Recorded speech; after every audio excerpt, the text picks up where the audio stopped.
Hey everybody, welcome to Indy After Dark.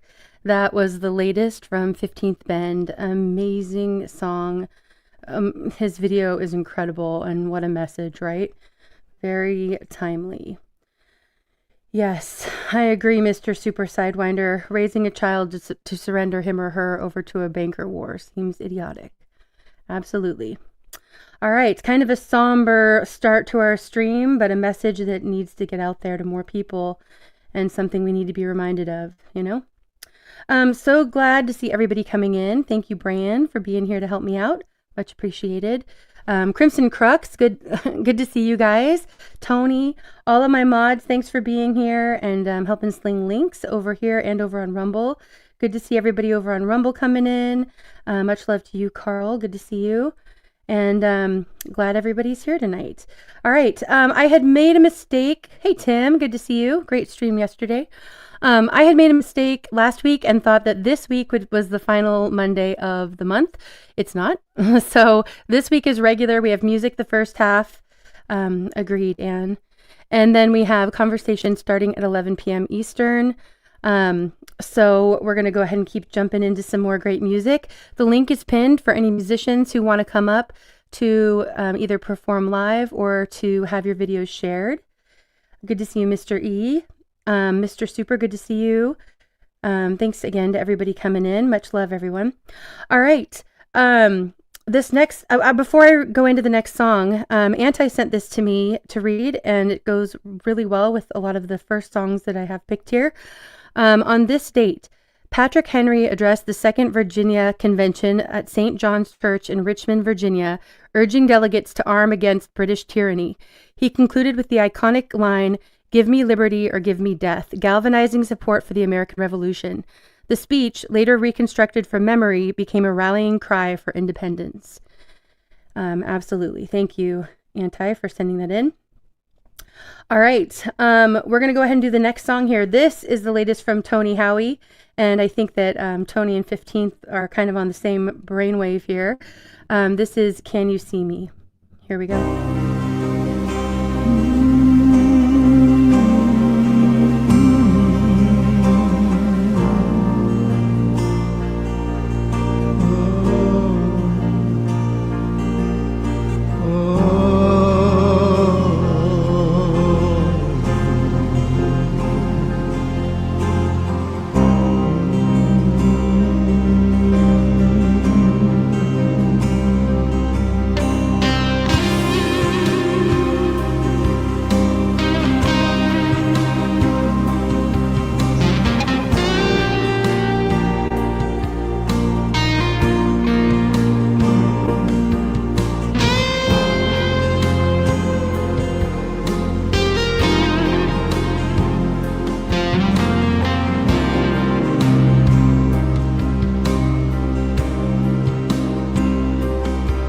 Please don't look away.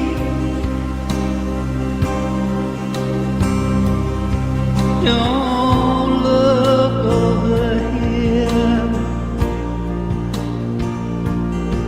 It's just another day that I'm drowning in fear.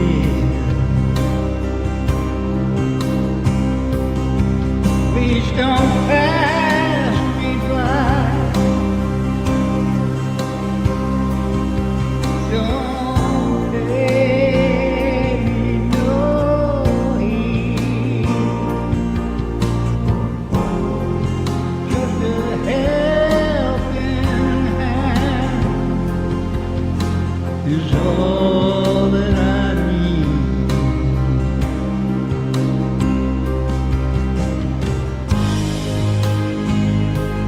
Can you see me here?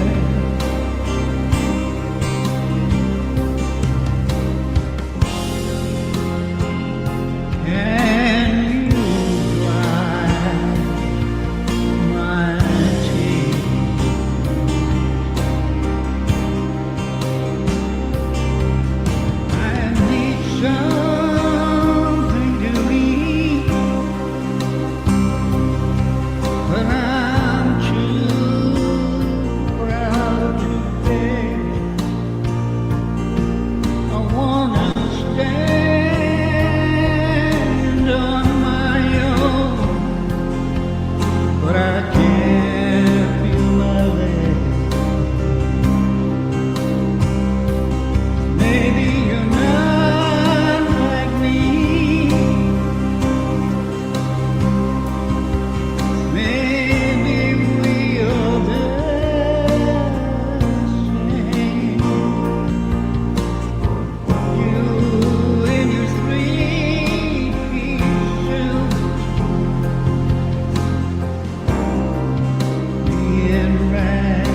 Amazing song by Tony Howie, as always. Tony goes right to the soul, right? Incredible. And similar message. We kind of have a theme going for the beginning of music tonight. We're going to continue that with a cover of Everybody Wants to Rule the World. Seems fitting, by Adolf Twitler, who's an amazing musician. But before we do, thanks to everybody who is coming in. Mr. Super, glad to hear you've got your equipment and you're going to start doing more. Excited for that. It's good to see everybody coming in. And I agree, Eli, this is one of the kindest communities. Yep, fantastic. Glad you're here. Brandon, good to see you. Stace, good to see you. Thanks for coming in. Ozark, much love to you. Yes, Tony always sounds amazing. All right. Yeah, glad you guys are here for it. Rune, much love to you. Glad you're here. Peg, good to see you. Yeah, loved it. Me too. Much love and good to see you, John. Okay, thanks again to all of my mods who are slinging links. Make sure you guys are going and showing support. A lot of really great streamers in here of all different kinds of content. Yes, Rune, I have a song of yours coming up in just a little bit. All right. Canadian, glad you're here. Much love to you, Jerry. Okay. All right. This next one, like I said, is from Adolf Twitler. Everybody Wants to Rule the World.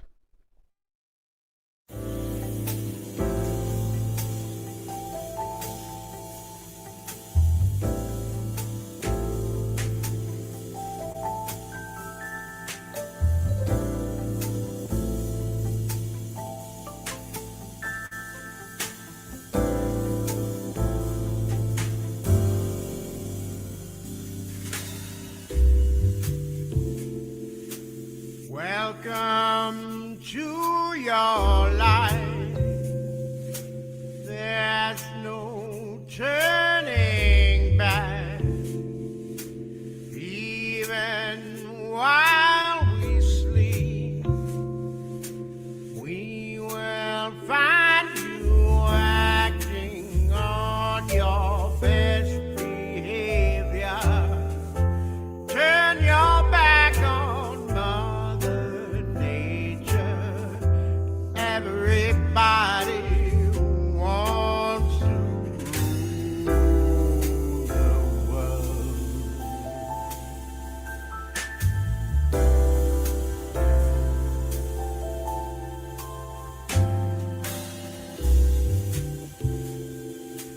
It's my own design. It's my own remorse. Help me to decide. Help me make the most of freedom and of pleasure. Nothing ever lasts forever. Everybody wants to rule the world. There's a room where the light won't find you. Holding hands as the walls come tumbling down. When they do, I'll be right behind you. So glad we almost made it. So sad they had to fade it. Everybody wants to rule the world.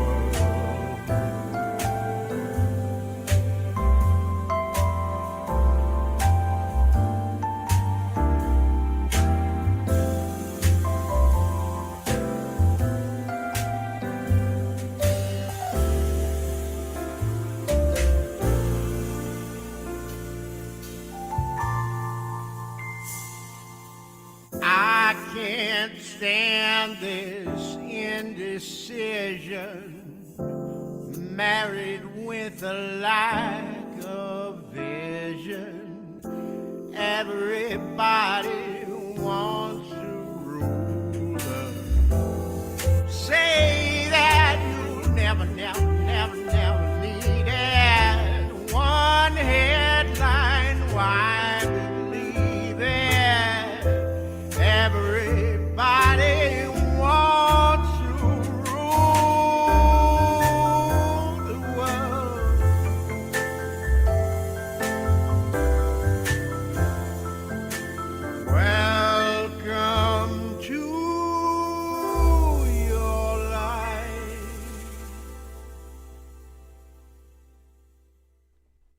Phenomenal as always from A Golf.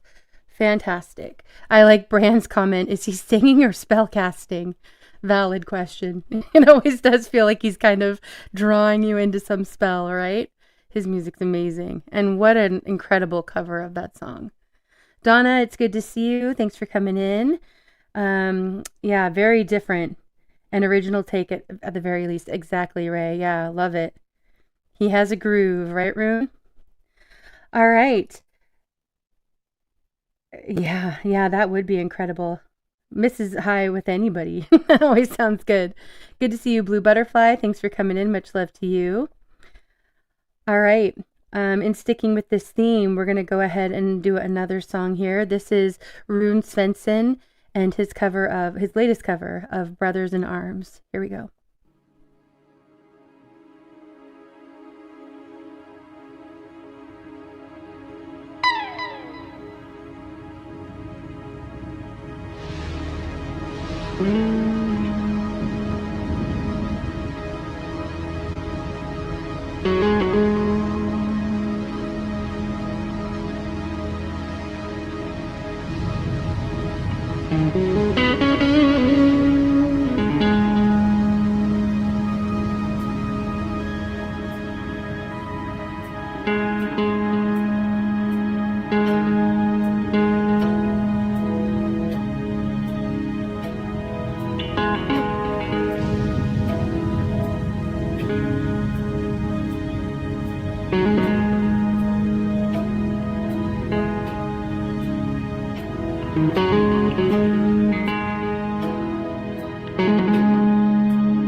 Such a beautiful song and so well done.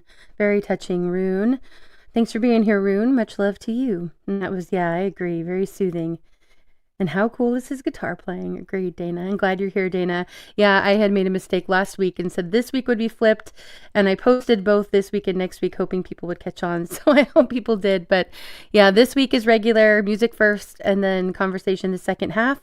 And then we will have next week be flipped for those who have different schedules. Hopefully some different people can come in. So, and all of you too. All right. So next week will be flipped and it's already posted. So hopefully people can remember. All right, Chris, good to see you. Tiff, thanks for coming in. Much love. Glad you guys are here. Yeah, amazing, Rune. Really well done. Yeah. I heart you, Rune, too. Well put, Mr. Super. Okay. Yeah, absolutely, Rune. Always. Much love to you. All right. Yes, the link is pinned at the top of the chat, Tony. And if one of my mods would drop it in the chat also, that would be great. All right. I'm going to go ahead. Oh, here we go. Lowry, good to see you. Thanks for coming up. We're in How are you? a windstorm. I'm good. How are you guys doing? Good. You guys are having a windstorm, you said? Yeah, there was supposed to be some sort of weather, but I don't think we're gonna get the thunderstorm part of it. But it's like it rocks the house on the island, so like we're just kind of sitting here jiggling in our seat when it like comes on. So if I suddenly disappear, it's probably because the internet took a crap. So yeah, there's that. And I did just see the comment. Thank you, Camellia. I don't know how it got unpinned, but I will pin it during this next song. Sorry, guys. I was wondering. I was like, oh, nobody's coming up to join me. I just get to play all my videos I want to tonight. But, Lowry, I'm glad you figured out how to get in. Good job. Yeah, no, and I'm in no rush either. You can keep playing some videos. We usually kind of, I could stick around a little bit and just kind of get the vibe before I start picking out songs. So it's just whatever. All right. I'm going to go ahead and pull up the video, but then I will put the link. Is that David in the background? Yeah, he's going to do some poetry tonight. Oh, awesome. Love it. Yeah. We're going to be on the same, we're going to be on the same circuit, on the same window, so. Yeah. Yeah, that works great. You want to say hi? Hey. Hi. Good to see you again. Glad you're here. Okay, this next song is by Catherine McChrystal. I think I've played one of her songs here before, but fairly new artist to me, and she's incredible. And so this is The Stakes. Great lyrics in this one. Here we go. Hello. This is a new song, and it's called The Stakes.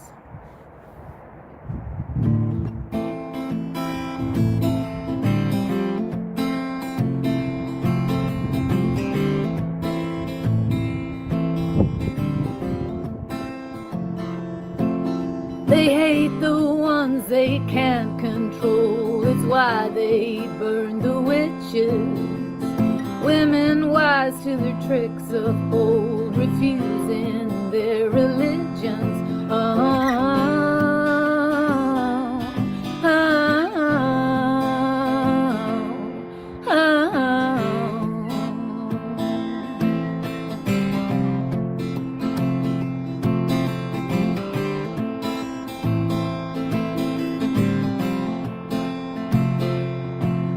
There'd be no birth without the blood they had you believe was tainted. No, they'd rather worship holy flood said to cleanse the world from hatred.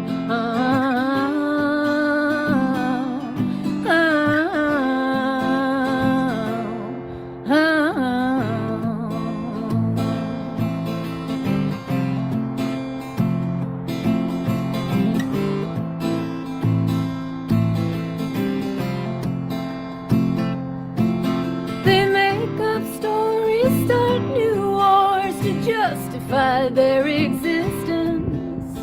Call on virgins to smite the whores who dare to show resistance.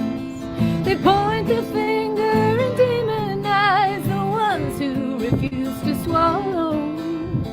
Punish those who use their eyes, rebel instead of follow.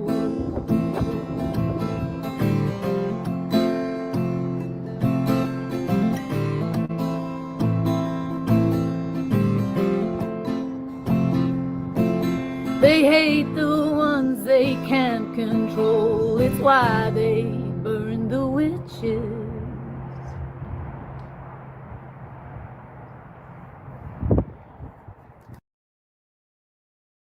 All right, beautifully done. And I like the lyrics on that. Forge, good to see you. Tony, thank you for coming up. Helps when I get the link out there, doesn't it? Glad you guys are here. Yeah, she does have a great voice. I'm looking forward to checking out more of her music, that's for sure. Okay, thank you, Anti, for dropping that link too before I could get it in there. Southern Eagleman, good to see you. Yeah, this pure stuff. I like it. Me too, Rune. Okay. All right, Lowry, you want to go next? Thank you, Anti.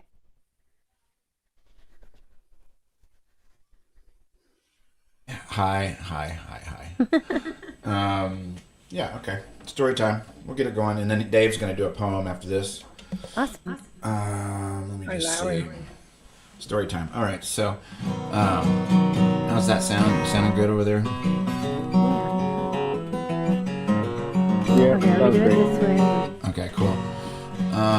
So this song is about maybe I have a little bit of agoraphobia. Maybe Dave has a little bit of agoraphobia. I don't know. Yeah, a little bit. But I don't because I play live in front of people. So it's weird. It's this weird thing where I'm like, okay, I like enjoying being in front of people, but then once the show's over, I just run to the green room or just leave. One of those weird things.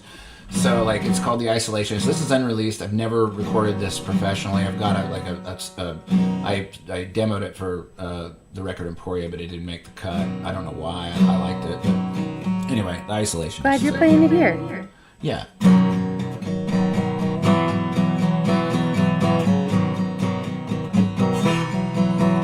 I was high, took a drink. Oh, I was fine, saving my life, one stretch at a time, at a time. Ooh.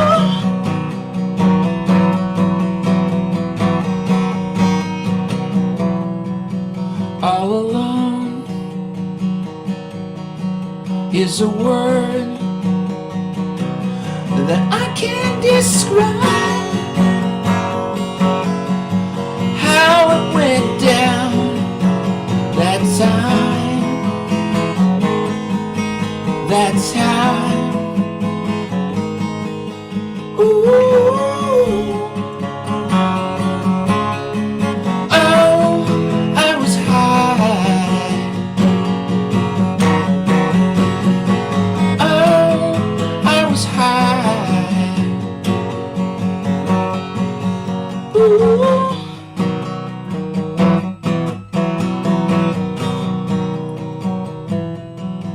To my friends, this I say, I've neglected you. I will never be an isolation man.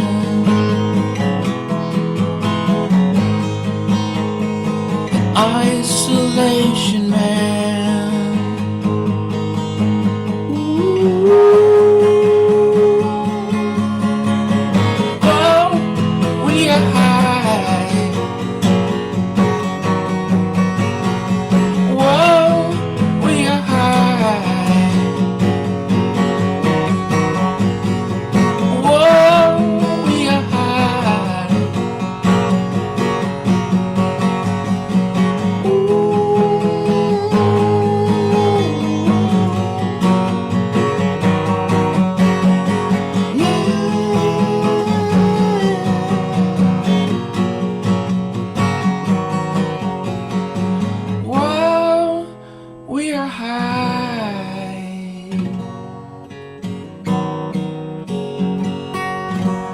Yeah, so in order to battle my agoraphobia, what do? We move to an island in the Atlantic. So I don't know how I don't know how that's gonna work. Hey, island life is a good life. Yeah, here I'm gonna give this. All right, I'm coming over. Awesome. Yeah, it sounded really good. Thank you very It much. did sound great. Oh, the Great song. speaker was running over here. I guess that probably would help. Let me do this thing here. Okay, that's down. Now you're good. Now you shouldn't have any feedback. I don't think Oh, there was okay. any anyway. Yeah, there we go. Yeah, we're still getting a little bit of an echo, but it's okay. All right. David L.K. Murphy here, and I'm going to Yeah. be reading a poem called Quarry.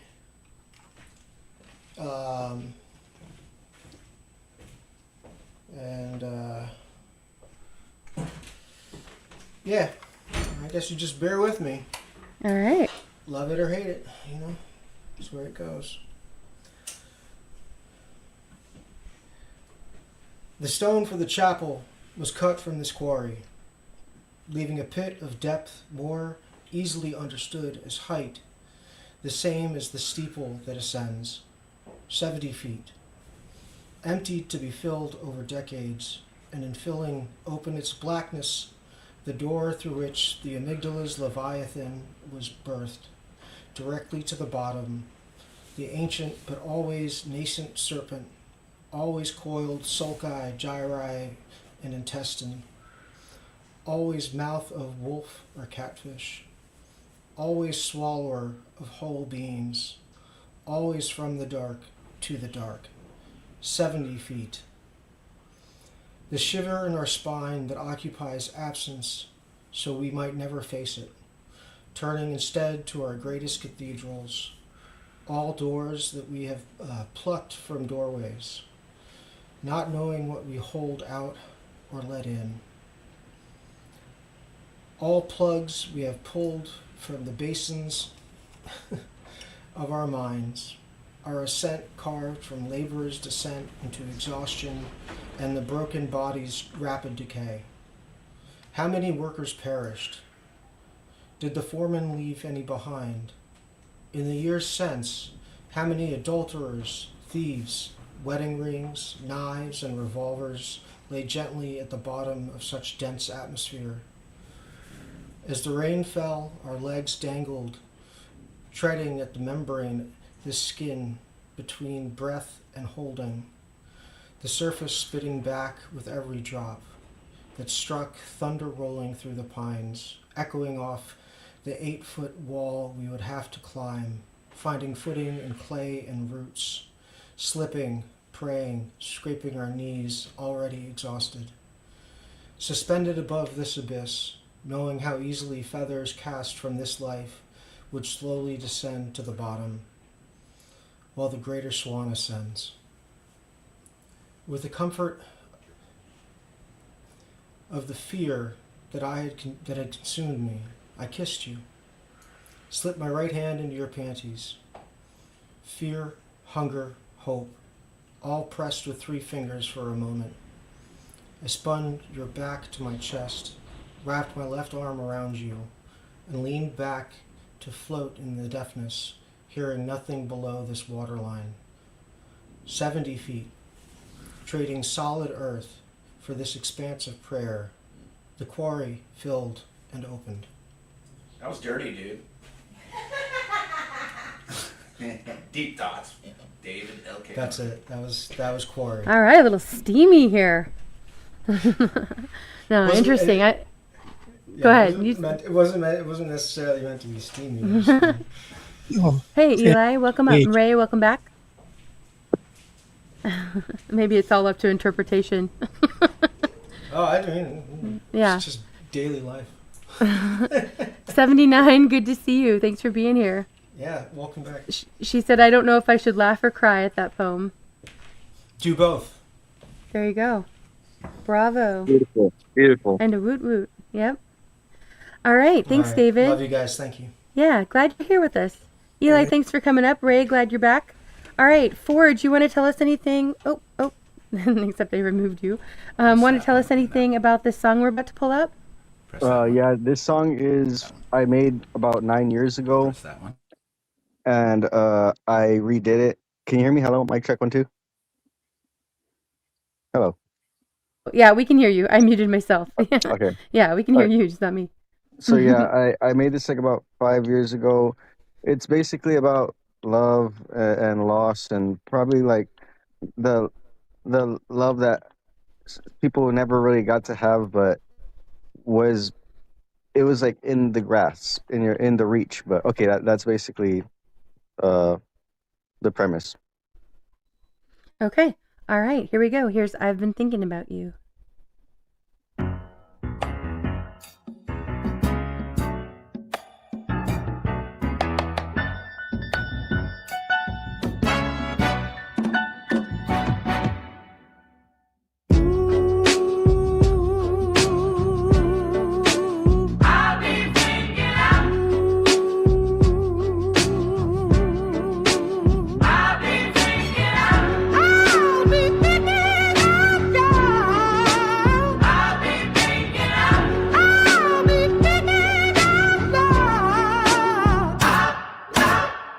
Too many people trying so hard to get up off the ground. They keep on holding everybody motherfucking down. I hate you more than I love you most days, I'm sorry to say.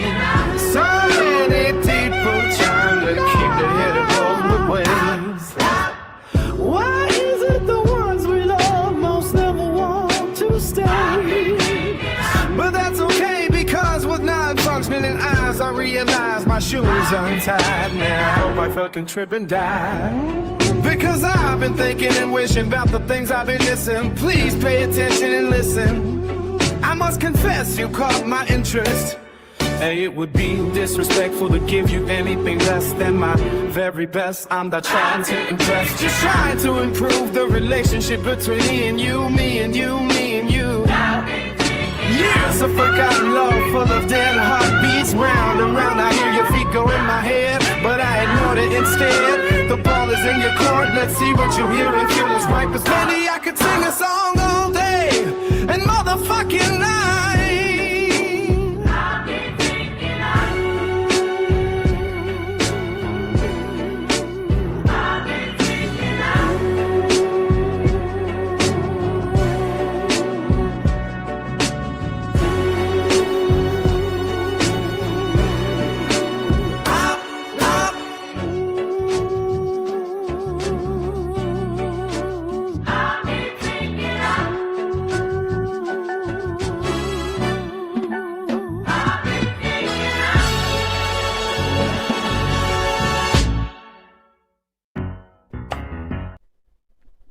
All right. I like that. That had a nice groove to it. That was great. I know Eli was feeling it.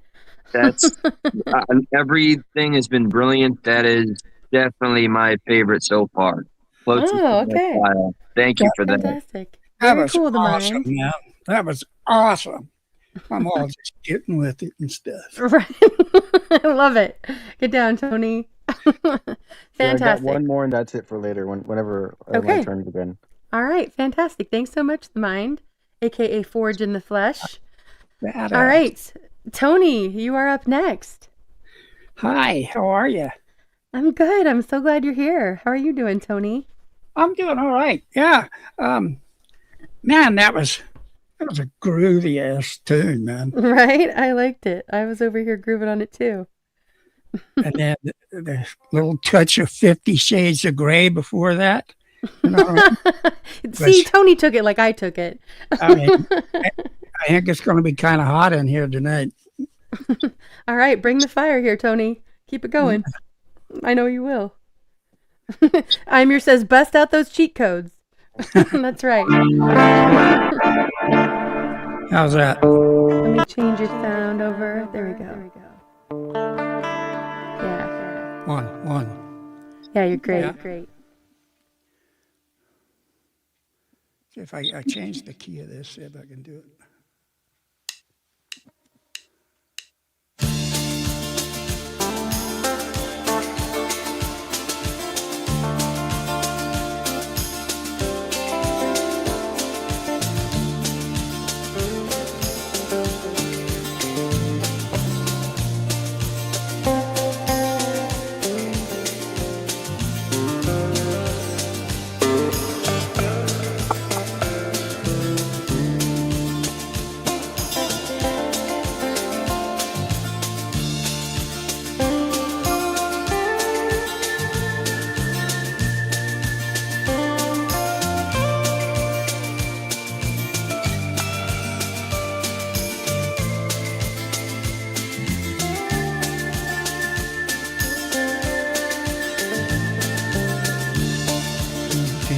to the April face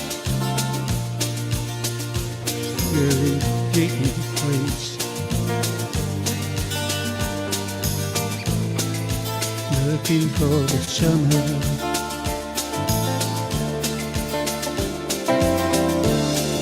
The eyes take on a certain gaze,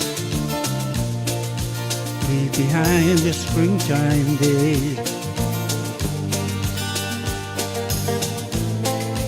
Looking for the summer.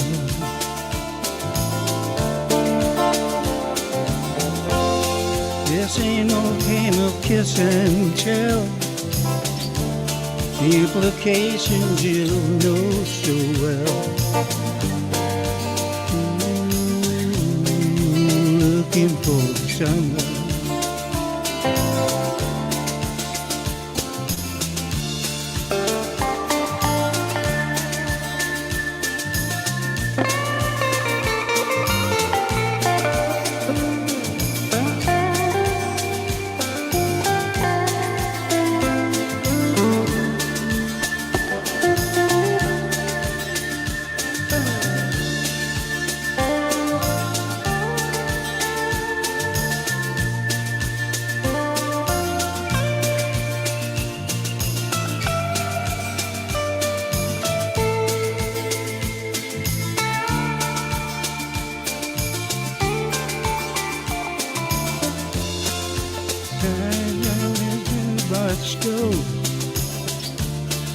The passion out that haunts you so. Looking for the summer.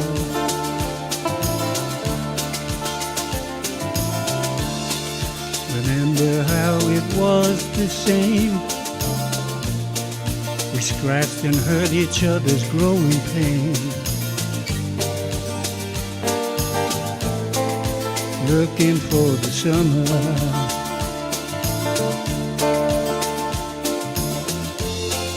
But still that's an end its very day,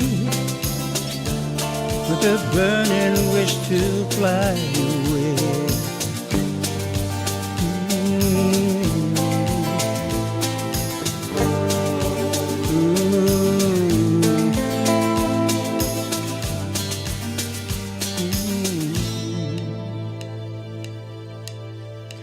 Looking for the summer.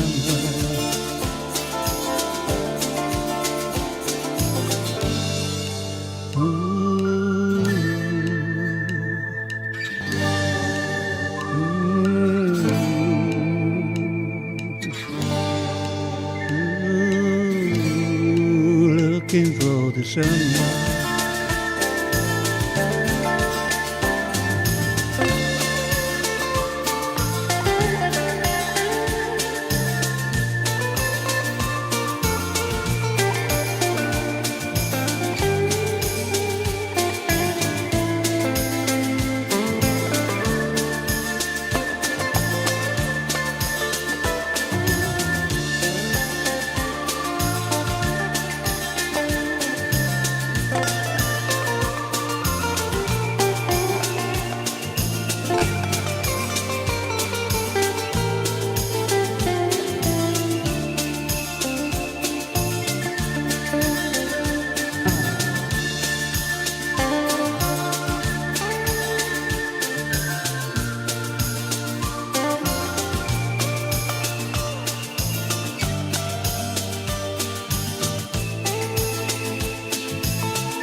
Awesome, Tony. As always. That was phenomenal. All right, fantastic. Yeah, Blues of Life, right, Rune? Real recognizes real, Rune. You've got that too. I love it. And Carl says, a good old foot tapper. I agree. I was grooving over here for sure. Thank you, Tony. That was amazing. You're muted, Tony, just so you know. You muted right after your song. Thanks. There we go. Let me turn your echo cancellation on. There we go. All right. That was fantastic, Tony. And yeah, right? Aren't we all looking forward to some summer too? All right, Yeah. way to keep the heat going, Tony. Love it.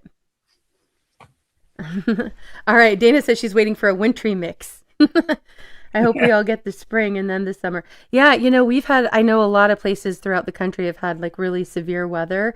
We've had like a really, really mild winter here. We got frost like 2 times and it kind of got a small dusting of snow. Yeah.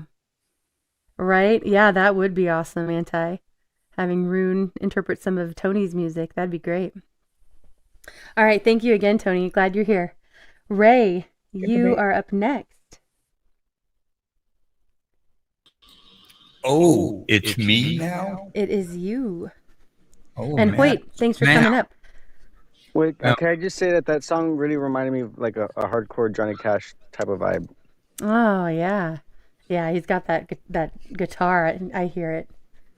Yep. All right. Let me get my kudos together, if you will. Okay. But Indy, as I told you last week, I sang this solo last week, and I promised you I would get my wife singing with me. And here we go. Awesome. Really quickly, Rune, I'm going to drop that link for Tony one more time in the chat, and you can go and check it out, so you can be in communication. And I can put you guys in communication if you need to. Let me know. All right. Thanks, Ray. All right. Looking forward to this. I love it when you and your wife collaborate together. This is great. My new wife? No, this is my old wife, and I choose her again. Ah, there we go. There you go. But yeah, here we go. Let's do this.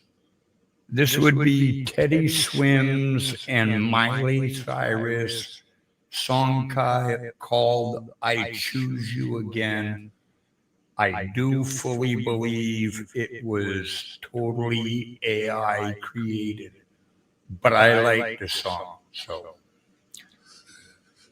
here we go.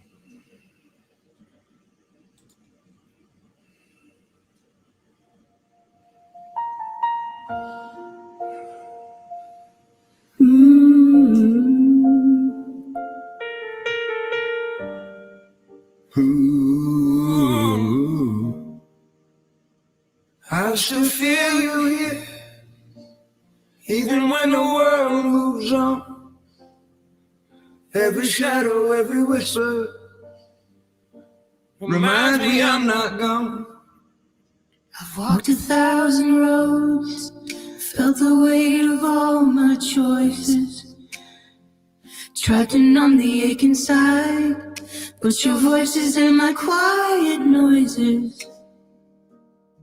Every street, every lonely town leads me back where you are now.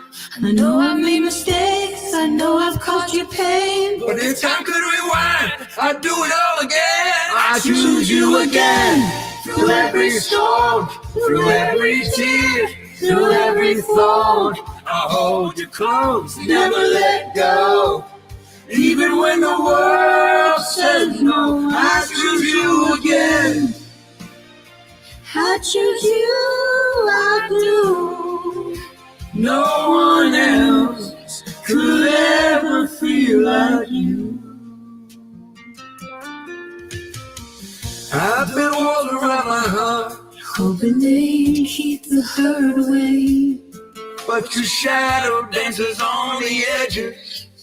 No matter what I say, Every night, every lonely fight, I hear your whispers in the quiet light. I know it's been so hard, I know the pain runs deep, but my heart keeps coming back even when I try to sleep. I choose you again. Through every storm, through every tear, through every thought, I'll hold you close, never let go. Even when the world says no, I choose you again. I choose you, I do. No one else could ever feel like you. If I could take your pain, I would. Carry every burden if I could. I fight the dark, I chase the night, just to keep you in my life. I lost my way, but not my soul. You're the part of me that makes me whole. I cried rivers, I burned bridges, but your love always pulls me back. Through the chaos, through the silence, Your heart is the only trap. I've been broken, I've been torn, but with you, I'm reborn. I choose you again, through every storm, through every tear, through every thorn. I'll hold you close, never let go. Even when the world says no, I choose you again. I choose you, I do. No one else could ever feel like you. I choose you again. I choose you.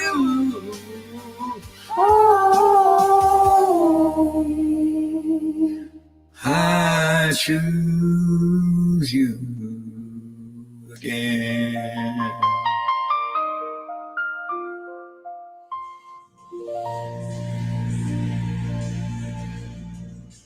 All righty. And there you have I Choose You Again. Beautifully done, Ray. Yeah, that was great. I love it. Yeah. I promised you the duet with my wife, and I delivered. All right, fantastic. Thanks so much. That was great, Ray. And Bern, it's good to see you. Thanks for coming in. Okay. Thanks again, Ray. All right, and Eli, we're to you. Nope. And you're muted. All right. Just bear in mind, and sorry for being a one-trick pony, Indy. It's very possible you've heard me repeat this one. I wrote this Oh, no worries. so long ago when I was like 19. I am 40. I know, despite these crazy good looks. And then this is it's I'm been so this. humble. I went. Yeah, right. Please come on now. I actually went through my live Hold journal. on. Hold on 1 second, Eli. You're clipping out. I'm going to change your settings, and then I'll stop talking so we can hopefully hear you better. Okay. All There we good? go. Yep, you're good. Yep, now you're great. Brief introduction regarding this is this gathering inspired me, and I just got my old password so I could access my live journal, which I used to have before MySpace. So I found the original poem, so I didn't mess it up. So I'm gonna do it here. So here we go. And this is reflective of me long ago. Don't worry. This is before I had God. Even then, though, you'll see I mention prayer. Hunger for numbing, I turn to drugs. Turning psychotic, lost in narcotics. Thrown into this daze like I'm lost and amazed. Once saying I will never be phased, now I'm fucking crazed. My sense of paranoia heightened. Fuck paranoia, I'm just straight up frightened. Trying to stop the crying. I'm prying deeper, searching for a solution. Attempting to clear all this inner pollution. Getting high, releasing that smoke with a sigh. Small chills for cheap thrills. Snorting that powder, making me shout louder. In pain, in shame, stuck in this rain, trying to win this game. But I'm here to stay. Should I pray? This is a test. I will never rest. I must do my best. Sorry, God, I just had to get this off my chest. That's it. Fantastic. Yeah, that was great. Yeah, I like it. That was great. And you know what I don't know. I used to write poetry. I haven't in a long time, but I did when I did, it was like kind of like journaling, like you said, you know, it's like a way to kind of get it out and release it, you know what I mean? And you know, I sometimes process it, and I feel like that's what you did with that. That was amazing. Awesome. Eli, thank you for sharing it. Yes, absolutely. Such a blessing. Thank you to all of you for being a consistently positive and beautiful, wonderful, community that's always been there. God bless. I'll be in the chat. All right, fantastic, Eli. If you're able to come up for conversation later tonight, then please do. Counting on it more than anything else in the past 2 years, okay? See you there. Awesome. All right, see you in a bit. Bye. Okay, thanks, Eli. All right.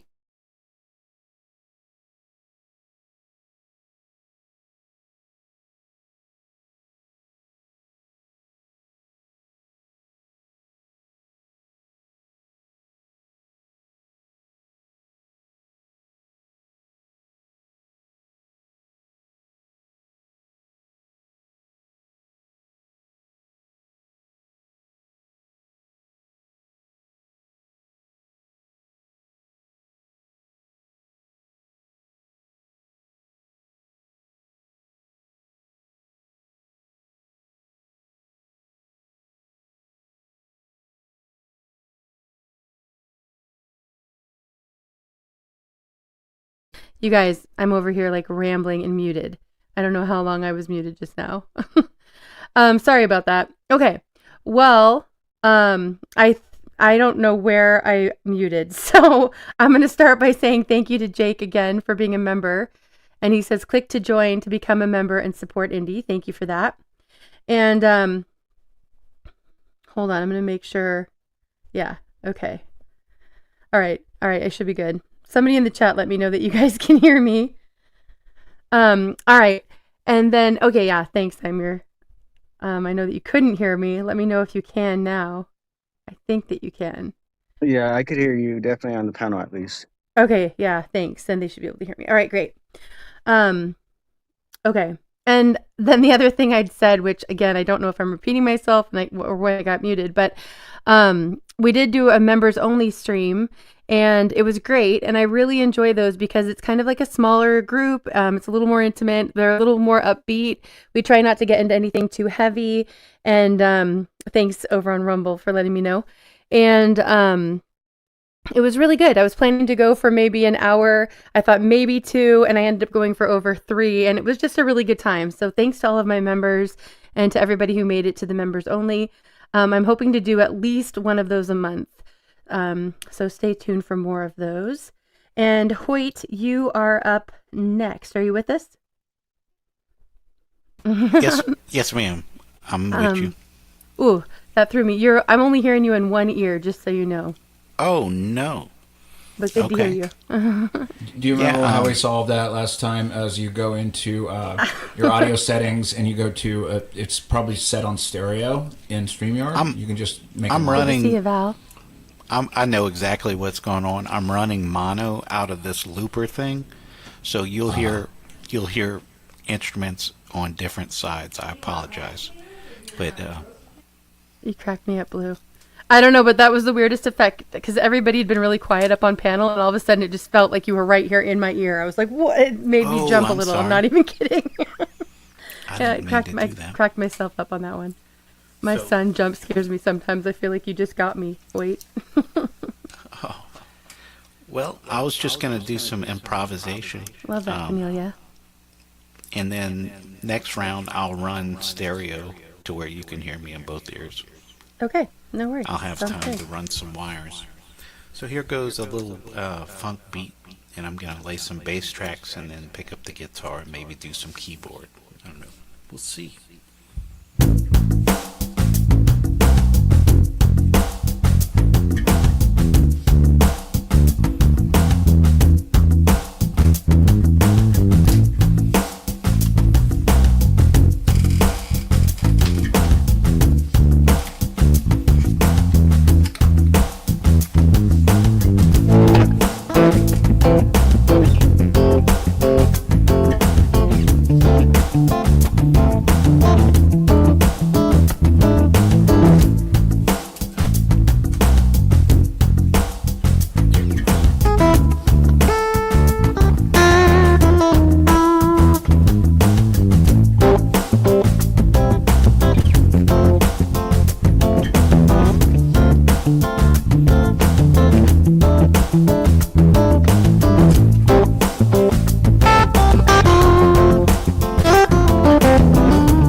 loved it. That was great. I thought you were just getting started there, Hoyt. We could just keep going. It's a little redundant. I know. No, that was great. It was clipping a little bit. That first part that you were doing was a little bit hot. It was making it clip a little. But Okay. it sounded great. All right, Yeah, thank the you. keyboard thing was great. I'm gonna run some wires around here, and then next turn you'll Yeah. hear me in both ears. Yeah, it was fantastic. All right. Thank Thanks, you, ma'am. Hoyt. Okay. All right. I'm going to go ahead and sing a song, and then we're going to get right back into the next rotation.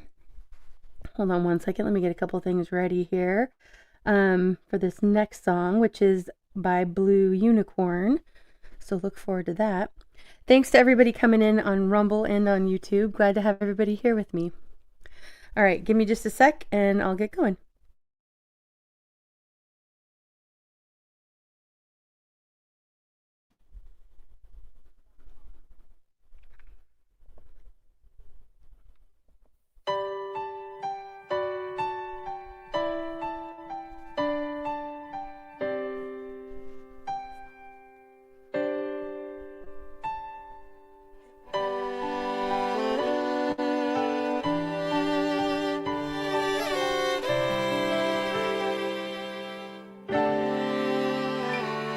I've dealt with my ghosts and I faced all my demons, finally content with a past I regret.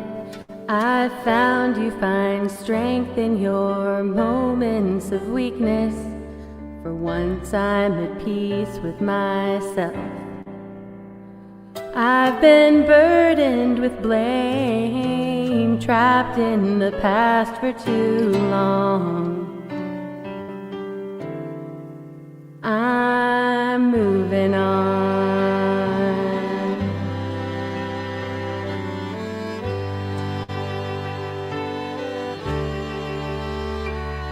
I've lived in this place and I know all the faces.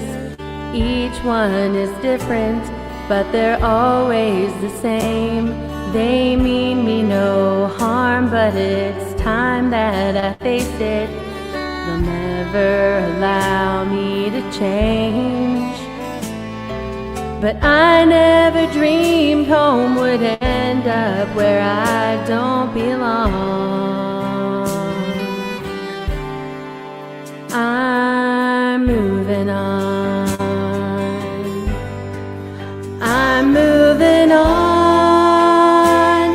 At last I can see life has been patiently waiting for me, and I know there's no guarantees, but I'm not alone. There comes a time in everyone's life when all you can see are the years passing by, and I have made up my mind that those days are gone.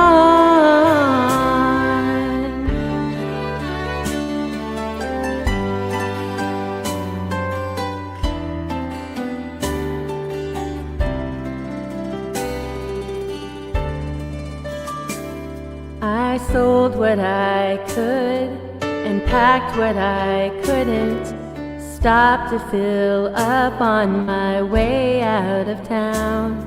I've loved like I should, but lived like I shouldn't.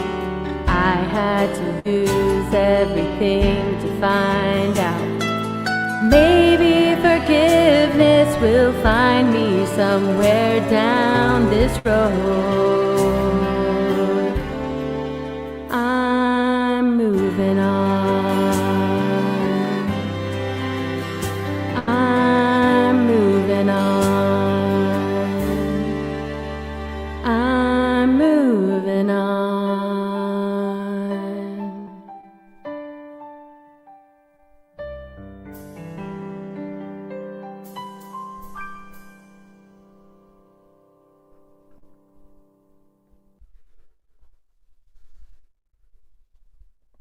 All right. That was beautiful. Thank you. Thanks. Absolutely beautiful. Thanks for all the encouragement, everybody. I saw some of the comments in chat. All right. Like I said, we're going to go into a song here from Blue Unicorn. This is his latest, What is this song and why? And he posts it without putting the title, and you can guess and see if you know the title and the artist and leave a comment on his video. So I won't say what the title is, but I love this song, and I hadn't heard it in a while, so I was really excited to hear you do this, Blue. Here we go.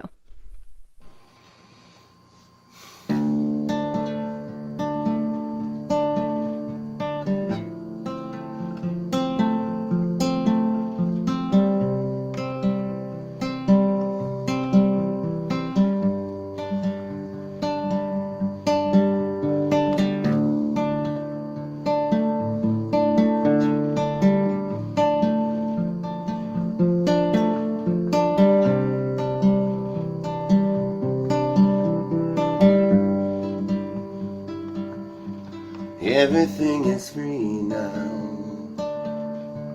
that's what they say. And everything I ever done, gonna give it away. Someone hit the big score, they figured it out. They're gonna do it anyway, even if it doesn't pay.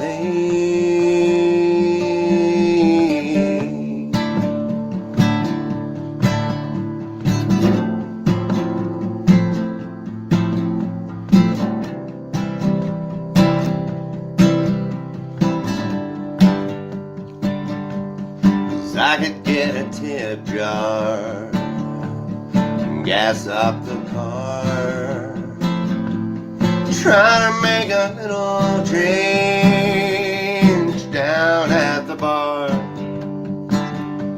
Or I can get a straight job, done it before. I never minded working hard, it's who I'm working for. And everything is free now, that's what they say. And everything I've ever done, I gotta give it away. And someone hit the big score, they figured it out. You're gonna do it anyway, even if it doesn't pay.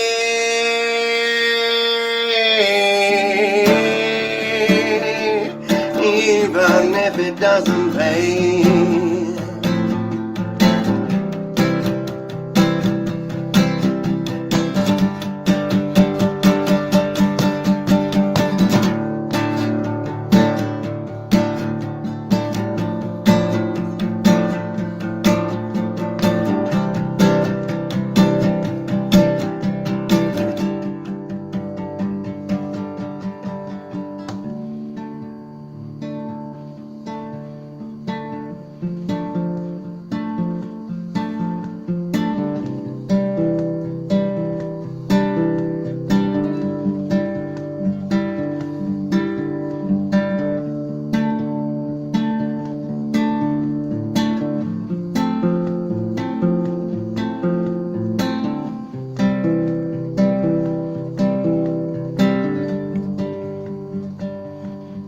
Wake up in the morning, humming a song.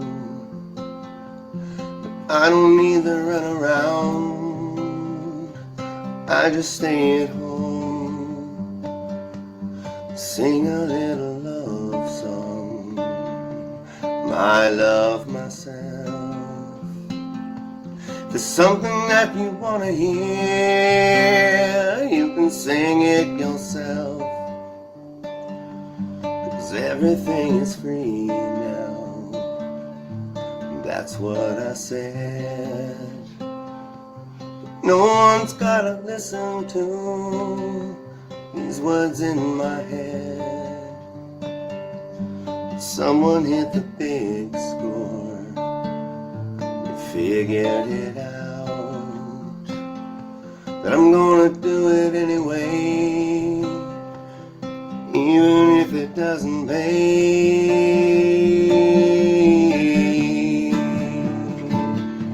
even if it doesn't pay.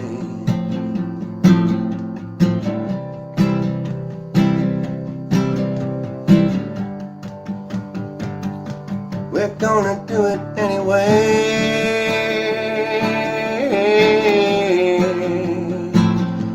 We're gonna do it anyway.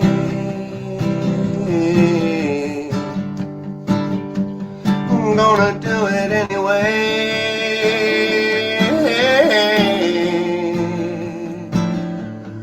Even if it doesn't pay.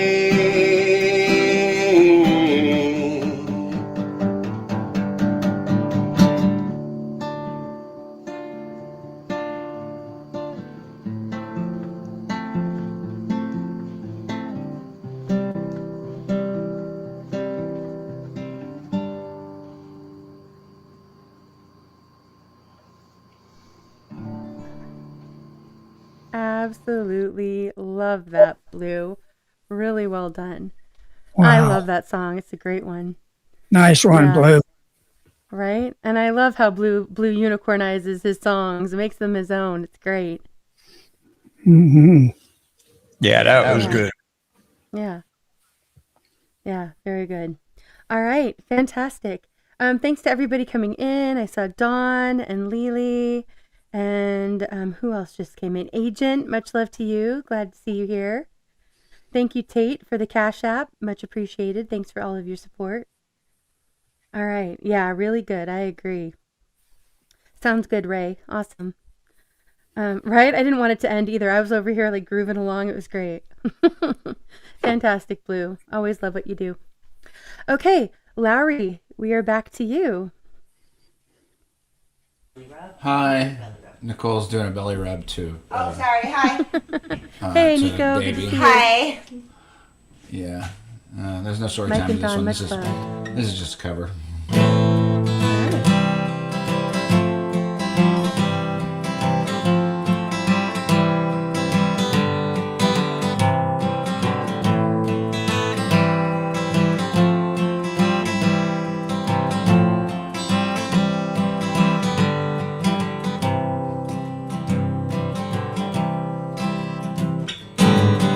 First the mic, then I have a cigarette, singing countless clown.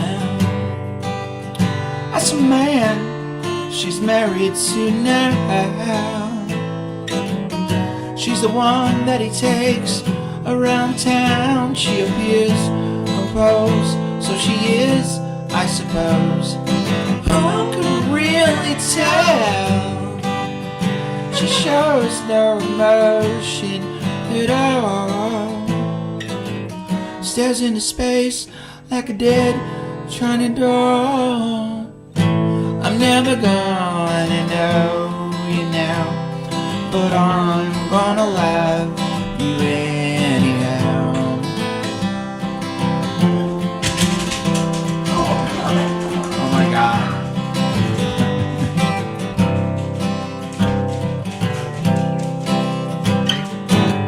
Now they're gone, and she's calling someone, some familiar name. I'm so glad my memories remote, 'cause I'm doing alright, I'm doing fine, note to note. So here it is, the revenge of the two. You're no good, you're not good. You're no good, you're no good. Or can't you tell that it's well understood? I'm never gonna know you now, but I'm gonna love you anyhow.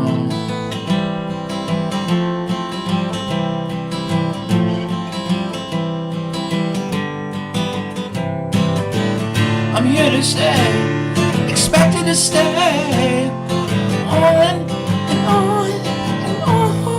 Oh, I'm tired tired. I'm tired.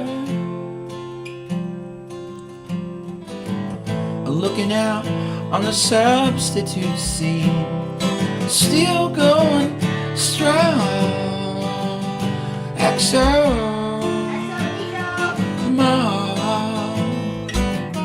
I'm alright, I'm doing fine, nothing's wrong. Tell Mr. Man with impossible plans to just leave me alone in a place where I have what it takes, in a place where I make no mistakes. It was Nico kicking in there with some lyrics there. What? That was you kicking in with some lyrics. I'm never gonna know you now, but I'm gonna love you anyhow. I'm never gonna know you now, but I'm gonna love you anyhow. I'm never gonna know you now, but I'm gonna love you anyhow.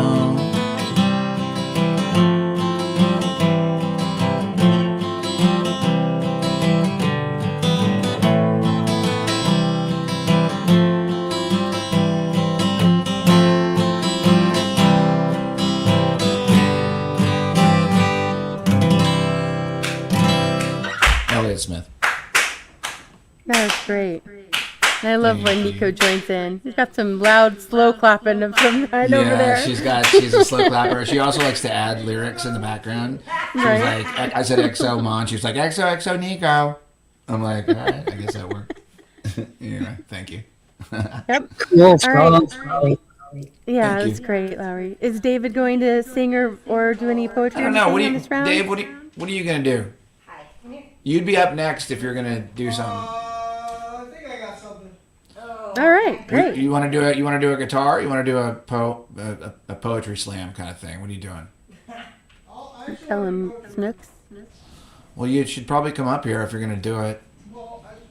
Chill the fuck out. Want me to go to somebody else and we'll come back to him right go to after? somebody else and just come back to me and it'll be on this Okay, window. sounds good. Thank so, you, dear. Forge, you are up next. There we go. Do you want to tell us anything about this one before we play it? Yeah, this one was just I had to write this one because I felt like I kept on going through these experiences and I kept on seeing this certain pattern throughout my life and just through different aspects of society, right? So I wrote a song about it. All right. Awesome. Looking forward to this. Here we go.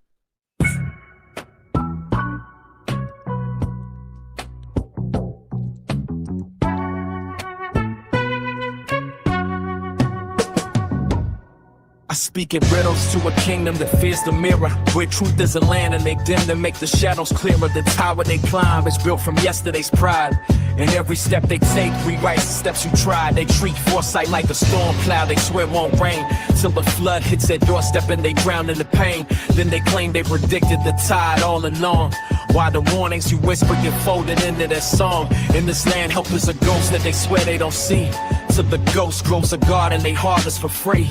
Then they swear they planted the seed, watered the tree, and you were the skeptic who doubted the seed would be. The oracle speaks, but they hear only echoes of pride, cause the truth in your tone threatens the throne they hide. They twist every prophecy into proof they were right, like the thief who steals dawn and claims he invented the light. They walk in the traps you mapped out in chalk, they curse the chalk for not stopping their walk. And when you point to the footprints that led them astray, they hear I told you so in every word you say.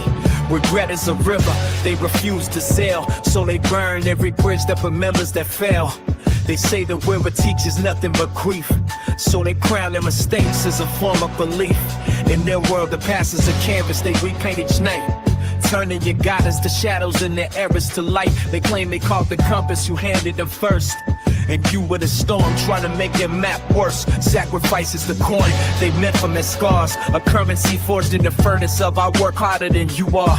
They spin it like kings in a kingdom of sand. In demand, you repay what they never placed in your hand. They fear that your help might amass the disguise, so they bury your efforts in the grave of half-truth lies. And when the harvest comes from the seed you sowed, they rewrite the tale so the story explodes into a myth where they were the first to know, or you were the skeptic who told them no.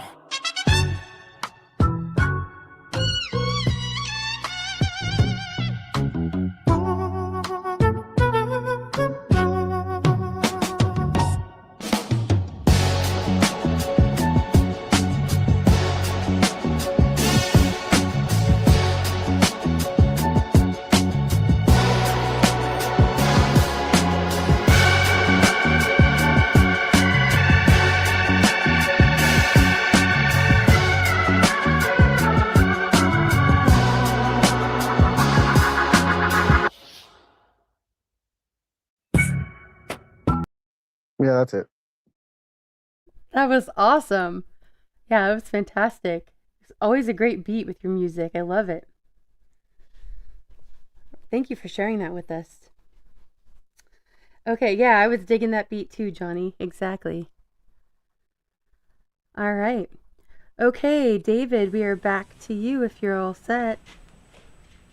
There you go. Hit that. There you go. I think I'm set. Can you guys hear me? Yep. Whoop, whoop, whoop. All right. Hold There we on. go. Yeah, sorry. Nice, Dawn. Right, Dana? A slow ride to enjoy. Yeah, it was great. Chat rapping is a thing, Johnny says. It is now. Dawn's into it. I know, a lot of great talent in music tonight, you guys. This has been fantastic. We're a little over halfway through our music so far. Okay, this one's called. This is a poem. I'm just doing poetry tonight because my left hand's cramping quite a bit. Yeah, no worries. That's great. But it's called Dumb. I could never seduce you. Seduction requires mystery, map making. A ship in a clouded sky, I am mystified. Seduction requires silken barbed wire, the smell of something cooking. Wide-eyed, stuttering, foolish, not breathing, not waiting, the parade has stopped to stare. I was raised to burn bright in the throat, to keep my lamplight burning in the strongest wind, and you have become a kerosene gale. For you I am screaming a lighthouse, and spinning with my arms out, a child playing airplane as he wheels out of control, each arm sling to slay you with the hum of my engines. Adiabatic happiness because you make me so dumb. That's it. I like the imagery there with the child. I could just picture that right in my head. It was great. Thank you for sharing that with us, David. Well, thank you for letting me share. Yeah. I'll get the guitar at some point next week. But. All right. Looking forward to that too. Thanks. All right.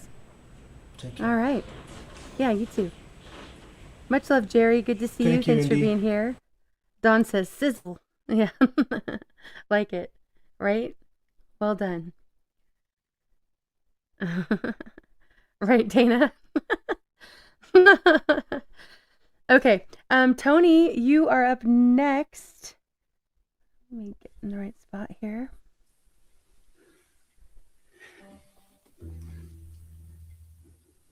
Hello. All right. I'm going to try another one that I've never tried before. So, All right. This is a place for it. I love it. let's see what happens. I always seem to pick the hardest guys to play first instead of. And you always make it amazing. So I'm looking forward to this, Tony. Yeah. I can screw this one up real quick. All right.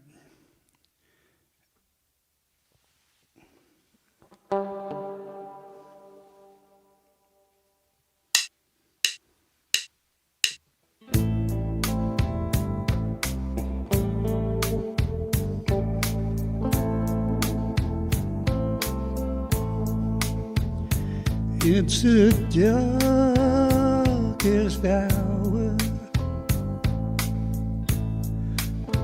of the darkest night. It's a million miles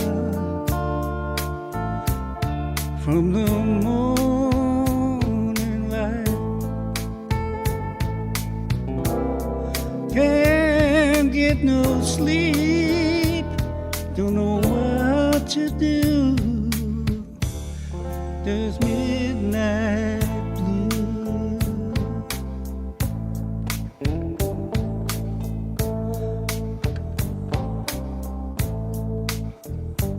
When the shadows fall and I feel the night closing in, there must be some reason for this mood I'm getting in. Can't get no sleep, don't know what to do. Got this midnight blues.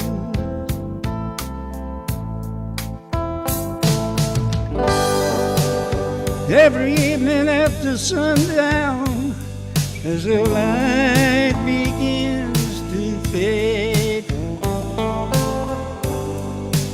I feel so low, but I just don't know why these blues won't go away.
Every night is sundown, as the light begins to fade,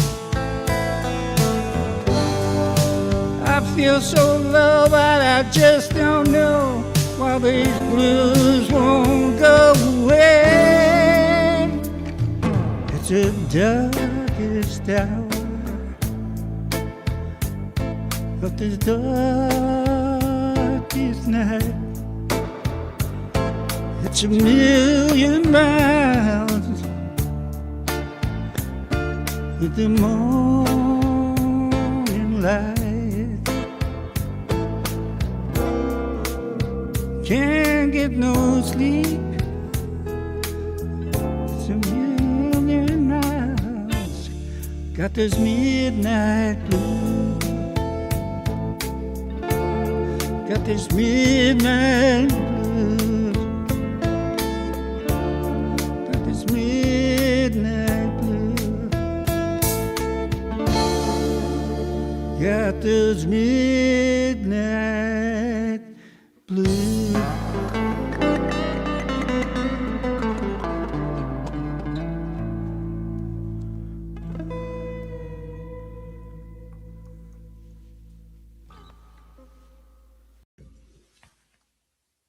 Like I said, I knew you'd just blow it right out of the water. You're like, yeah, I've never done this one. It's really difficult. And then bam. Man with the cheat code strikes again. Fantastic, Tony. That was awesome. Thank you. Right, Anne? Great song. Yeah, who is that originally by?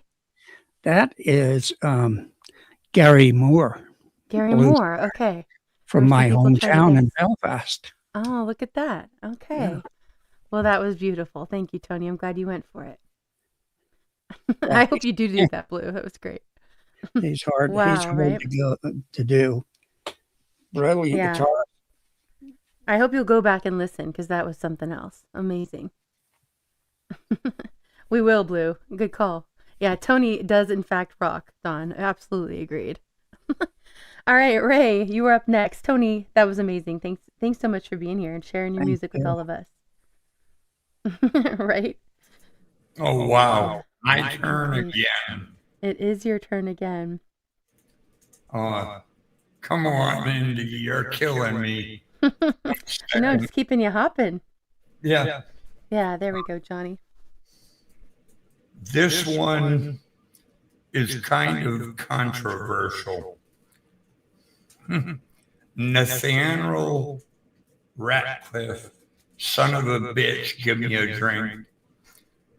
And in this video, I am straight wasted on Budweiser and apple pie moonshine.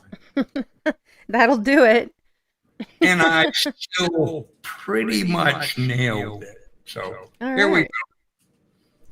Here we go. SOB for the win.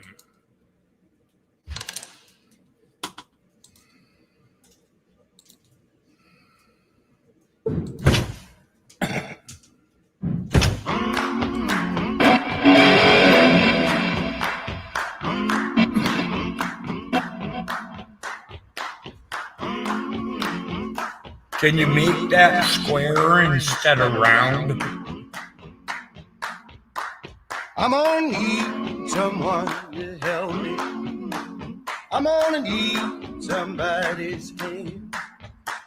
I'm gonna need someone to hold me down. Thank you, I'm gonna Indy. need someone to care.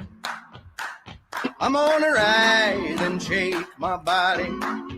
I'll start pulling down my hair. I'm gonna cover myself with the ashes of you, and nobody's gonna give a damn. Son of a bitch, give me a drink. One more day, stand with me. Son of a bitch, take it free. Drink my name.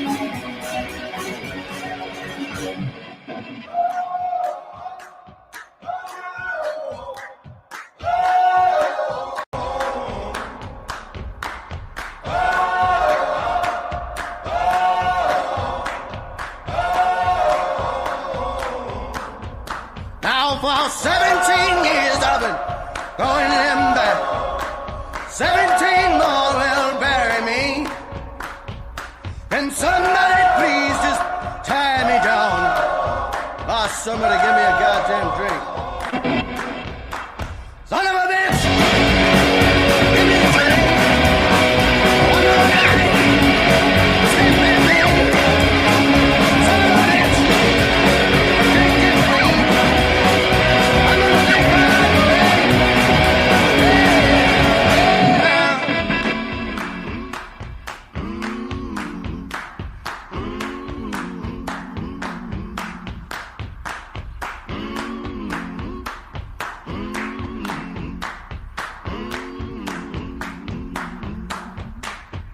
My heart is breaking, hands are shaking, bugs are crawling all over me.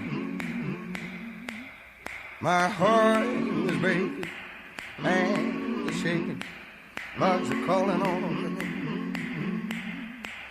My heart is breaking, hands are shaking, bugs are crawling all over me. My heart is aching. My hands are shaking. Bugs are crawling all over me. Son of a bitch. Give me a drink. One more night. Stay with me. Son of a bitch. If I can't get free, I'm gonna take my life away.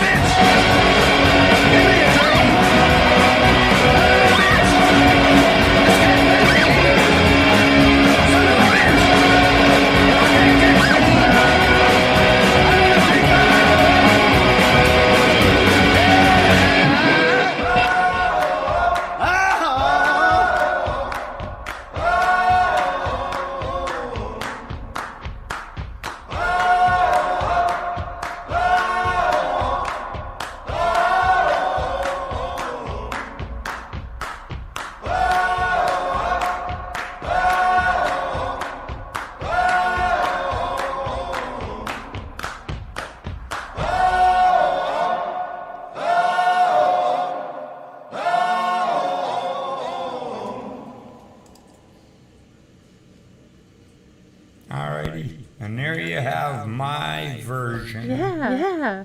That was of great. Nathaniel Ratcliffe. Son of a bitch, give me a... That was awesome. I love it. Yeah, it was really well done. Yeah, Drunk or yeah. not. Had you bopping in your chair, but... Yep. You had me hearing the spoons going in, in my head. That was great. Seems like a good one to have that in on. Yeah. Yeah, it seems like there was some kind of glitch. I don't know. I'm not sure. But that was fantastic. No, not on your end, Ray. I don't know. There were some questions in the chat. Pat, much love to you. Glad to see you here. And yeah, I'm having a great time tonight. Okay, let's see. Let me get over here. Change this up a little bit. All right, Some Guy, you are next. Yes, ma'am. All right. This is the first time I do this one. I hadn't done it in a while. It's kind of a dark song, but I just typed it up and it was almost published, but I couldn't publish it. So I'll just enjoy playing it. It's got some reggae vibe to this version of it. Here we go. All right.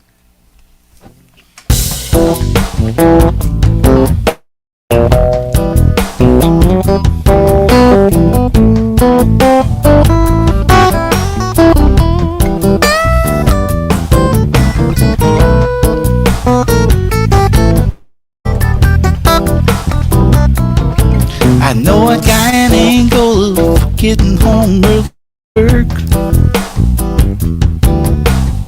Cut him loose early and somebody got hurt. Put that fella and his old lady 6 feet under the dirt. Got a buddy in a parish for shooting somebody in the back. Maybe got to find other fellas on some smack. Ain't no telling what happened, but that other fella done got whacked.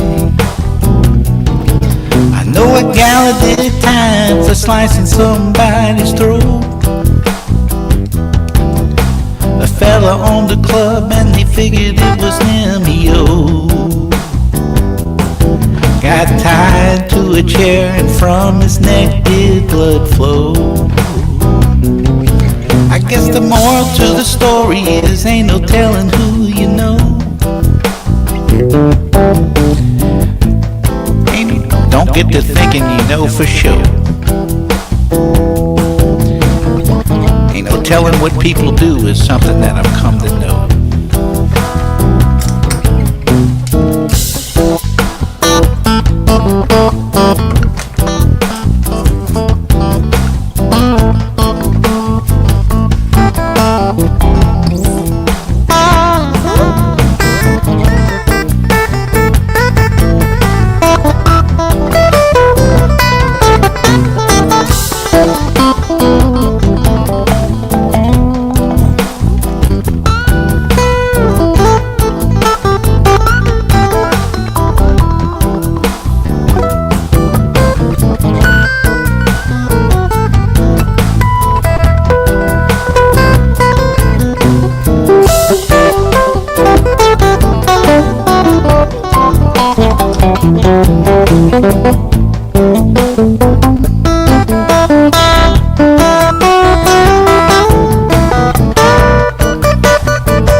Ain't no telling who you know. And don't you get to thinking that you absolutely know for sure. No telling what people do is something that I've come to know.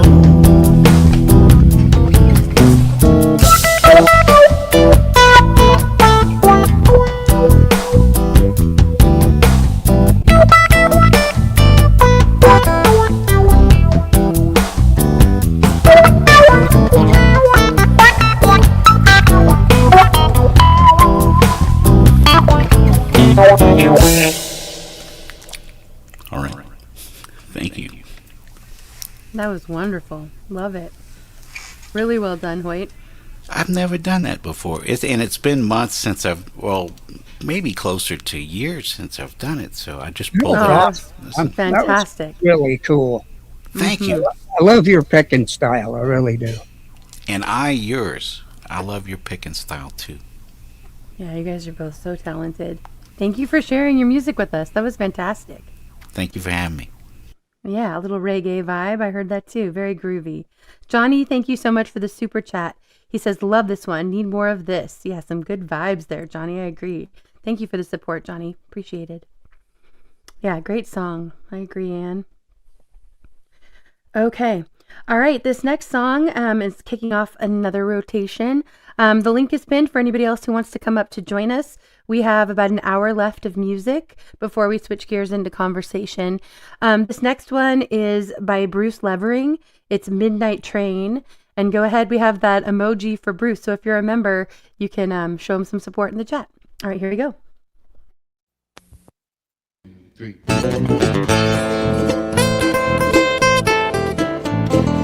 Way down in the Southland where the weeping willows grow, one lovely lady sits there getting old, dreaming of a younger time and another life. Though it seems such a waste, it's the only thing she knows. Way down in the bayou in the heart of Louisiana, snow-pitted Cajun still trying to understand how the years escape him and the lady he once loved as he stares at the wrinkles that the night is crooked man. They're waiting on a midnight train that'll never come, 'cause the old 27's already made its run. They tore down the station and pulled out the lights, and the only thing that lingers is memory of that time.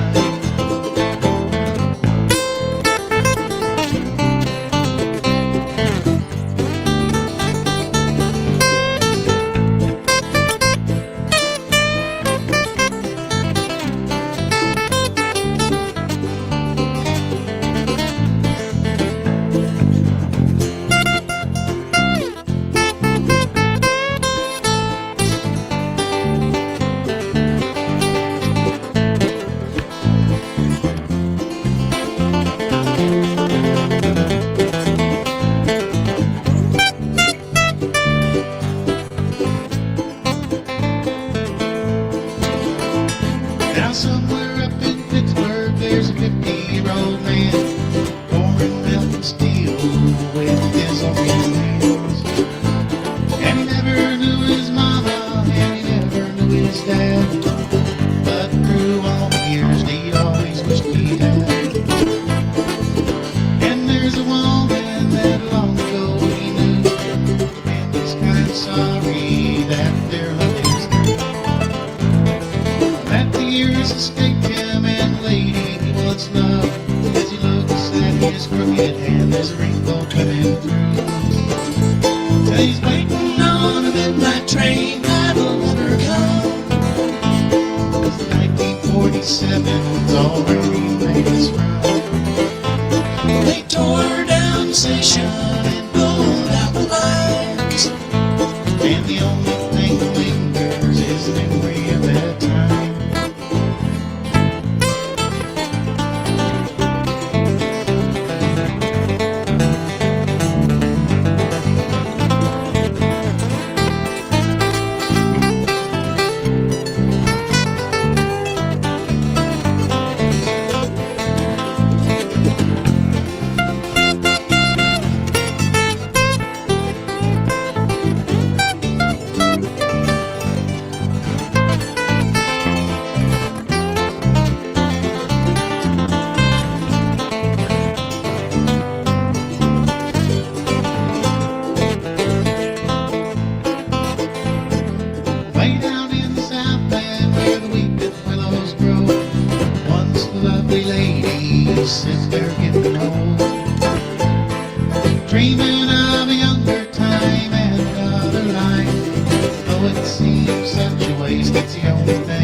Absolutely fantastic, Bruce. Love that song.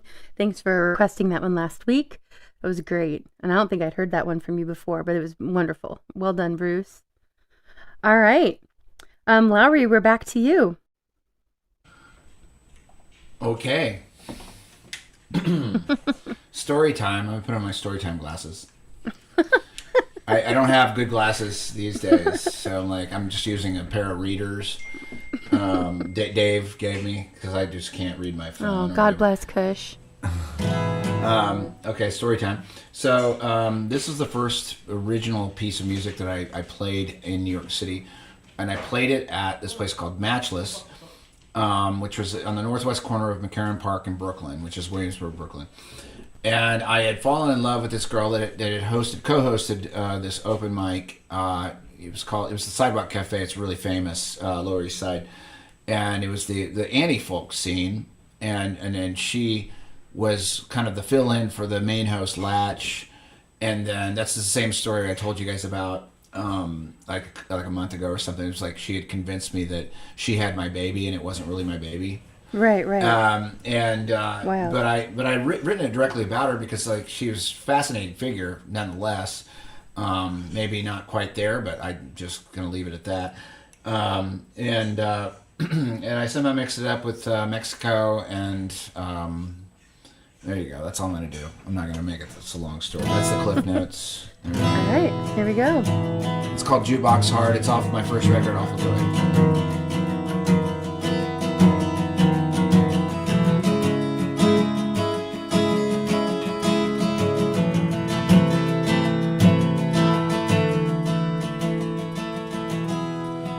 Dark spirit with blood on his teeth,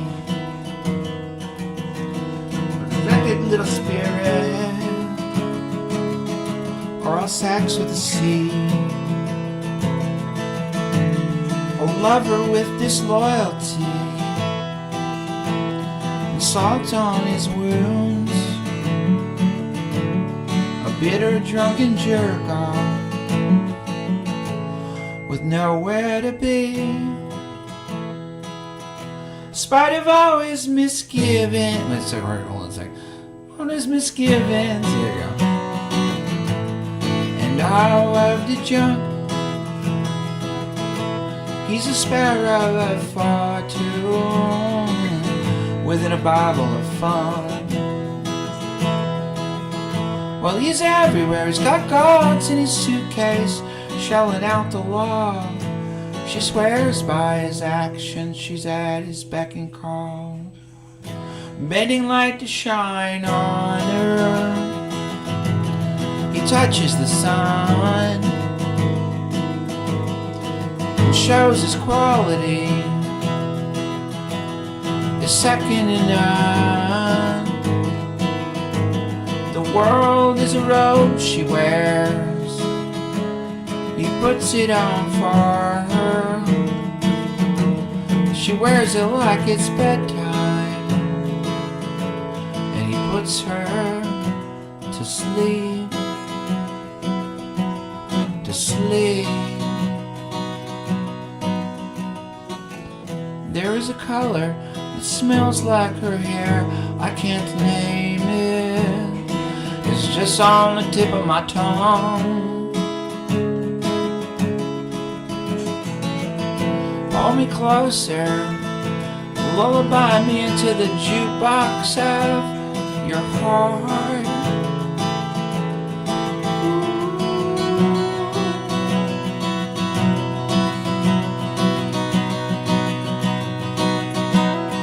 Yeah,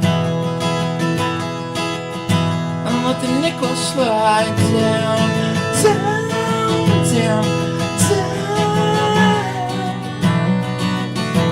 Let the nickel slide down, down, down, down. 'Cause I'm gonna choose the track.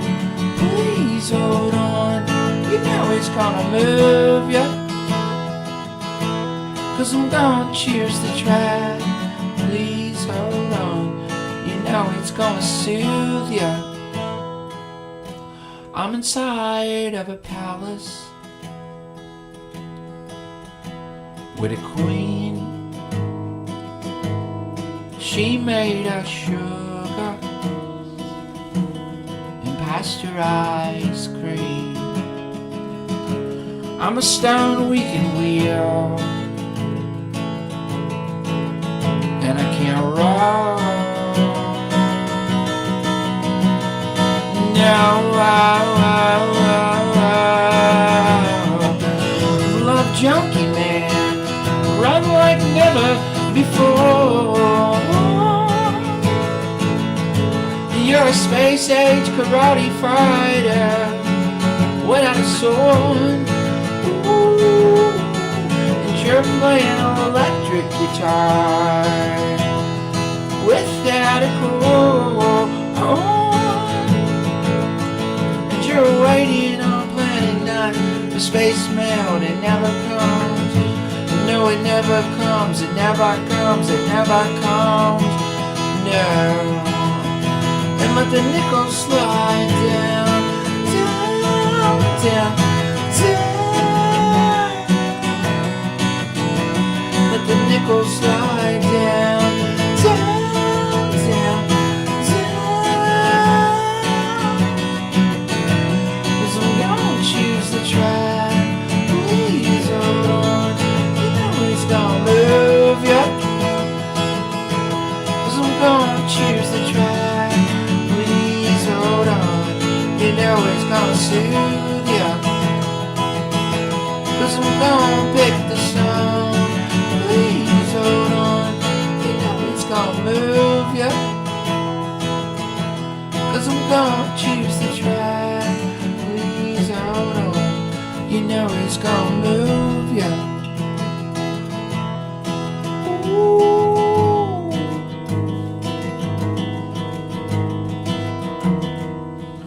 Yeah. Alright. Yeah. Yeah, mama.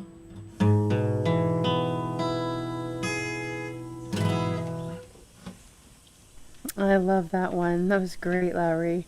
Great Thank song, you. Larry. Great Yeah, I song. love that. That's one of my That's favorites of yours. fucking it's a breakup song, dude. It's just a total fucking breakup song. It's a heart wrencher. Yeah, yeah. It's an awesome song, though. Right, Johnny? Thank you. I did love her. I thought it was great, and then it was just a train wreck, and maybe I avoided it. I avoided it early, and then just wrote some stuff about it. But we're gonna hang around and keep you guys on the speakers and listen, and maybe All you know, right. I don't know how dark you're getting tonight. It's probably gonna be pretty dark, but maybe we'll pop in. We're in the times we're in. It's not my fault. Don't blame me. I know. It's like you just serve whatever's being served to you. Right? Yeah, we're gonna keep the speakers on, and love you guys. right. And Dave's Yeah. done tonight too, so you guys Okay. keep on rocking. All right. All right. Good Thanks, Lowry. feedback. All right. Cheers. Yeah. Greg, good to see you coming in. Okay, Forge, did you have another song you want us to pull up? Or are you going to perform live or applesauce? If you know, you know. Right, Greg? True. Too much bad stuff going on. But glad we can kind of be here together to support each other through it and have this time of music and, you know, just having a good time. Right, Johnny? He feels things deeply too. Okay, Forge or the Mind, are you with us? Oh, thank you, Dawn. Yeah, it has been a great night of music so far, that's for sure. Okay, he might have stepped away for a minute. So let's go to you, Tony. Okay. All right. One. All right, we turn off your echo. There we go.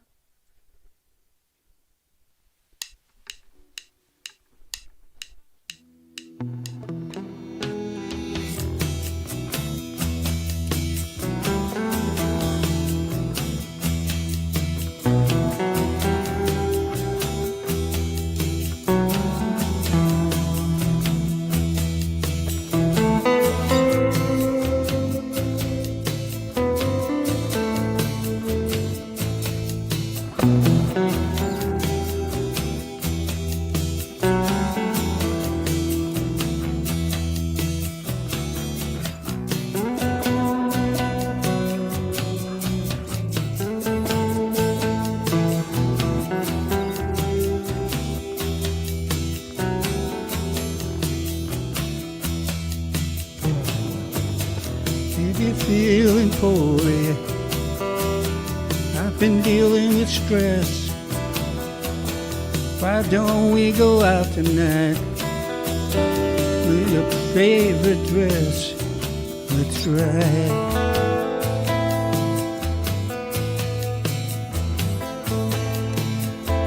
Let's ride.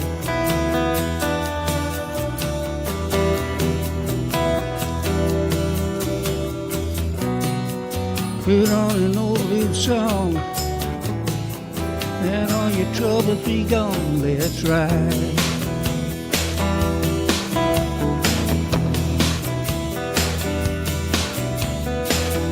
Feel like I'm a prisoner, like my own design. I've been a bad listener, but I hear tonight. Let's ride.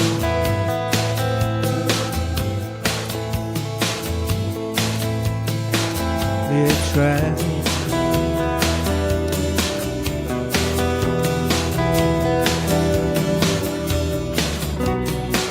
Put on an old blues song, let all your troubles be gone. Let's ride.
Dark out here, I don't feel alone.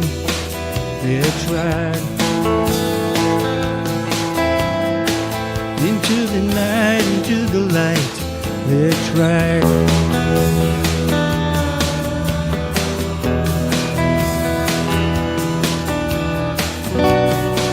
Put on an old blues song, let all your troubles be gone. Let's ride.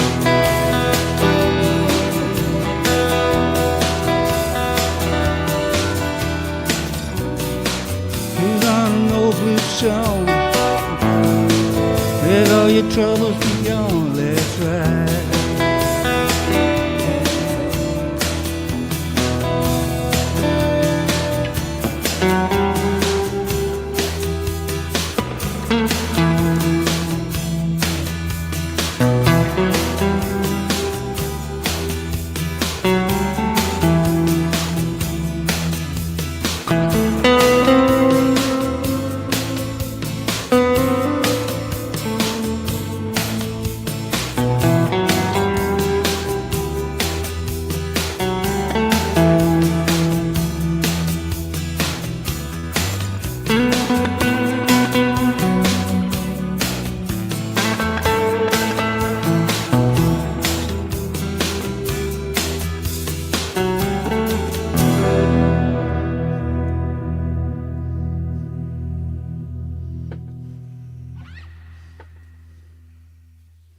Phenomenal as always, Tony.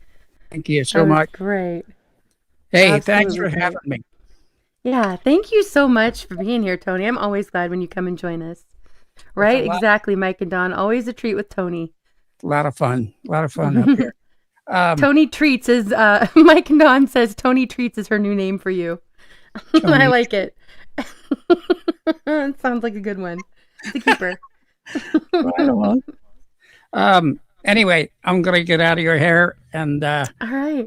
you guys have a great night. It's been wonderful watching everybody perform and participating, and Yeah. Good to see you, Mr. Tony. yeah, great to Absolutely. see you, man. And hey, get in touch with me, by the way, some guy. Yes, sir. We need to get together and put out a collab. I think. Maybe yeah, Yes, that sir. would be awesome. Maybe put your emails in the private chat backstage. So if you're comfortable Yeah, with I that. think we've already emailed each other. We've taken the think first step. I We just think need we to. Oh, did. good. Yeah, so shoot me an email and we'll get something going. Yes, sir. All right, Fantastic. good night, Love it. everybody. God bless. We'll talk Yes, to you God later. bless, Tony. Much Bye love. bye. Okay. Yeah, ear candy. That's right, Jerry. Always. Okay. Ray, you are up next.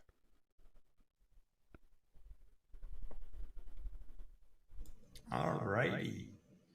I'm All guessing right, always Dana. next one is going to be one you've probably already heard. Mad Season River to Sea. Yeah, this is a great song. But here we go. If it's a second time, it is. But here we go. One moment.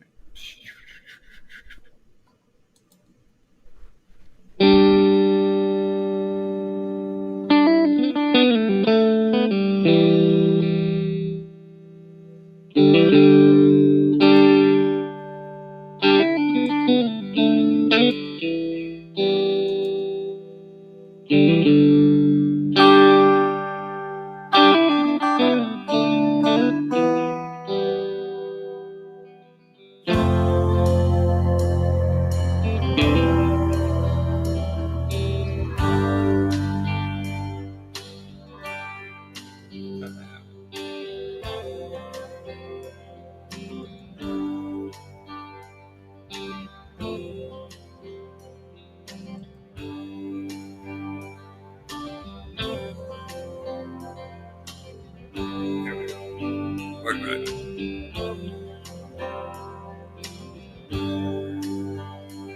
My pain is self-chosen. At least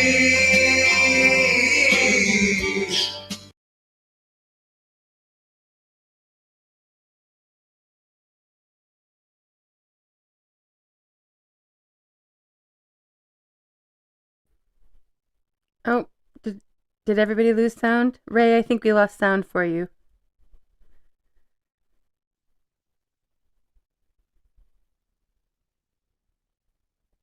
Ray, can you hear me? We lost your sound.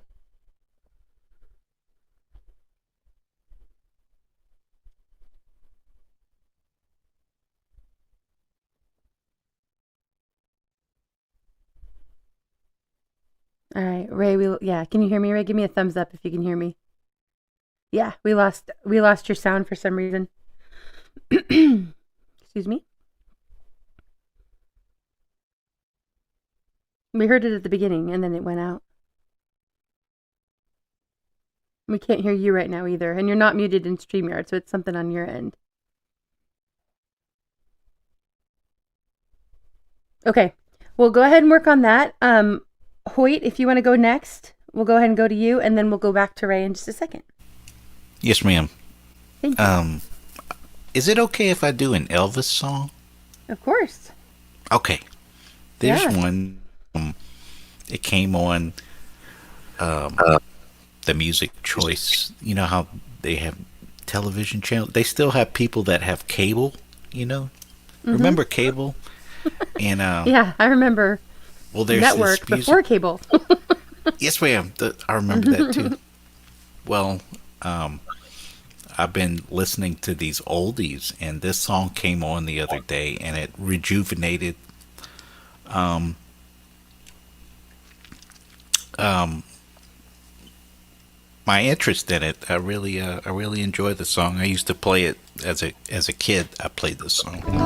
It's called "Fool Such as I."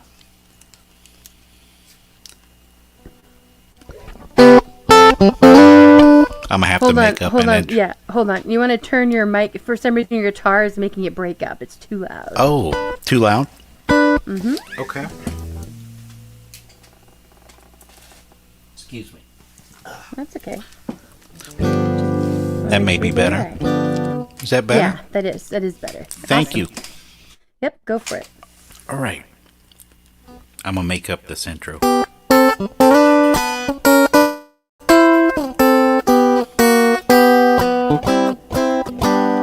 Pardon me if I'm sentimental when we say goodbye. Don't be angry with me, darling, should I cry? Now you're gone, I'll dream a little dream as days go by. Now and then there's a fool such as I. Yeah, now and then there's a fool such as I am over you. You taught me out of love, and now you say that we are through. I'm a fool, I'll love you, dear, until the day I die. Now and then there's a fool such as I.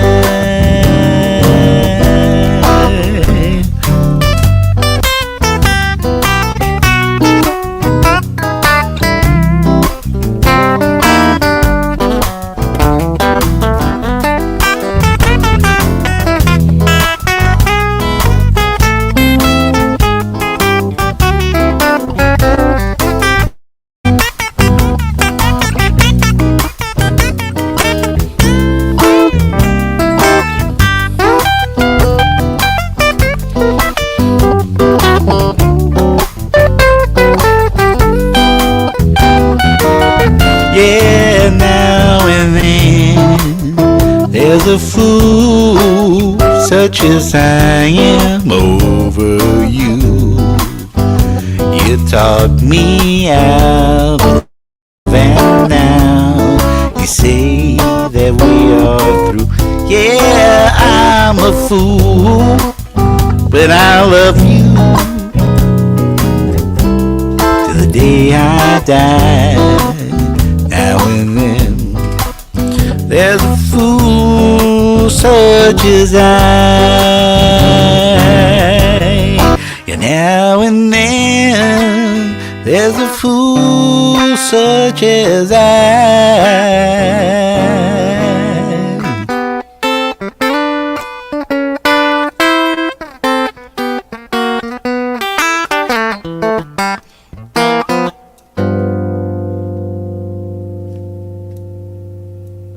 Love that, Hoyt. That was great.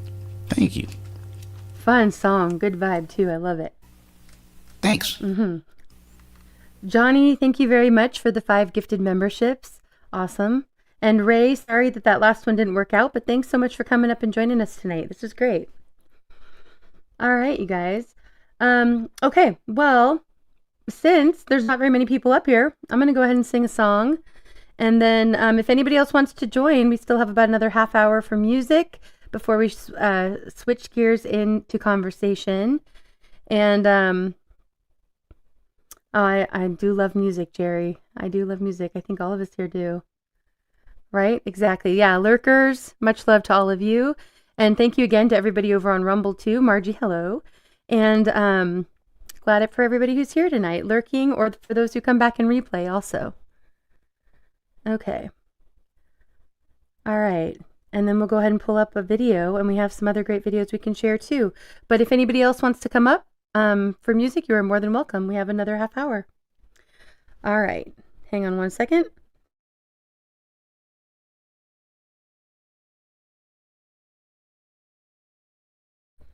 All right. I wasn't going to sing this tonight, but I figure since we don't have a lot of people up here, I will. And yeah, that was a great song. Really well done, Hoyt. Okay. Here we go.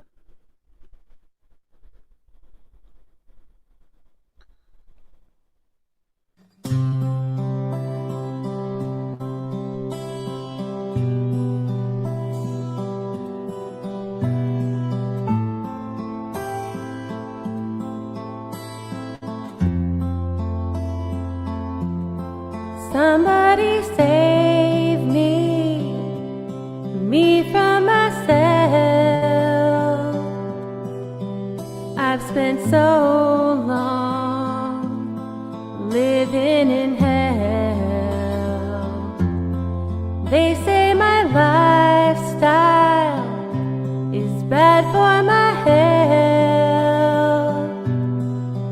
It's the only thing that seems to help.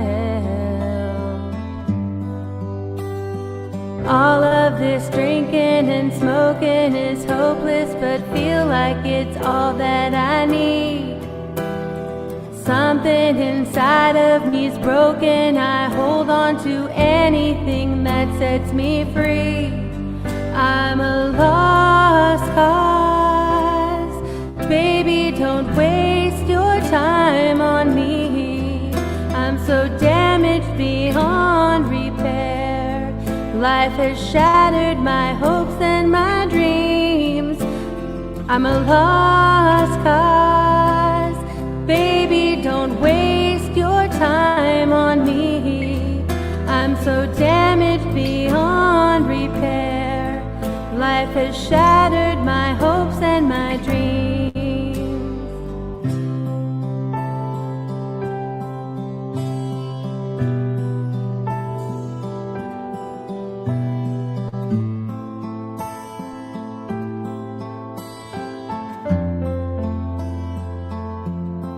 What if the night sky was missing the moon? There were no shooting stars to use wishing on you. And all of my sorrows, I just washed them down. It's the only peace I've ever found. All of this drinking and smoking is hopeless, but feel like it's all that I need. Something inside of me's broken. I hold on to anything that sets me free. I'm a lost cause. Baby, don't waste your time on me. I'm so damaged beyond repair. Life has shattered my hopes and my dreams. I'm a lost cause. Baby, don't waste your time on me. I'm so damaged beyond repair. Life has shattered my hopes and my dreams.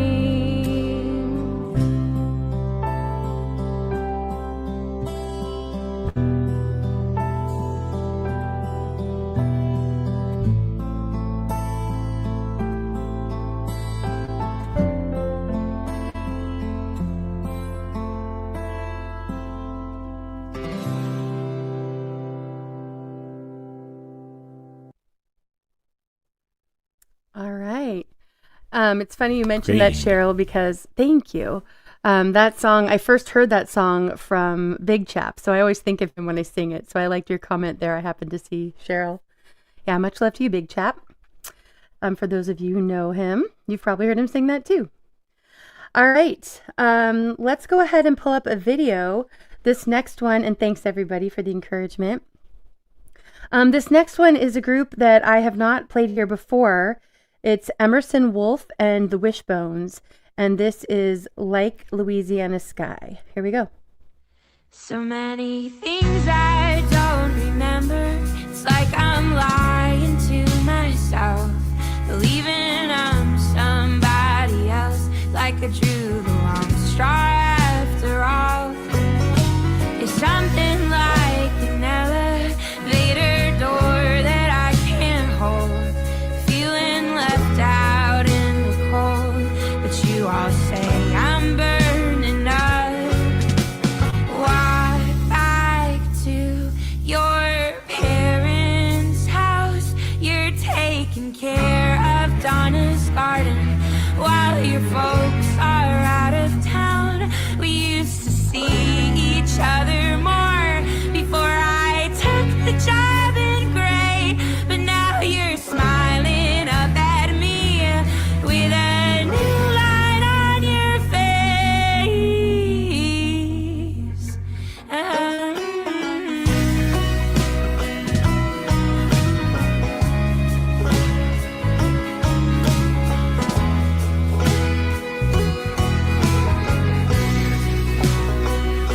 Remember curled up in my bedroom, summer days too hot to leave. I thought we'd talk about it at least, but she won't talk to me now at all. Still asleep, the little children, we're watching angels kneel and weep from a bench on Congress Street. Makes this town feel awful small.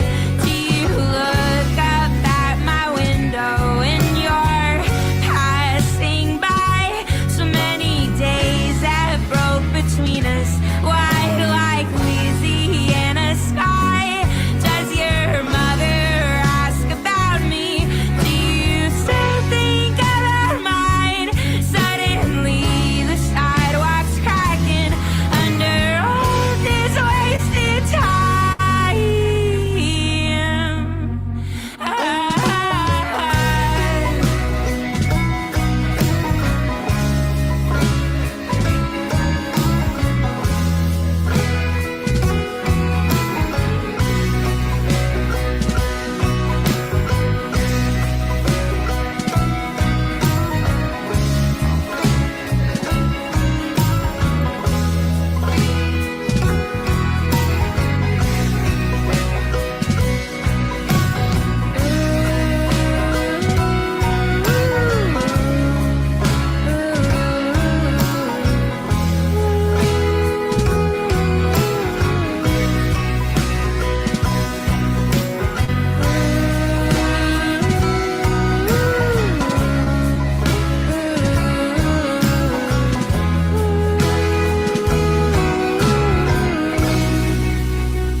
All right.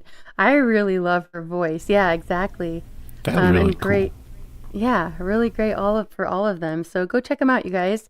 They had some other great songs, and I'm looking forward to finding out more about their music and them as well. Yeah, her voice rules. I agree. Yeah. All right. Yeah, it is always awesome, Rune. A very unique and nostalgic sound. I agree, Watt.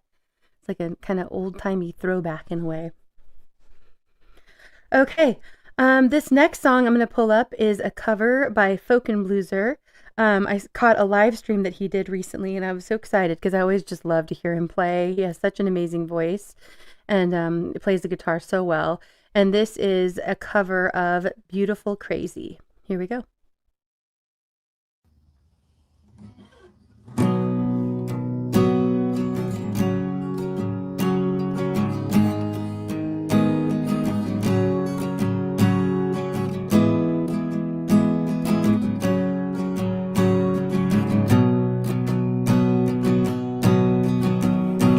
Day starts with a coffee, ends with a wine. Takes forever getting ready. She's never on time for anything.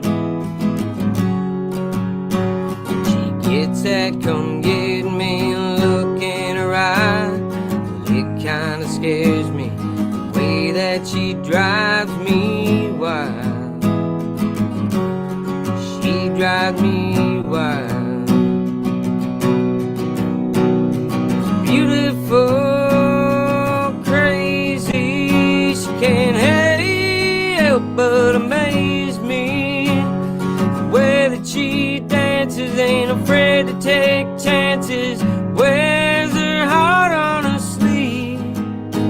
She's crazy, but her crazy is beautiful to me.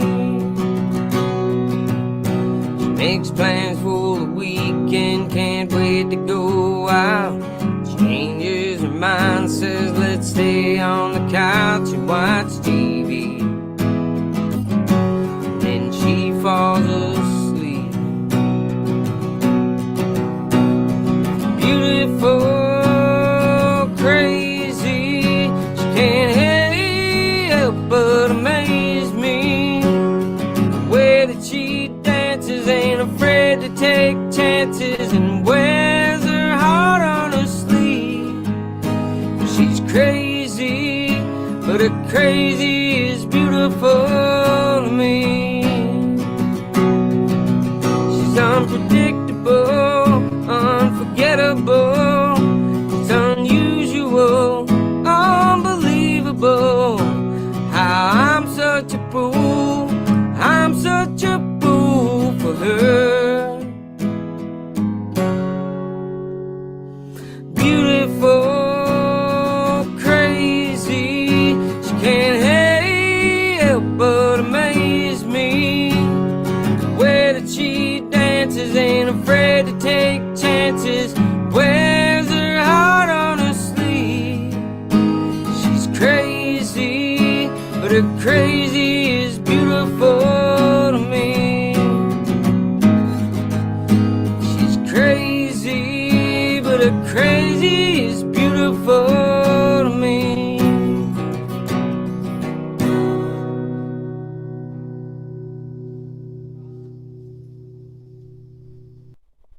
All right, love that one from Al, Folk and Blueser. That was a cover that he did, and I just love that one with his voice and his guitar. Dee, much love to you. Good to see you here. Thanks for being here. Glad you're dancing and enjoying the music. Yeah, it is a beautiful song. Agreed 101. That's right, Don. Folk and Blueser is fucking grooving. Well put. Yeah, he's always awesome. Yeah, he is. Yeah, you guys go sub him up, and I don't think he does live streams very often, but I'm always glad to catch him when he does. All right, Hoyt, you are up. Oh yeah, that would be amazing. Oh boy. Well, ask him, Blue, but I think that'd be awesome. I bet you'd be down for that.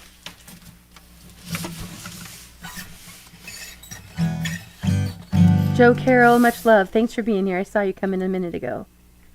Glad you're here. All right. I'm just going to play this one with the mic and the acoustic and maybe a little drums behind it. All right. I saw you sitting down in here from where you sit. Oh, I'm going to have to. Here we go. Saw you sitting down in here from way across the place. I couldn't stand to see you with that look up on your face. It's tough when things don't work out right between a woman and a man. It seems that love can't be worked out much more than it ever can. Ooh, but he ain't the only snake in the lake, and you ain't the only fish in the sea. But here's some consolation I'll give if you can't take. He ain't the only snake in the lake. That's rough. I gotta change key. Whatever brought you here tonight, probably don't need to know. But I thought I might as well be polite and have a chat before you go. Please don't let me hold you up I'll keep you for heaven's sake.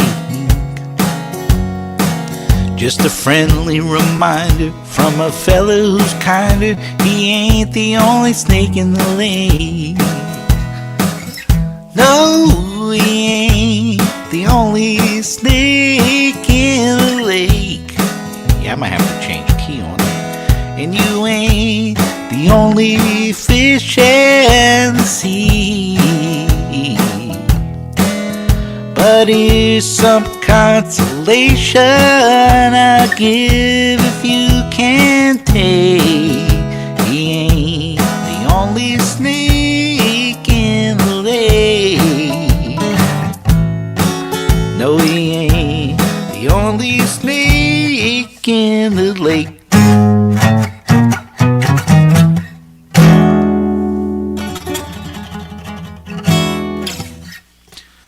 I love that. That was great. It's a fun song. I hadn't heard that before. I had to change keys because I was squeaking so bad. Yeah, I like how you did that in real time and it still sounded amazing. Thank you. Yeah. And there are too many snakes in the lake. We know that, right? Oh, way too many. Yep. Rune, get some sleep. Much love to you. And Kush, God bless. Thanks for being here, you guys. Much love. Okay, yeah, that was fantastic. All right, you guys, I'm going to pull up a song here. This is on Songs from the Rua Room's channel, and the artist is Bram Van Langen. This is his song, Island. Here we go. If we could only be an island, no one washed up on our shores, no pollution to our own world. What is mine is what is yours. I used to think that I would need someone to hide with from poachers in the walls. Although the sea would glimmer, not everything that shines is gold. If we could only be an island, the twilight bleeding through the trees, bathing in truth and blissful timelessness, our lives aligned with birds and bees. I used to carve in stone, one can't live love alone, nor can it be immured. No birds rest on the highest beams, no branch can hold the weight of hope.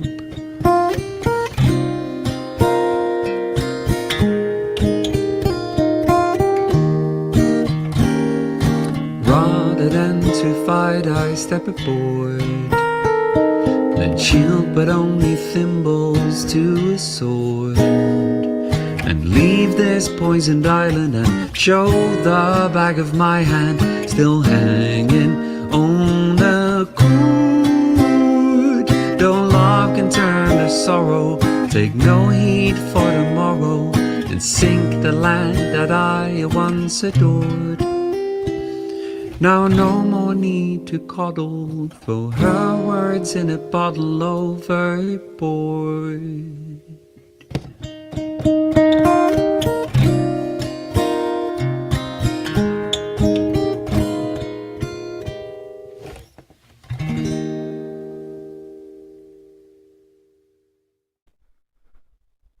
Beautiful song. Really love that by Bram Van Langen. Bram Van Langen. And go and check out Songs from the Rua Room, you guys. Dahi is the channel owner there, and he does an amazing job sharing out tons of singer-songwriters with original music and a really good community and always great streams. So go and check him out. All right. Much love to everybody hanging out here. I'm glad for all the great music tonight. We're going to go ahead and pull up one more song, and then we will go back to you, Some Guy. Thanks for being here and hanging out and sticking with the great music. All right. This next song is a song that I've played here before, and she actually just put out a live version of it on her channel, but the sound is a lot better on this one, so I'm going to go ahead and stick to the this video. But it's Rachel A.O., and this is her song Demons, and I hope you guys all enjoy it. I love every single one of her songs, and her lyrics are just always like really impactful. So here we go.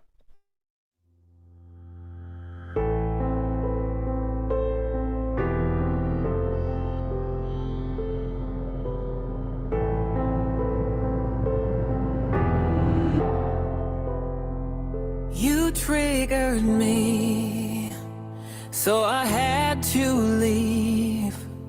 What I didn't see is that you needed me, but we can't help each other fight our demons when we're standing alone and not complete.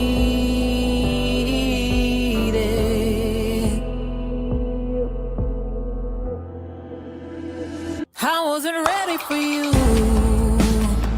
and you weren't ready for me.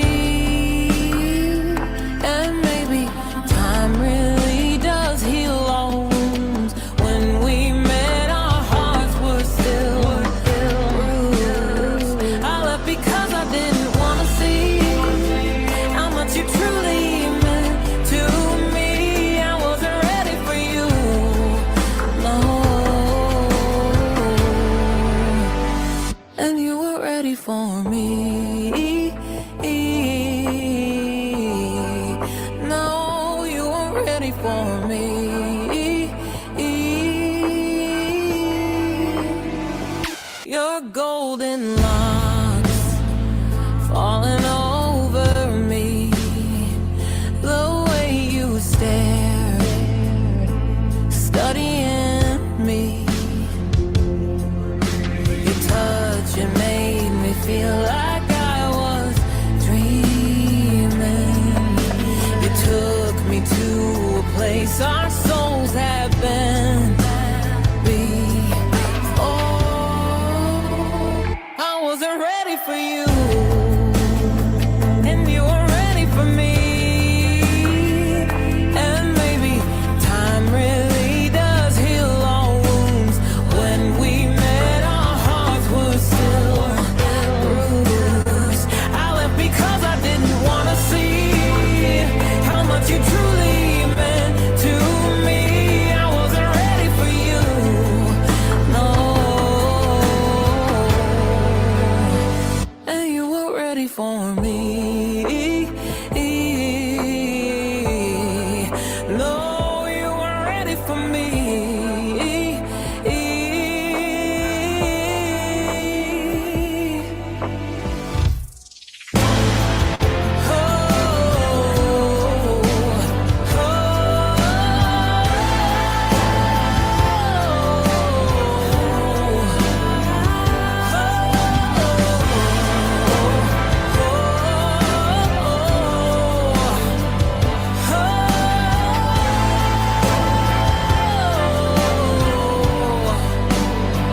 I wasn't ready for you, and you weren't ready for me. And maybe time really does heal all wounds. When we met, our hearts were still bruised. I left because I didn't want to see how much you truly meant to me. I wasn't ready for you, no.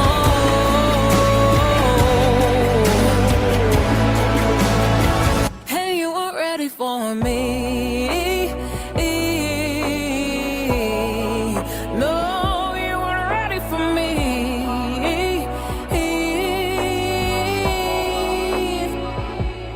But we can't help each other fight our demons when we're standing alone and not complete.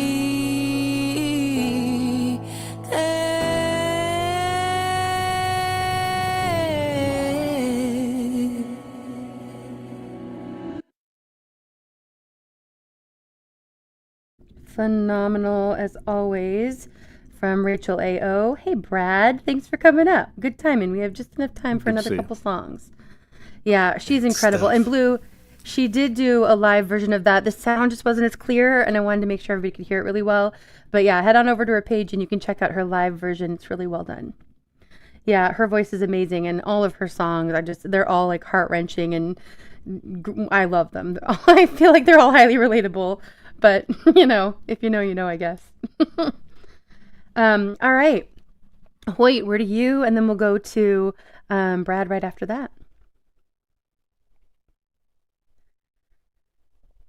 Yes, ma'am.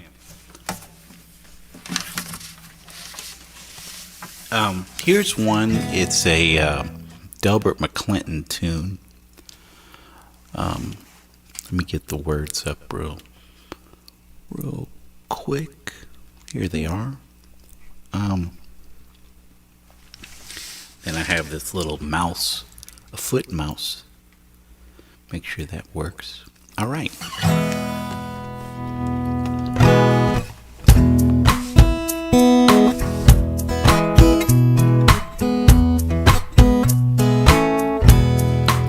She left the lipstick letter on the mirror, shattered on the bathroom floor.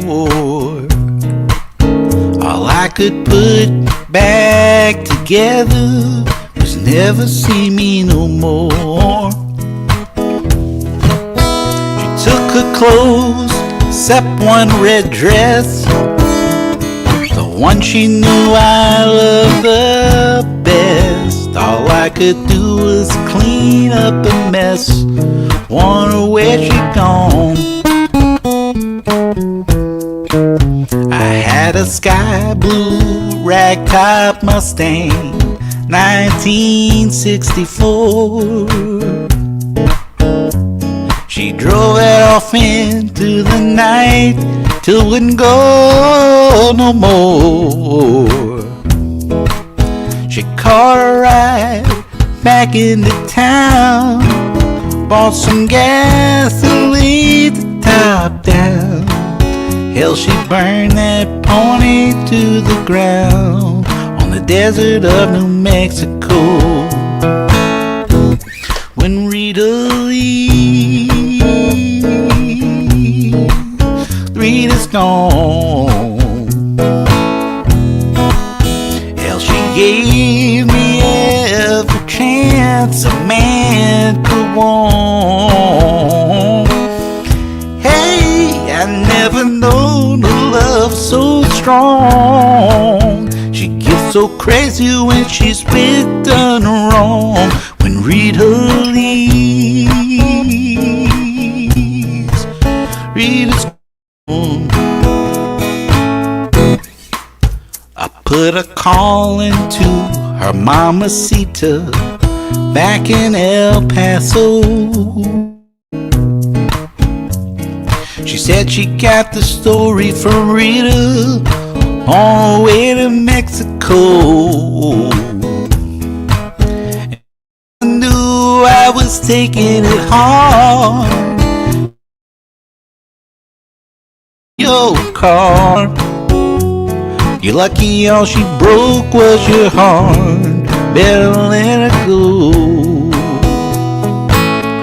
'Cause when Rita leaves,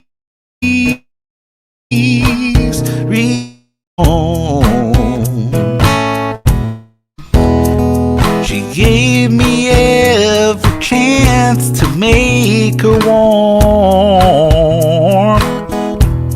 I've never known a love so strong. She gets so crazy when she's been wrong. When Rita leaves, Rita's gone. When Rita leaves, Rita's gone. And when Rita leaves, Rita's gone.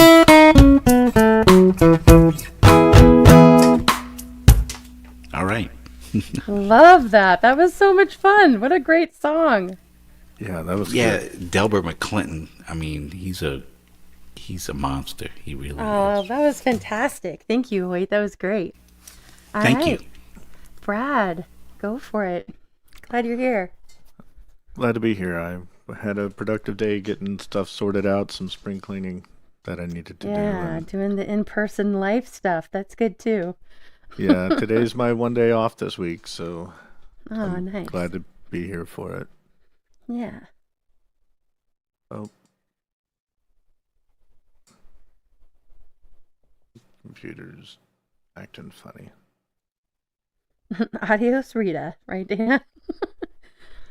Yeah, it was great.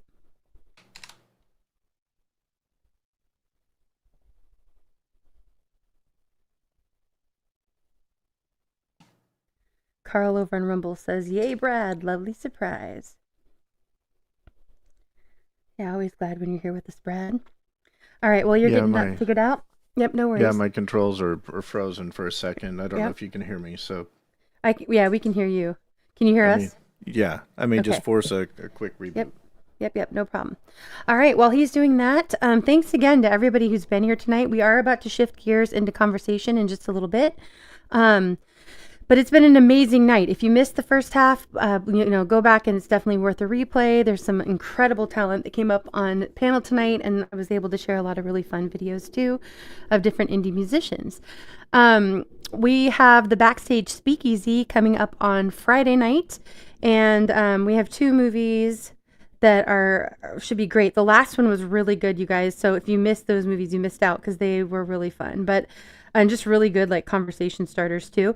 We have 2 movies that I have not seen coming up this Friday. They are Act of Valor and The Kingdom. Maybe I've seen The Kingdom, actually. I'm not sure about that one. But should be a lot of fun. We usually head backstage around 11 p.m. Eastern and hang out for about an hour and start the first... I don't know if that's Brad or me. Hopefully I'm still... Yeah, okay. Hopefully I'm still here. I think that was Brad. All right, there we go. But we start the first movie about an hour later around midnight Eastern, and then we hang out for a little bit in between the 2 movies, and then start the second movie. So it's a lot of good people back there. It's a good place to come and hang out and get to know people better. It's just like here. The link is pinned at the top of the chat, and you come and join us backstage, and then we just don't go live. So we're able to watch some things back there that for copyright and stuff we can't watch on YouTube. And then some people come back that, like I said, don't come up on YouTube. So it's a really great place to get to know people better. All right, Brad, we're all set. Go for it.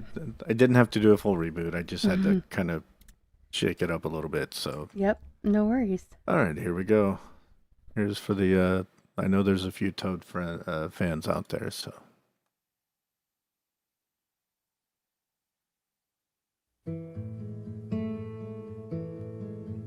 One part of me just wants to tell you everything. One part just needs the quiet. And if I'm lonely here, I'm lonely here. And on the telephone you offer reassurance. I will not take these things for granted. I will not take these things. How can I hold the part of me that only you can carry? It needs a strength I haven't found. But if it's frightening, I'll bear the cold. And on the telephone you offer warm asylum. I'm listening, flowers in the garden, laughter in the hall, children in the park. I will not take these things for granted. I will not take these things for granted. I will not take these things for granted. I will not take these things anymore.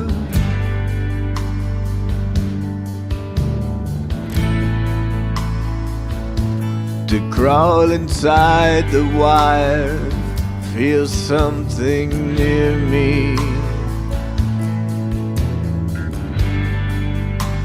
To feel this accepting that it is lonely here, but not alone. And on the telephone you offer visions dancing. I'm listening, music in the bedroom, laughter in the hall.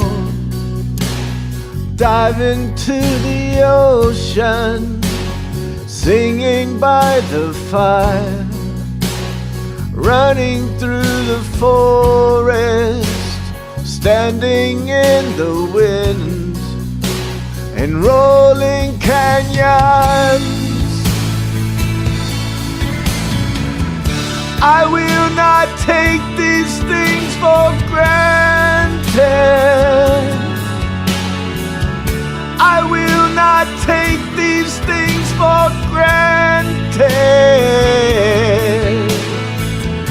I will not take these things for granted.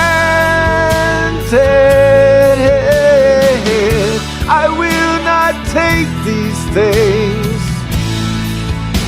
anymore.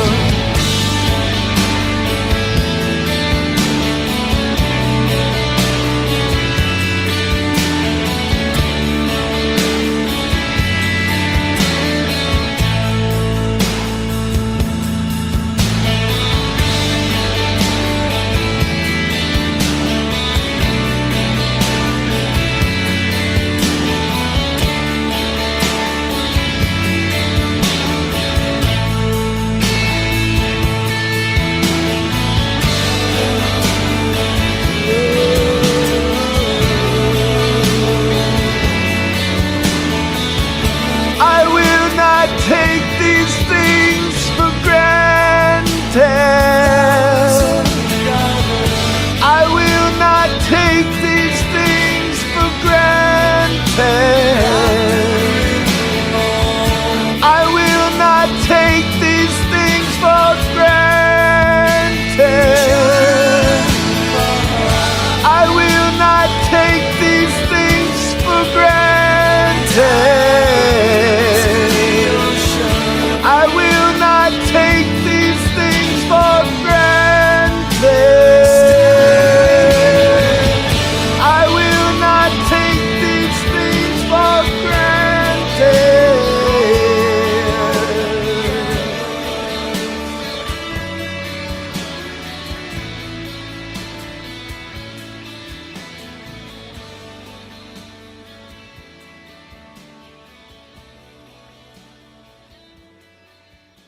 A little bit of a deep cut. That was awesome, Brad. Oh, love that. Really, really well done. Your voice is incredible. I'm always glad when you come on, Brad. Thank you. It's awesome. I want to read the statement that Watt put in. He says, just as a melody can touch the deepest corners of our souls, so too can a meaningful conversation remind us of our shared humanity. I should say that every time when we're switching from music to conversation, Watt. That's just perfect. Well said. Okay. I saw some people in the chat talking about gardening while that song was going, and I'm so happy to hear people are out there getting their gardens started and that we're getting into that time of year. Okay, Brad, if you're willing to stay up for one more song, that'd be great. I'm going to go ahead and pull up a video, and then I'll come to you right after, in between, because we're just about to shift gears. And then if anybody else wants to come up for conversation, we're going to start off with a couple short videos, and you're more than welcome to come and join the panel. The link is pinned at the top of the chat, and as long as I know you, it's open to everybody. All right, this is a song by the Chandler Brothers.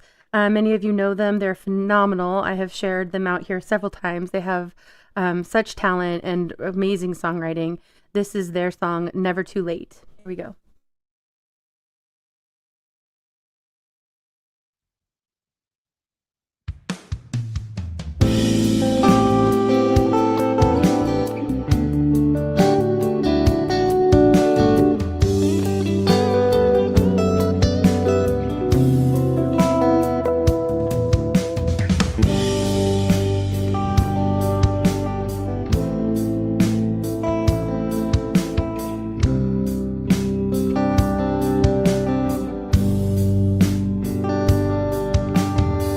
Wish that I could have tried just a little harder, spent just a little more time.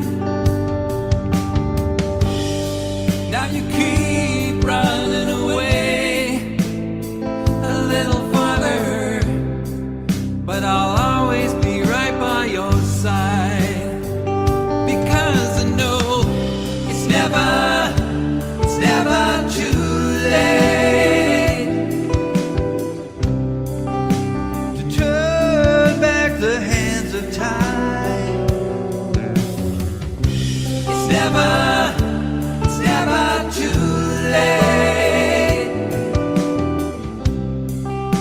My heart is on the line.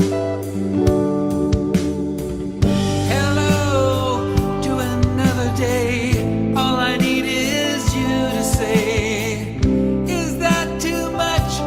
I'm still missing you. Let me get around in your head just a little more of your clever imagination. It's never too late to turn back the hands of time. It's never too late. My heart is on the line.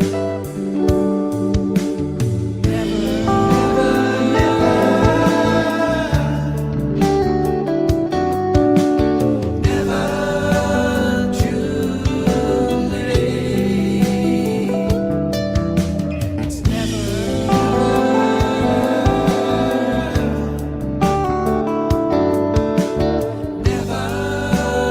too late.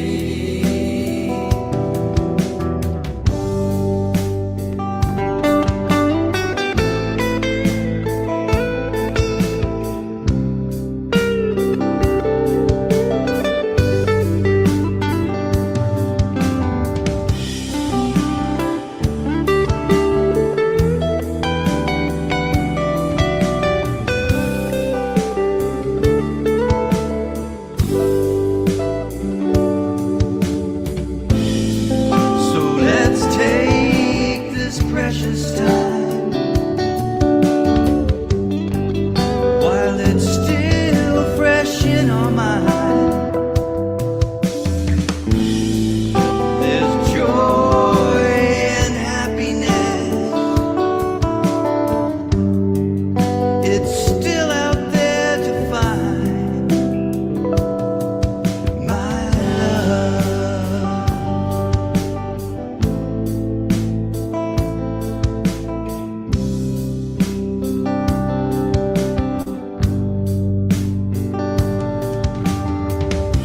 It's never too late.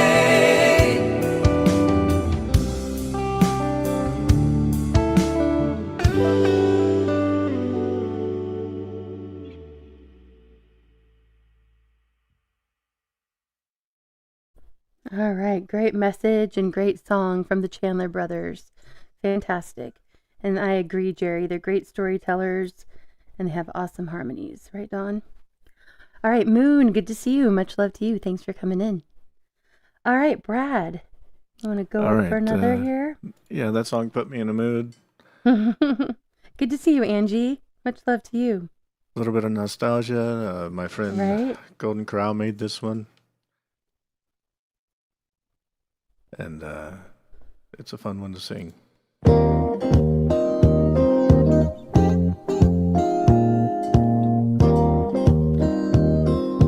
Shout out to the Little River Band on 8-track and the Old Brown Band. My mom loved this band. Monday night, it was late, I was walking you home. We got down to the gate and I was dreaming of the night. Would it turn out right? How to tell you, girl, I want to build my world around you. Tell you that it's true. I want to make you understand I'm talking about a lifetime plan. That's the way it began. We were hand in hand. Glenn Miller's band was better than before. We yelled and screamed for more. And a porter too made us dance across the room. It ended all too soon. On the way back home, I promised you'd never be alone. Hurry, don't be late, I can hardly wait. I said to myself, when we're old, we'll go dancing in the dark, walking through the park and reminiscing.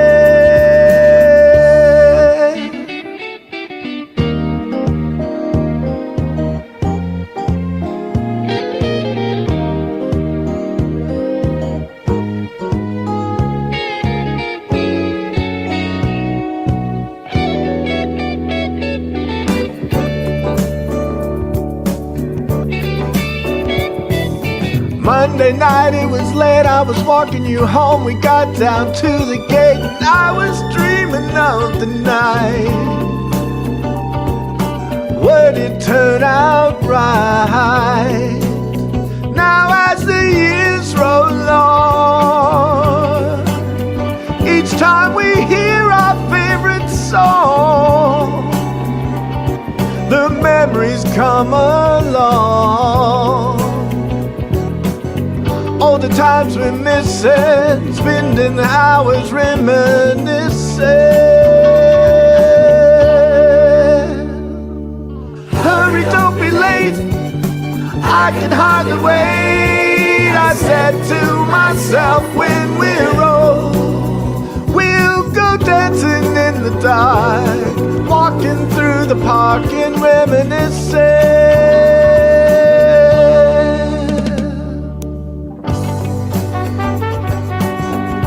Hey, Massey.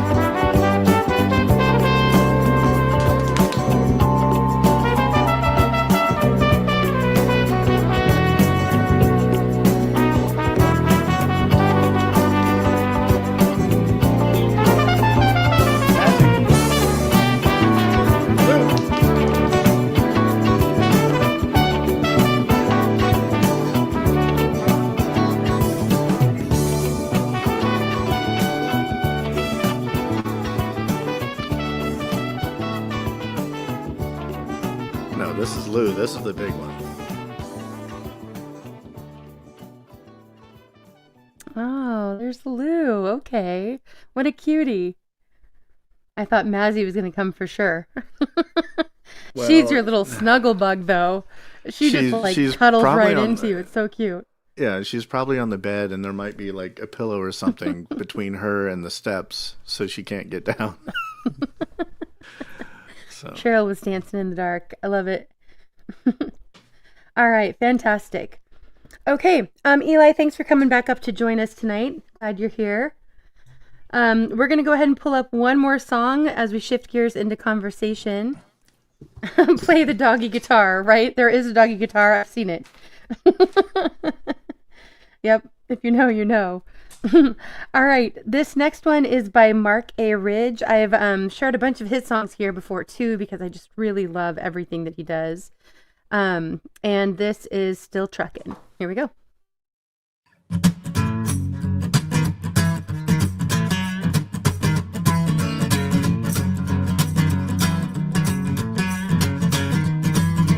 Blue 75 down 41, barreling down the road. I got my big rig weighted down just right with the 45 ton load. I'm still trucking all day long. I gotta get this load to Mississippi, and then, honey, I'm gonna head back on home to you. Got 1,400 miles left, 2 old tanks of fuel. Got a backup bottle of pissing when this other one gets too full. You know I'm still shrugging all day long.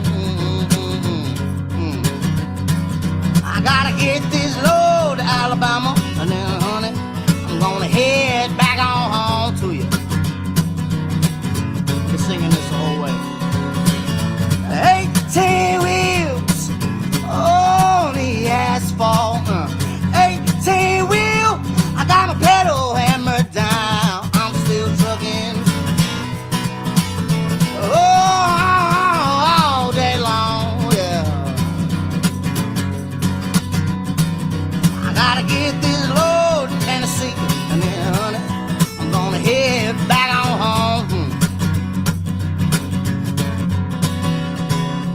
There ain't enough money lying around to back up on my debt. People saying that they like my sound. I ain't made none yet. I'm still trucking all day long, baby. Yes, I gotta get this load to Kentucky, and then, honey, I'm gonna head back on home. I got me a gig I'm playing right down there at the bar. Why don't you pour me a shot of whiskey, let the mama love me, pour right out my heart, 'cause I'm still trucking all day long.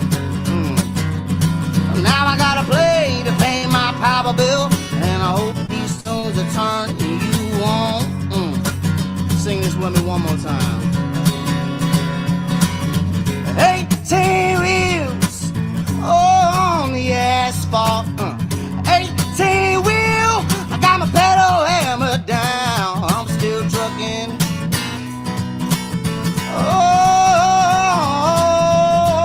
all day long. Now I gotta play to pay my power bill, and I hope these tunes are turning. Said I gotta play to pay my power bill, and I hope these tunes are turning you. I said I gotta play to pay my power bill, and I hope these tunes are turning you on.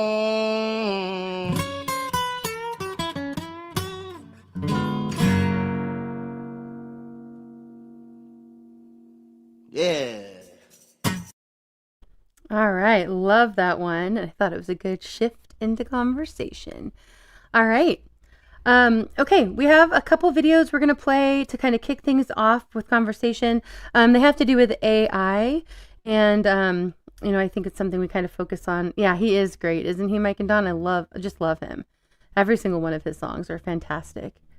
Right? Exactly, Don. Okay. So this first video is by After School. They're a great channel. You guys go and check them out. They cover all sorts of different topics and just sort of do it in a cool way. You'll see if you aren't familiar with them. Daryl, good to see you. Yeah, I love that one too. Fantastic. Also, really quickly, since Angie's in here, I want to say many of you who have been going through withdrawals like I have from the words game that JM usually streams on Mondays before my streams.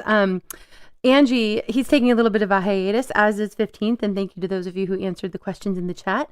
Angie has started streaming the words game over on her channel. So if you're interested, if one of my mods could drop her link, go and sub her up. Angie is an amazing person anyway and has great content.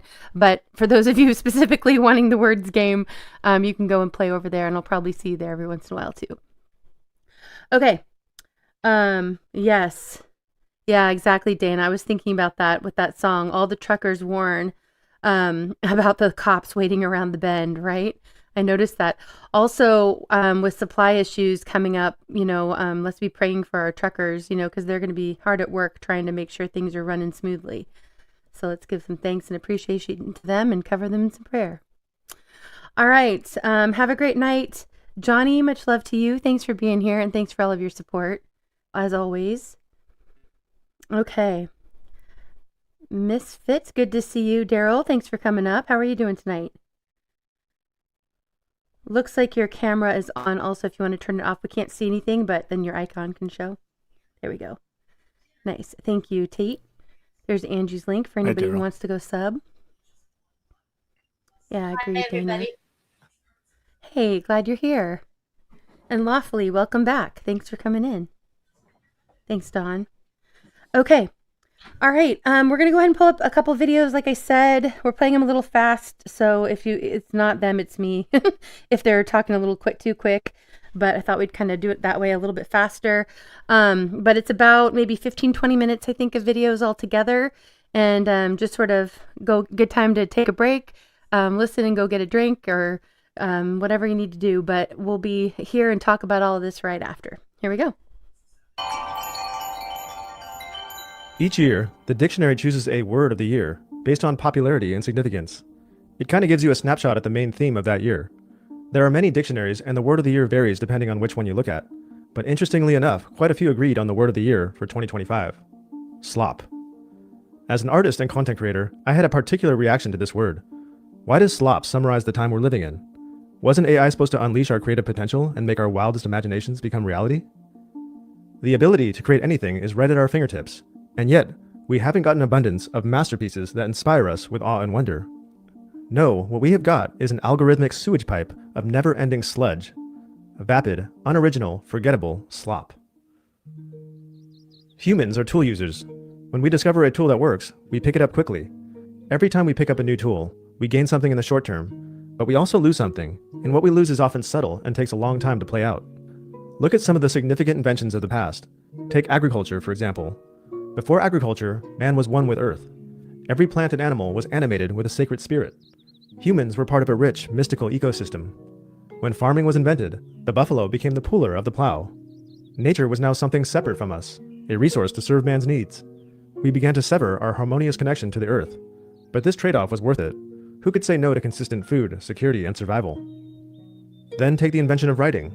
This moment was detailed in the philosophical myth found in Plato's Phaedrus, where Socrates describes the Egyptian god Thoth presenting the invention of writing to the Egyptian king Thamus.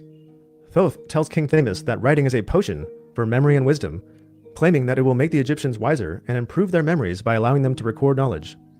King Thamus argues the opposite, stating that writing will cause people to lose their internal memory because they will rely on external, written symbols rather than their own inner recollection. King Thamus predicts that people will hear much without being properly taught, leading them to appear wise while remaining ignorant. The inventions of agriculture and writing were massive changes, but they were slowly deployed over many generations. Fast forward 6,000 years, and the rate of change has increased rapidly. In the 1900s, electricity came along. Who could say no to an invention like that? But after lighting up our cities, we began to lose our connection to the night sky. Many people in dense urban areas have never really seen the stars. They are unaware of our planet's orbit, the patterns of meteor showers, the cycles of the solar system, and our place in the greater cosmos. We used to be able to navigate the land and orient ourselves in space. Now with GPS, we need help getting to a place that we've been to 20 times before that's only a few miles from our home. This list could keep going, but you get the idea. Each time we gain something with technology, we lose something as well, and what we lose is often hard to see until much later. This arrives us neatly to AI. We can all sense that AI will be the single biggest driver of change in the next decade, and may very well be our last invention. There's no denying that it's a tremendously powerful tool with limitless potential. But what are we losing as we adopt AI into our everyday lives? What are we losing by letting AI make our decisions, do our critical thinking, and create our art? For many, this could erase our reason to exist. There is a growing fear that AI will replace us all. As AI proves to do everything faster and cheaper than humans can, the unavoidable question is, what will humans do? What are we good for? What purpose will we serve? Why get out of bed when everything's already done for us? Why try to gain a skill when that skill is obsolete? Who's even going to be able to buy stuff if all the jobs are taken? There are countless videos and articles spelling out doomsday scenarios concerning the near future of AI. Most of these concerns are completely valid, but I'm not here to do that. The fact that slop is the word of the year actually gives me hope. It shows on some level that people are rejecting the idea that we are all replaceable. It reveals that there is something fundamental that humans can do that AI cannot. Since the Industrial Revolution, we have treated people like cogs in a machine to do monotonous, repetitive tasks in factories and offices, in assembly lines under fluorescent lights. We've pretended that copying numbers from one spreadsheet and pasting them in another is important work. All of a sudden, AI comes along and floods the market with agents that do repetitive tasks quicker and cheaper than any human worker can. It's killed the value of generic work. It's ended the need for humans to do dehumanizing labor. A great YouTube channel called Medieval Mindset argues that the 2030s will be the new Renaissance because in the next few years, quote, the AI flood will make unsimulated humanity the ultimate luxury good. So many of us are worried that AI will replace us, but very soon there will inevitably be a grand realization that AI can only replace the drudgery. We'll be left with a work that requires a soul and some real critical thinking. It's going to be a movement from an economy of quantity to an economy of quality, where we shift our focus to doing things that the machine cannot. End quote. AI does not know how to produce anything meaningful. Meaning cannot be manufactured. Meaning is found in suffering, especially in the pursuit of something noble. The more we suffer to reach our aim, the more meaningful the journey becomes. AI does not know what hard work is because it doesn't know struggle. It will never have to grapple with a tough decision. It doesn't feel shame for being wrong or the joy that comes from failing 100 times and finally succeeding. Wrestling with suffering, discomfort, risk, and adversity is an integral part of what truly makes us feel alive. It reminds me of the beautiful monologue from Robin Williams in Good Will Hunting, where he tells Will that just because he's read a book on Michelangelo doesn't mean he knows what it feels like to stand underneath the Sistine Chapel. Just because he can recite Shakespeare doesn't mean he knows what it feels like to fall in love and be vulnerable. To have knowledge is one thing, to have experience is something entirely different. If there is no experience embedded in creation, then the creation is like a superficial gift, one with dazzling wrapping paper, but which is ultimately empty on the inside. And this is why movies, poetry, paintings, and music produced by AI feels hollow. It's a violation of human expression. It may look or sound cool to our senses, but it doesn't touch the heart. It's not rooted in any experience, struggle, or triumph. This is why I'm actually really excited for the next few years. I believe that AI will devour itself, at least in creative terms. There's nothing left for it to train on. The only thing left is to regurgitate a regurgitation of a regurgitation. I foresee a renaissance in the near future, where humans discover what it means to be human again. We are tired of the sanitized AI hologram. We want something real, imperfect, authentic, and surprising. Unsimulated humanity will become the ultimate luxury good. Carpenters will take pride in crafting a chair again. Businesses will use hand-drawn labels on their products. Speakers will express their spontaneous feelings, and we will enjoy their ums, ahs, and stutters. We will applaud the squeaky noises caused by fingers sliding against the strings of a guitar. Diners may even laugh when a human waiter gets their order wrong. People will want to live in colorful, funky, decorative homes instead of the mass-produced concrete boxes we see now. Maybe we can even get back to building extraordinary monuments again, like cathedrals, temples, and pyramids. Of course, there will always be people who don't care about meaning. They will just want the final product. They don't want artwork that touches their soul, they just want to be entertained. AI slop will get better and better at capturing people's attention. It will get better and better at pleasing our senses. There will be many people who will choose an AI robot partner over the messiness of real romance. But I'm encouraged because I've noticed a growing trend of young people who seem to be aware of the brain rot they're being force-fed, and they're taking their lives back, rejecting AI slop and these algorithms that are robbing them of real experience. Surprisingly, many of Gen Z and younger have traded in their smartphones for dumb phones. They've committed to reading physical books, going outside, and having real face-to-face adventures. They are seeking to reconnect with something modern civilization has lost: a soul. This is really what After School has been about for so long. In a sea of mindless slop, I want this channel to stand out as a beacon of light, which appeals to your conscious mind. I'd like you to walk away from each video feeling like you learned something of value to your life, hopefully something meaningful. Yes, the temptation to use AI is there, and I'm not here to condemn anyone using it. But for me, the joy of making these videos does not come from the final product. The joy comes from the creative process itself. Making these videos is how I learn. I don't have a content strategy. I simply make the videos about things I'm curious about, and through this endeavor, I've learned a lot. I've changed a lot. I look back at my old videos and cringe at who I used to be. But the reward for the struggle is not what I've gained, it's who I've become. So, I encourage you to strive to create something meaningful. Believe in yourself, make mistakes, and turn your imperfections into your strengths. We could be accelerating out of a dark age into a renaissance, the dawning of a new age where we shake off the fog in our minds and rediscover why we are here. The beginning is near.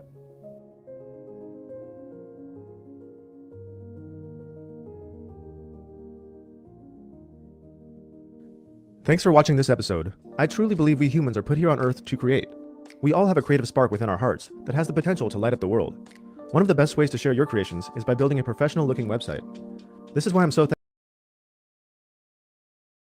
All right, we have a couple other videos coming right away that all kind of tie together with AI.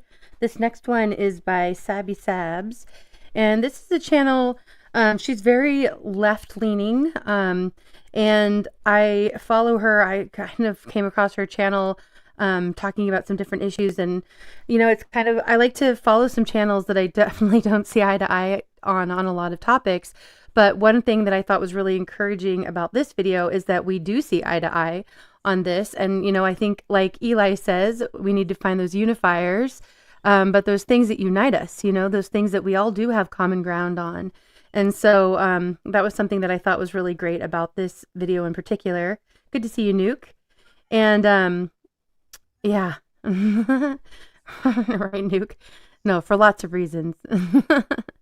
All right, but so I wanted to share this channel. Go check out her stuff, you guys. And if you want some different perspectives on things, it's always a good thing to keep an open mind. And also find the things that we have in common. But here we go. Here's Sabby Sabs. So we have been warned multiple times about surveillance, security, and our right to privacy. And I'm getting very concerned about the increase in technology that seems to be finding a way to take that from us. Now, I've watched multiple episodes of the show Black Mirror. If you haven't, I suggest that you do. It's almost as if they were warning us, and some of those things have already happened, like those robot dogs. But Meta has decided to unleash these smart glasses. And I want to take you back to about a year ago, where a group of Harvard students were able to hack smart glasses. And I want to show you what they were able to find. Now, Meta, of course, they knew about this as well, which brings to question why they are moving with the decision that they're moving with today. Check this out. Harvard students Kane Artifio and Anfu Nguyen say they created this viral video. Is your address? To sound the alarm over artificial intelligence and privacy. We built glasses that let you identify anybody on the street. The two took a pair of so-called smart glasses, which have a built-in camera. Practically undetectable, it's activated with a button or voice command. The glasses can capture photos or videos, and with artificial intelligence developed by the students, learn a lot from a face. Scouring internet databases, the AI often able to connect a face to a name, job, interest, even a home address. The information sent almost instantly straight to the user's phone. June Lee, right? Yeah. Oh, is this a warning? I think so, yeah. The tech, the students say, cost just $400 and was coded in a matter of days. Two students, albeit Harvard students, were able to do this in 4 days. Yeah. What does that say? All of the technology is already in place, and it's more just, a matter of effort into making it exist.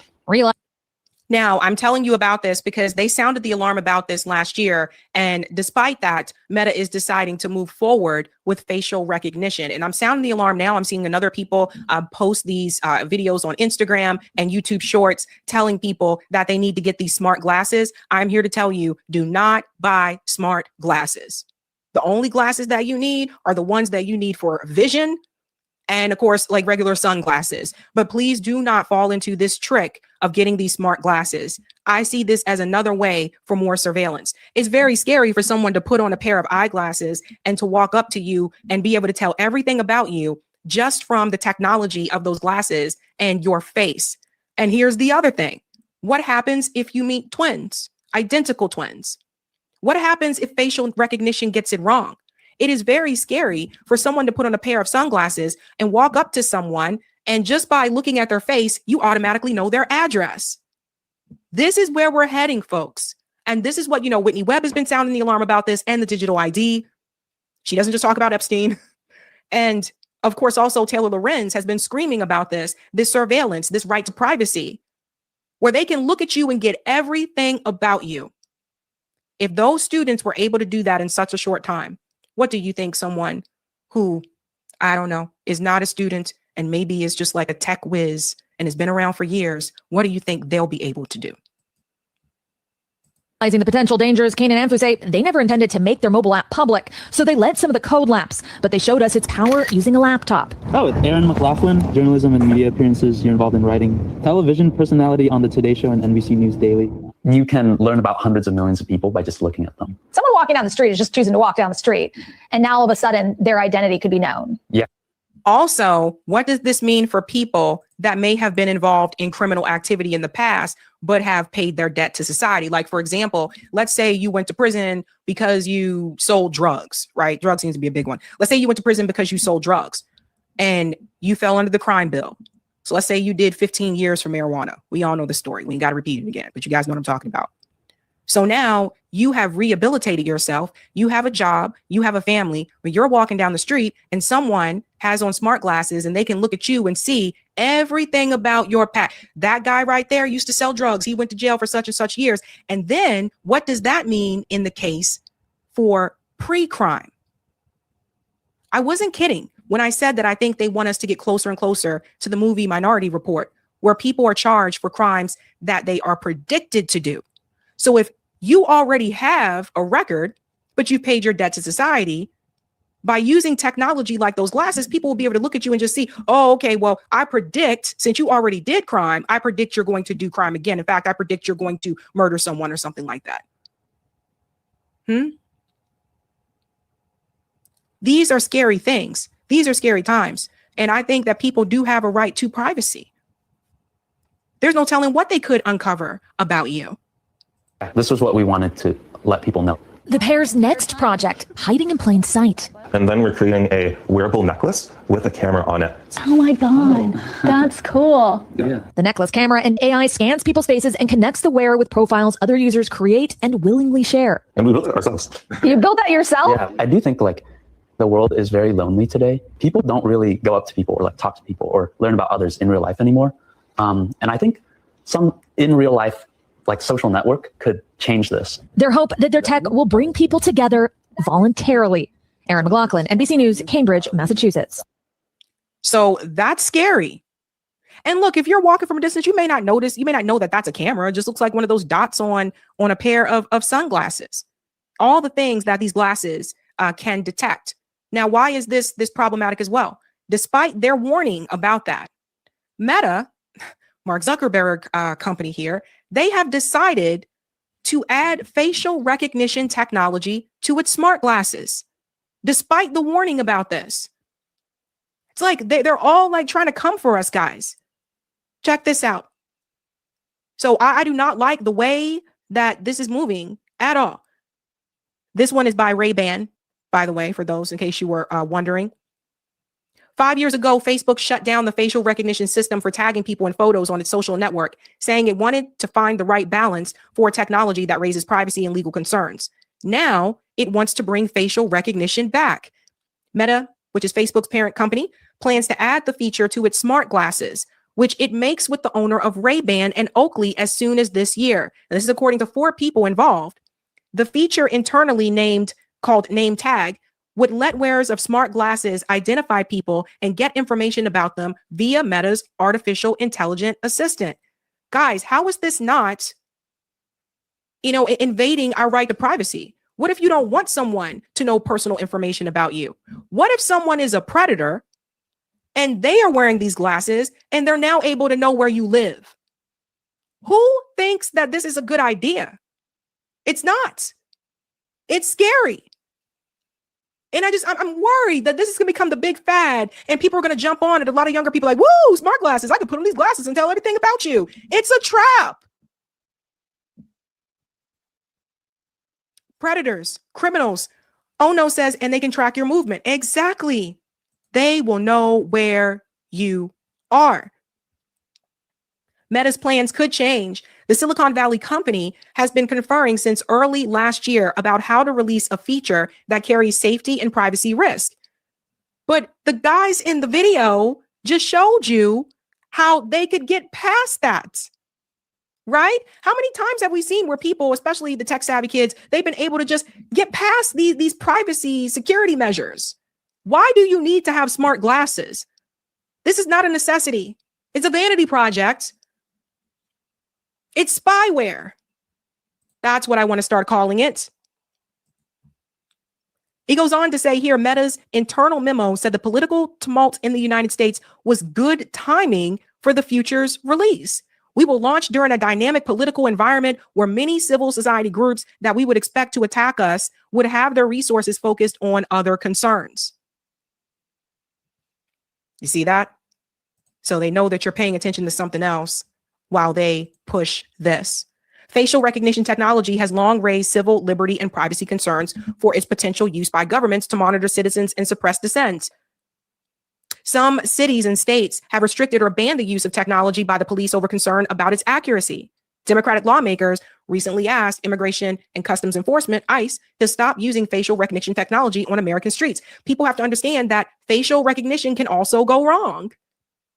Now, you're wondering, what could we probably do about this? This is where I say we need to take it local, right? This is where I think that people need to contact their city councilors, their mayors, the governor.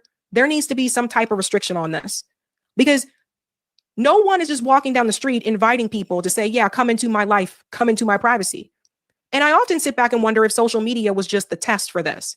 Let's see if people are willing to put their family pictures on Facebook and their address and their phone number and tell everybody every day what they're doing every single day. Let's see how much information people are willing to give me for this platform. Mark Zuckerberg probably thought that way. Facebook originally was supposed to be for college students, but it went further. And the more information that we gave social media, the more people like Mark Zuckerberg said, oh, they're just telling me everything about themselves. Why not invent smart glasses? Everybody wants to be an open book. The reality is, everyone doesn't. Is society better now after social media than it was before? I don't really know how to answer that question. I think that people were still communicating very much effectively before social media. I know I was. I didn't need social media. If me and my friends wanted to go to a concert, we would go buy the tickets, just like people did before me. People say, well, how did people keep in touch? We had a telephone. Back in the day where you didn't have to text someone and say, can I call you? You could just call. Where you could go to your friend's house and just knock on the door and didn't have to ask and say, can I come over? Technology can be good, but technology can also be used for bad. I don't think it's one or the other. I think it's a matter of how you decide to use it. And I think Meta's idea with these smart glasses, I think this is a bad way of using it. How much more of our privacy are they going to try to take away? So if you get these smart glasses, you will be hidden in plain sight because they look like regular glasses. And people won't even know that someone who's staring at them is getting all of their information. Think about that. Hey guys, this was a savvy clip. If you like what you saw, hit that like button and subscribe.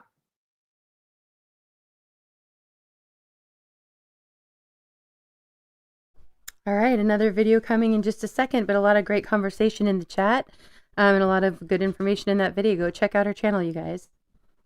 This next one is from Chajana Ketchik, which I might be saying her name wrong. I've shared her here before, but go and check her out, and we'll get that pulled up here in just a sec. Any thoughts from anybody up on panel?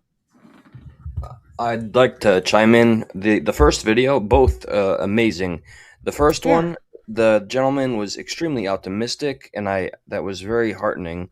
But when he made the point about slop, now the younger generation, and somebody, the name I think NUI, made a very good, astute point about how the newer generation, like you expect them to step back from their phones or an AI at some point. Good luck. Slop is used as kind of a term of endearment and amusement. That is the outlier. When the gentleman was talking about younger people are moving away from it and getting dumb phones, those are the outliers. The majority love the AI slop and the doom scrolling and everything that comes with it. So that's just what I wanted to point out. It's not all just it's recognized as slop and that's a pull away from it. It's quite the contrary. So you think the majority of people actually are appreciating the AI? The younger generation are embracing it far more than perhaps we're even aware of. But from what I see and the algorithms that I'm in, unfortunately, yeah, a lot. There's I think it's pushback. hard to tell because, they're going to want us to think that everybody's embracing it. But I've seen some movements with like Gen Z where they're moving away. They kind of grew up with the screens. They were weren't they the first generation to really have them their whole lives? Yes, Gen And Z, correct. yeah, and they well, maybe millennials too a little bit, but not to the same extent. But there are many of them that are going back to kind of like the 90s where they're going to like, DVDs and VHS and record, vinyl instead of all the digital. And I see a movement kind of like their rebellion against it. I want to see more of that. Yeah, me I'm too. hoping it is again that it's not like the outlier. I hope it Right. does turn into the majority. There is a massive call for the return to physical media. We are in a period where we don't even own the things we own anymore. It's ridiculous. Right. You'll And I own think that nothing and is be the happy. It's all majority subscription issue. based. Hmm. Yeah, right. That and like a stupid example, I have PlayStations, right? I bought a PS1 all the way to 5. Every time I digitally purchased a movie at full price on the PS2 and 3 and 4, all gone because I bought the PS5. It didn't it's insane. I wasted thousands upon thousands of dollars to collect all of that. Right, It's just, exactly, at the end of Blue. the day, it all burns us. Right. Yeah, Blue is saying they couldn't legally do it, Facebook, as the government. So the CIA gave millions to Mark Zuckerberg and Peter Thiel, that was its private sector, to compile a massive electronic database of every activity and relationship a person engages in. And again, there's more there. I keep reading that. But that goes back to what I was saying about Snowden, too, in the chat. He spoke out and he, risked a lot to warn us. And I just watched the documentary Snowden or the movie. I guess it's not really a documentary movie. And it's like, what did that really accomplish? Did it accomplish anything? I think so many more of us are aware, but did it stop those wheels from turning? Maybe it slowed them down. I don't know. And is there even hope to slow them down or to stop them? I'm not sure. It made people aware that they Right. need to find some brakes to pump, but I think it also gave the powers that be a little bit of a heads up to get ahead of things, as good as it was to inform all of us and make us enraged. But at the end of the day, what was accomplished? Right, exactly. Exactly. Yeah, I mean, it's good questions to ask. And it's hard to tell, I think, in a lot of ways, too, because obviously the MSM is always going to put their spin, which is what they did after what happened with Snowden. Some people still think of him as a criminal who put people at risk. And, that's not my take on it. But, I don't know. Lots to think about. Okay, well, we have a couple more videos that tie in with this. So let's go. These ones are shorter. Let's go ahead and play these and then we'll continue the conversation right after. This is, again, Tajana. I'm probably butchering her name, but Tajana Ketchik, and I just love her in general. But here she is talking a little bit about this. Hey, so I was just researching a bunch of weird things, right, about like digital IDs and like this entire like CBDCs. And one thing I realized is that a lot of people don't understand that CBDCs will actually be programmable. And we're also switching everything from barcodes, like on all of our items in stores and stuff like that, to QR codes. So if the CBDCs will be programmable and the QR codes will actually give more information, that means they can program your money on what you're allowed to spend it on and what you're not allowed to spend it on. Now it gets even more weird. I started to realize that they want to microchip all of us, and they want to make it so that in order for you to get a job or keep a job, you get microchipped, and 13 US states decided to ban it, even if it's voluntary. Let me just show you.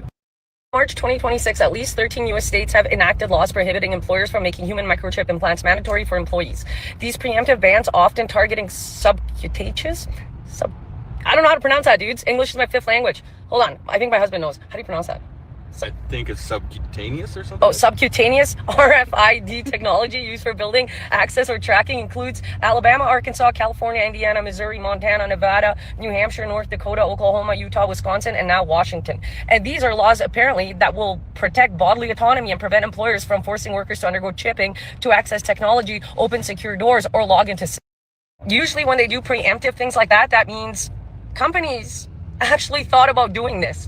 That's the scary part. So now add digital IDs, add programmable CBDC monies, and now add that employers can actually force you to be microchipped in order to be employed, to have access to like paychecks and stuff like that. Don't you think that they're building a digital prison? Like, is it starting to make sense now?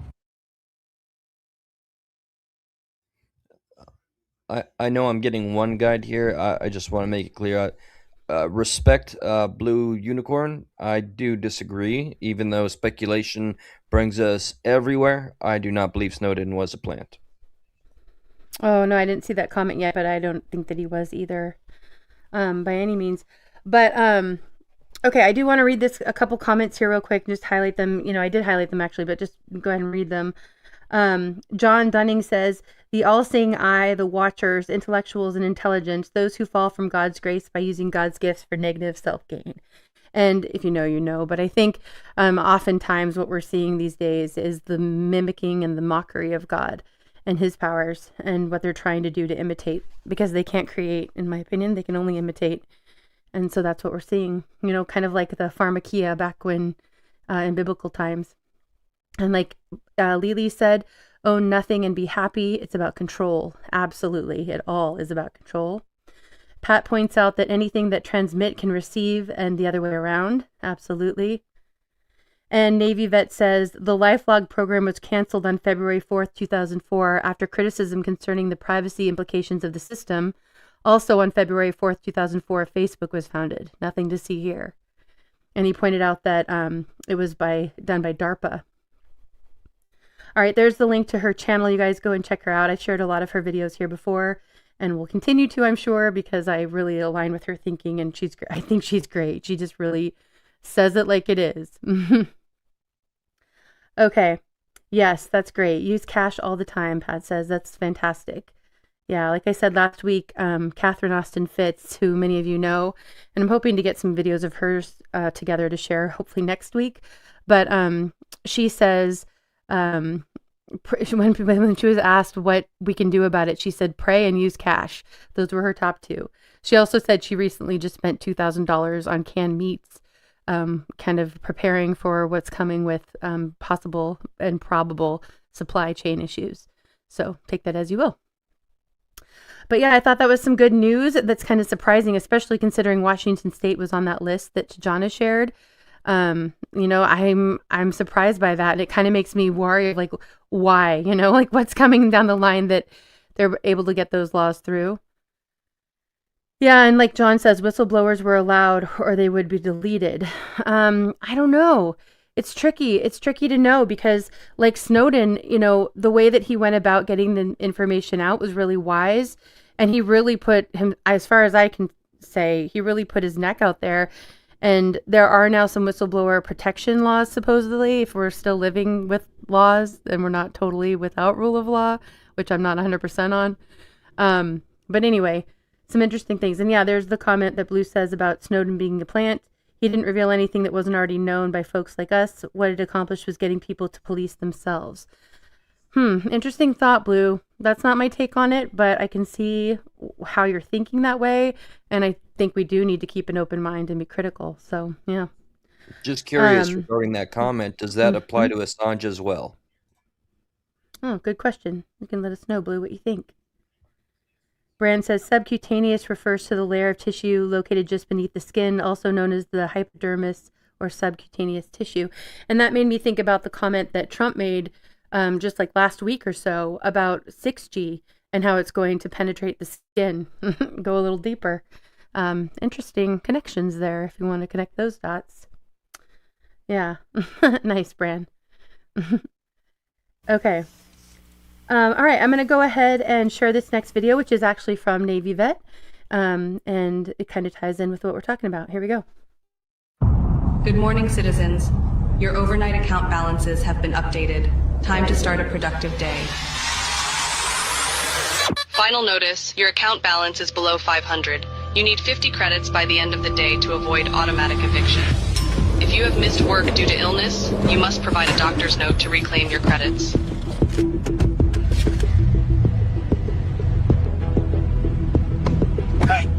Any extra credits? Please. Tensions are high today, with more people planning to join the Citizens Against Digital Control protest. Remember, the government knows who you are at all times. Resisting is not worth the consequences. All of their newest social credit systems are designed to keep you and your families safe and efficient. Authorities seized a record balance of an individual's credits, citing excessive hoarding. Traffic violation detected. 7 miles per hour over the limit. 75 credits have been automatically deducted. You have to be fucking kidding me. Yep, you got the flu. Your blood work shows a significant iron deficiency. I recommend incorporating more red meat into your diet. Dr. Jones, your taxes were not filed and have been automatically deducted with late fees. Your medical license has been revoked. Oh, hell nah, I filed an extension.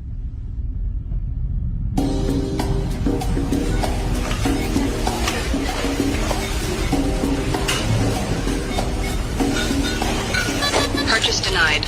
Monthly red meat allowance exceeded. Try mealworms instead.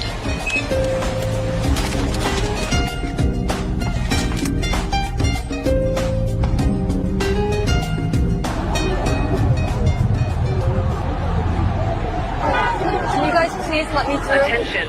Unauthorized political gathering detected. Participants' access to financial services has been suspended.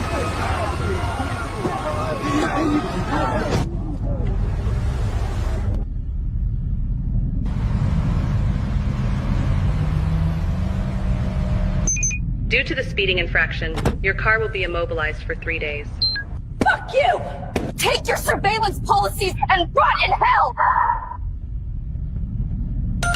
You've earned 50 bonus credits for reporting your neighbor's hateful misconduct.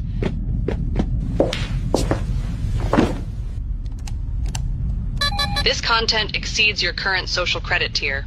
May we suggest citizen responsibility?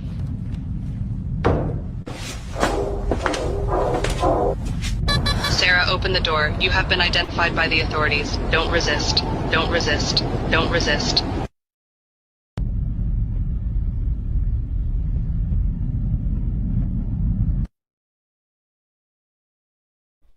All right. Great video share there, Navy vet.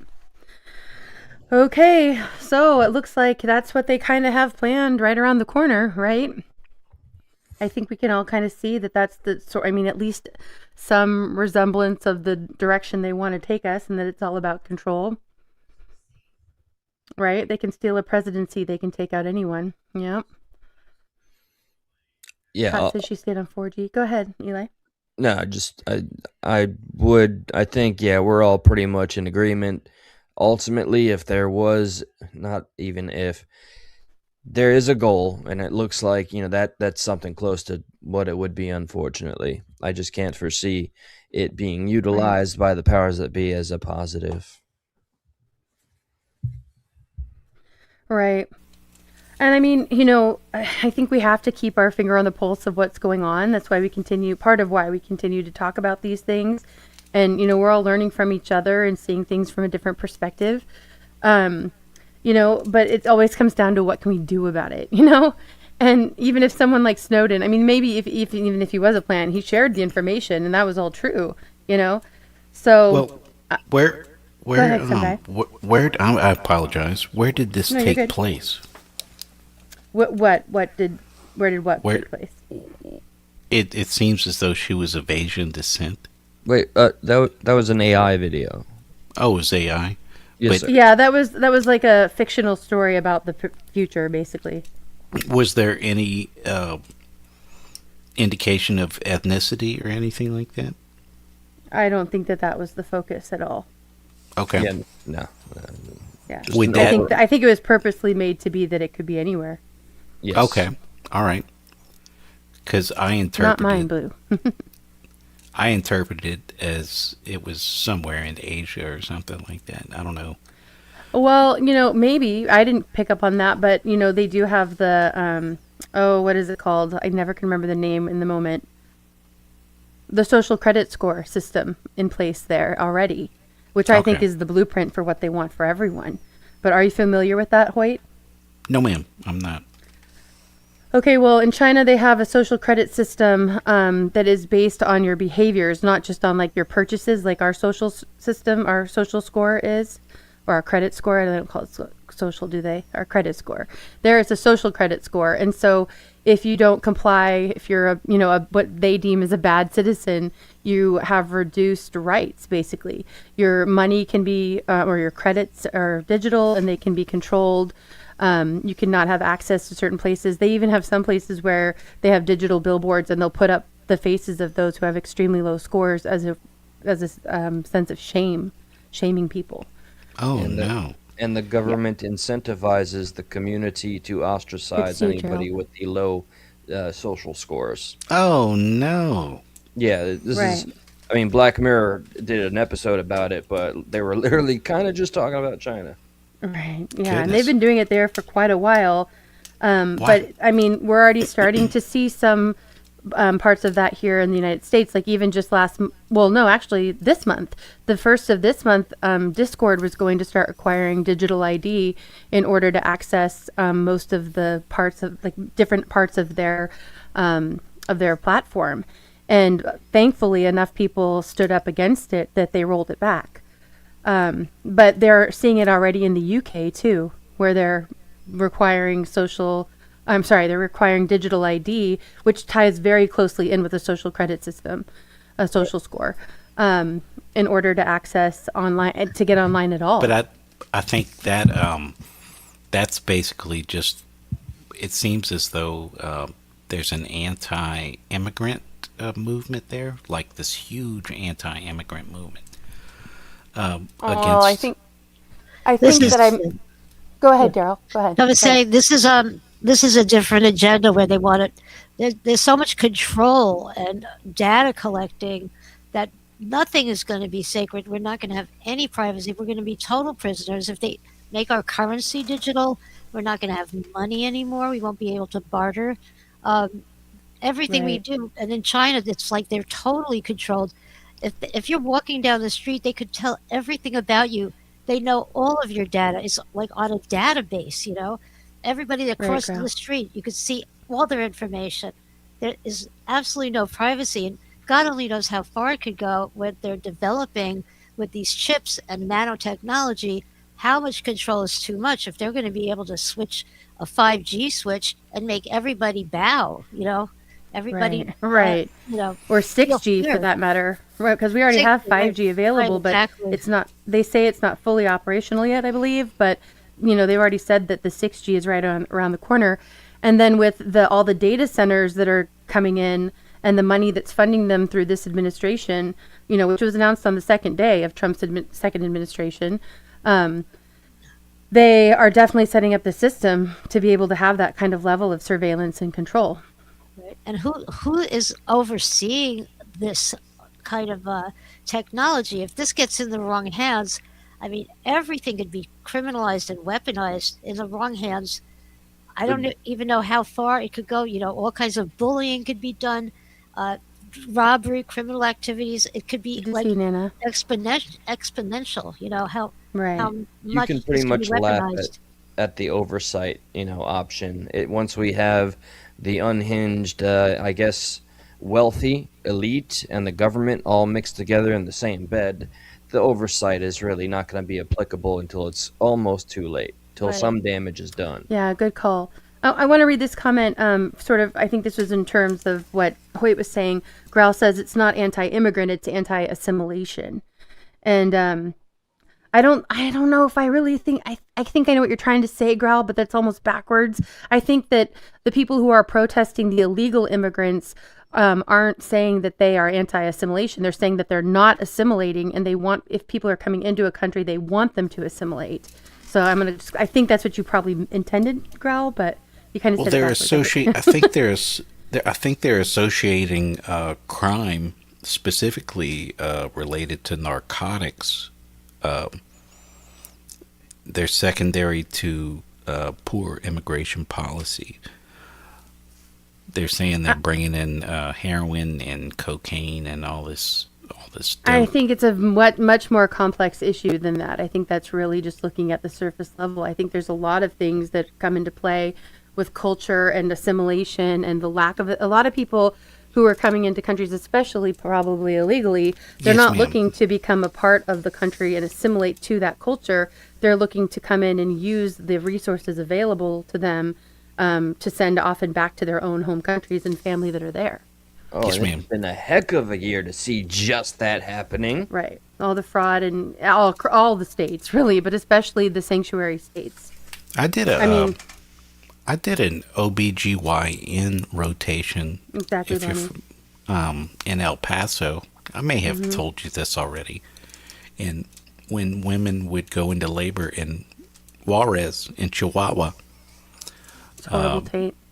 they would cross the border to Have their children, yeah. have their children because the hospitals can't turn them away. So we were soldiers, and we did a rotation in this civilian hospital Good just night, to Ophelia. Much love. deliver babies. Mm-hmm. Because they had so many babies that were being delivered. I mean, thousands of babies a day. So, like a Feels friend like of it, mine, Christian. a friend of mine caught a baby in midair.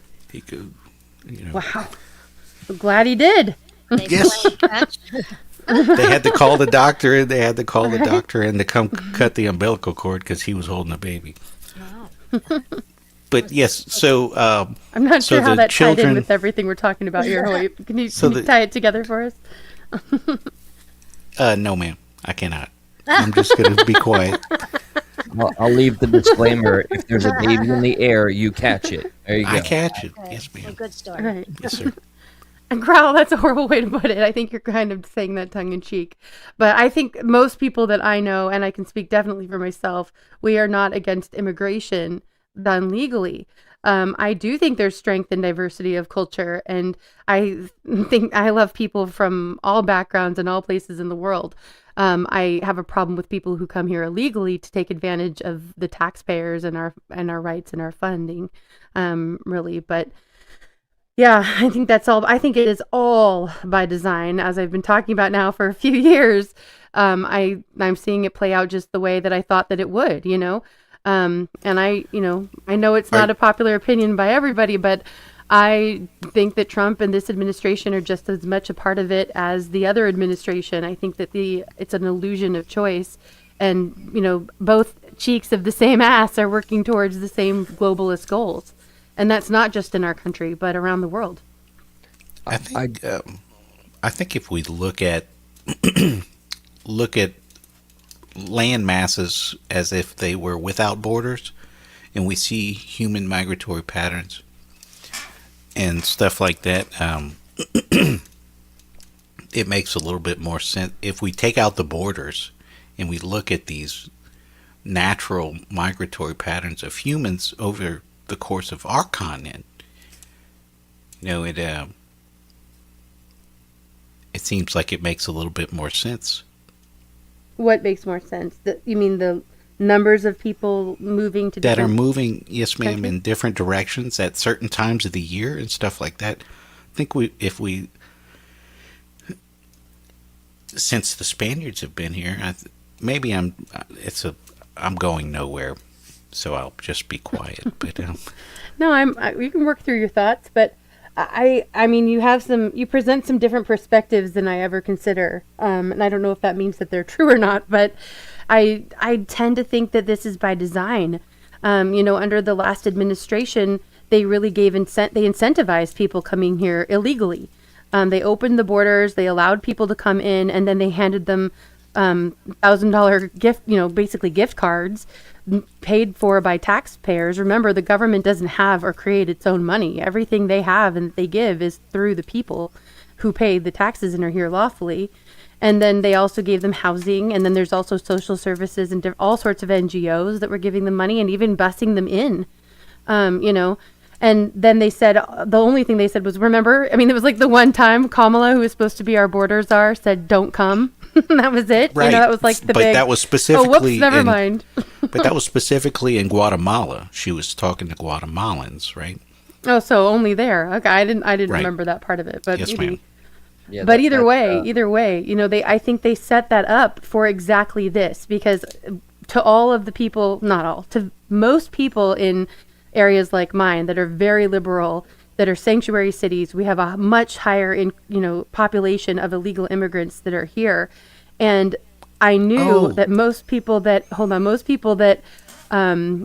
that are here also follow the mainstream narrative, and they already think that Trump is a Hitler, a Nazi. And so when he starts to close the borders, which is actually lawful, and what Obama and the Clintons and others have said in the past, if you go back and look, they also said that we needed to be stricter on our border control and illegal immigration in the past. So now under him, they are enforcing the actual laws that are on the books with ICE and everything. And it was a setup in order for more people to be divided against him.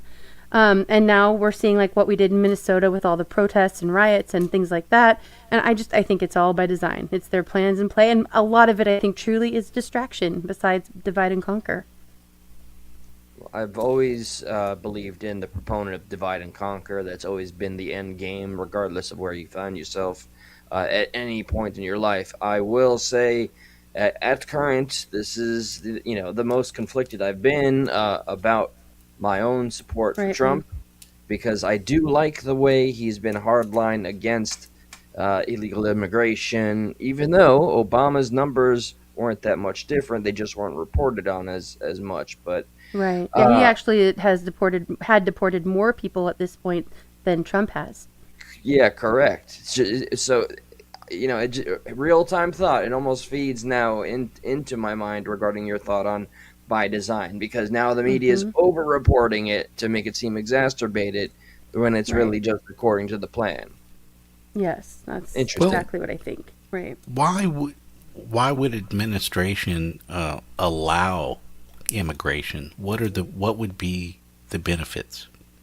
Voting, for one. In my state, in Washington State, which is a sanctuary city and state, and we have a socialist mayor now as well.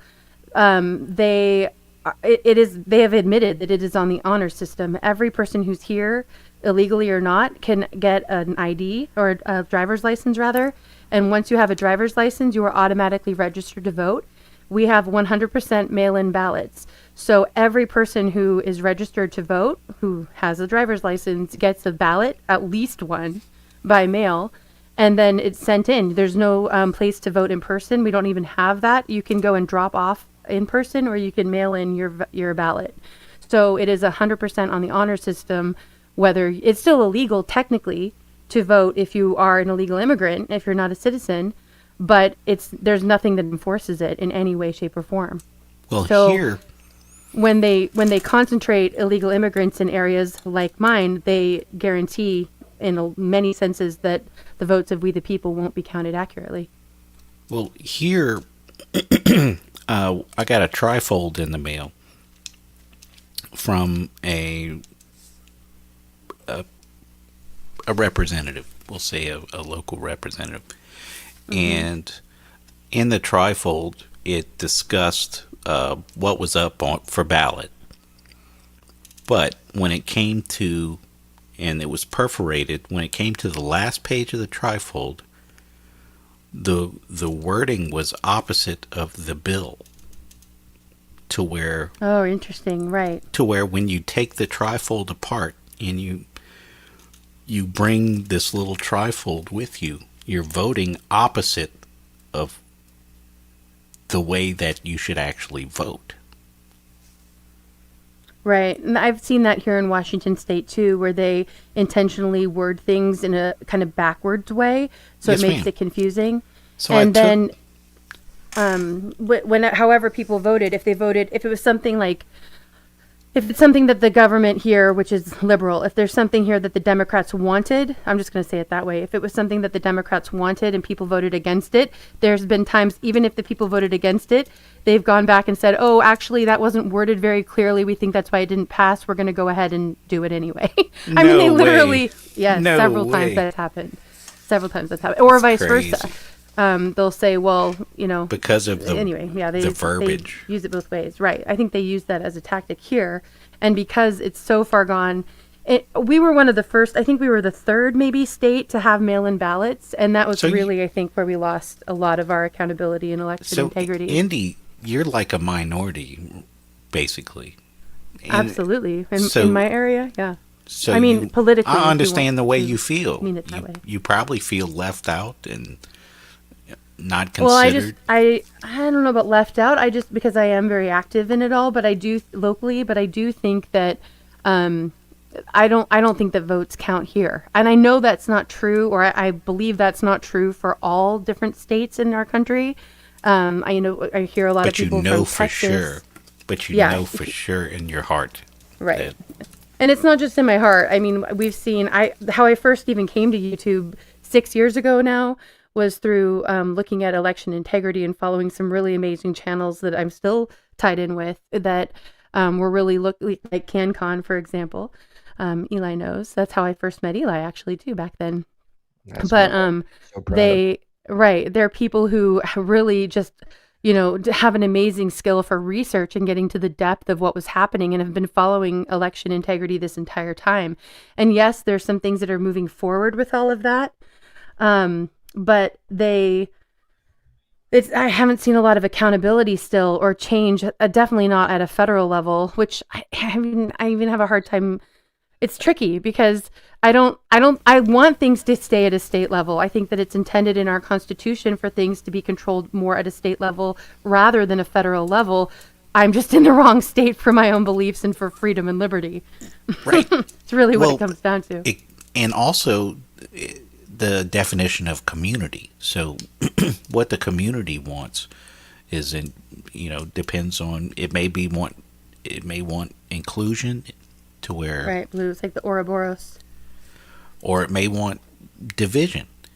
But the community should decide who votes and who doesn't vote. Because if they have immigrants that are living among them that are important to the economy, important to is a spoke in the wheel. Well, isn't it? technically, it's still illegal across the country for anyone to vote who's not a citizen. It's Right. it's not lawful. It's not up to the states, or it's unlawful for them to vote. It's just that there's no checks and balances in place for that by design because they But want for them to be able local, to. I'm talking about local elections. Well, that's true too. That's what I'm Would- saying.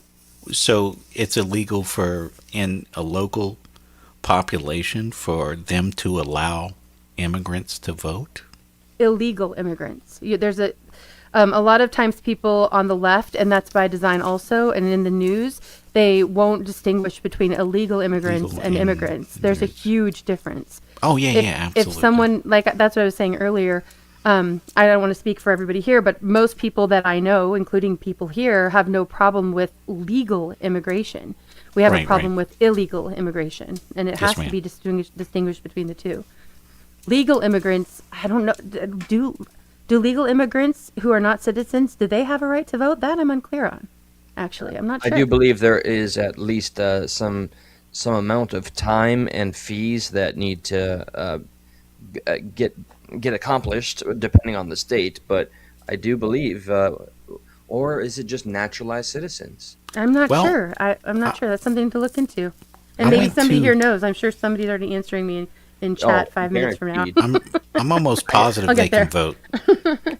I have a little anecdote. It's kind of flying back to the AI Good thing. real night, Dawn. quick. Much love. Yeah, go ahead, Eli. No, of course, and respect to the chat. Thank you so much, guys, for being here, and this community. Y'all are love, and regardless of any agreeing or disagreeing, we're here for the actual dialogue. That's what it's about. I work for. I'm not happy for who I work for, but necessity. Mhm. They have something, and please, if you can guess it, feel free to not say it out loud, or I'll just deny it. You can pay for our services, if you will, by scanning the palm of your hand. It reads immediately your account, your membership, your rewards, and your bank account or credit card. It's just literally you do that, you wave it, everything's paid. Now for some reason that has not been made clear to us that work there, they're rolling it back now. I'm assuming because it's not as popular. And that's as part of the that. biometric data. Yeah. Yeah, I Right. think you know what? It's just wigged too many people out, and they're rolling it back. Good. But people that Good. use it are like, oh, they're so stupid. Why? I just want to bring that up because it makes me think of how that could be applied, tying back to what that last video was. I don't want to see a Hmm. future like that, and I do hope Right, the pushback is exactly. louder and more And impassioned. I don't know anybody that does want that, other than those who are trying to control us. Well, I look at it like, well, they're the way that they may be looking at it is, well, what do you have to hide? Do you have something to hide? And if you have Right. something to hide, Which is what what is we it? heard. That's what we heard, What? remember, after the Patriot Act, after 9/11. That's what I remember hearing, and that's what I even thought at the time was, well, what do I care if they're looking at my data, if they're looking at my emails or tapping my phone or whatever? What do I care? I'm not doing anything wrong. I don't But think that cuts it I had no anymore. concept. Yeah, I had no concept of the level of control that they wanted to take Well, it to, which was like the in that last video. the framers never imagined us to this point. They that was how many years ago? So they never imagined us in a 250. society to A have little more. all these facets of controlling, monitoring. Uh, so maybe the Constitution needs to be reframed. Well, that's why we have amendments, though. But I think, and there's a process for that, but I think we're already seeing that in a lot of ways the Constitution is being ignored. We're having Yes, Supreme ma'am. Court. Look, there's some videos I might pull up here later. Actually, I talked about these, I think it was 2 weeks ago, but there's a new law that just went through the Supreme Court in a case called Case versus Montana, where they basically have said that police no longer need a search warrant to enter your home. If they can go in because of community care purposes, if they think that you're intending harm, if they just think that it's very open-ended, they no longer need a warrant. They can come in if they think that you're in duress. And so, I mean, that totally throws, what is it, the Fourth Amendment completely out the window, and they're just stomping all over it. And that was at the Supreme Court. So that's pretty messed up. That's alarming, considering the Very. whole big pot of stew we're talking about and throwing them all in there.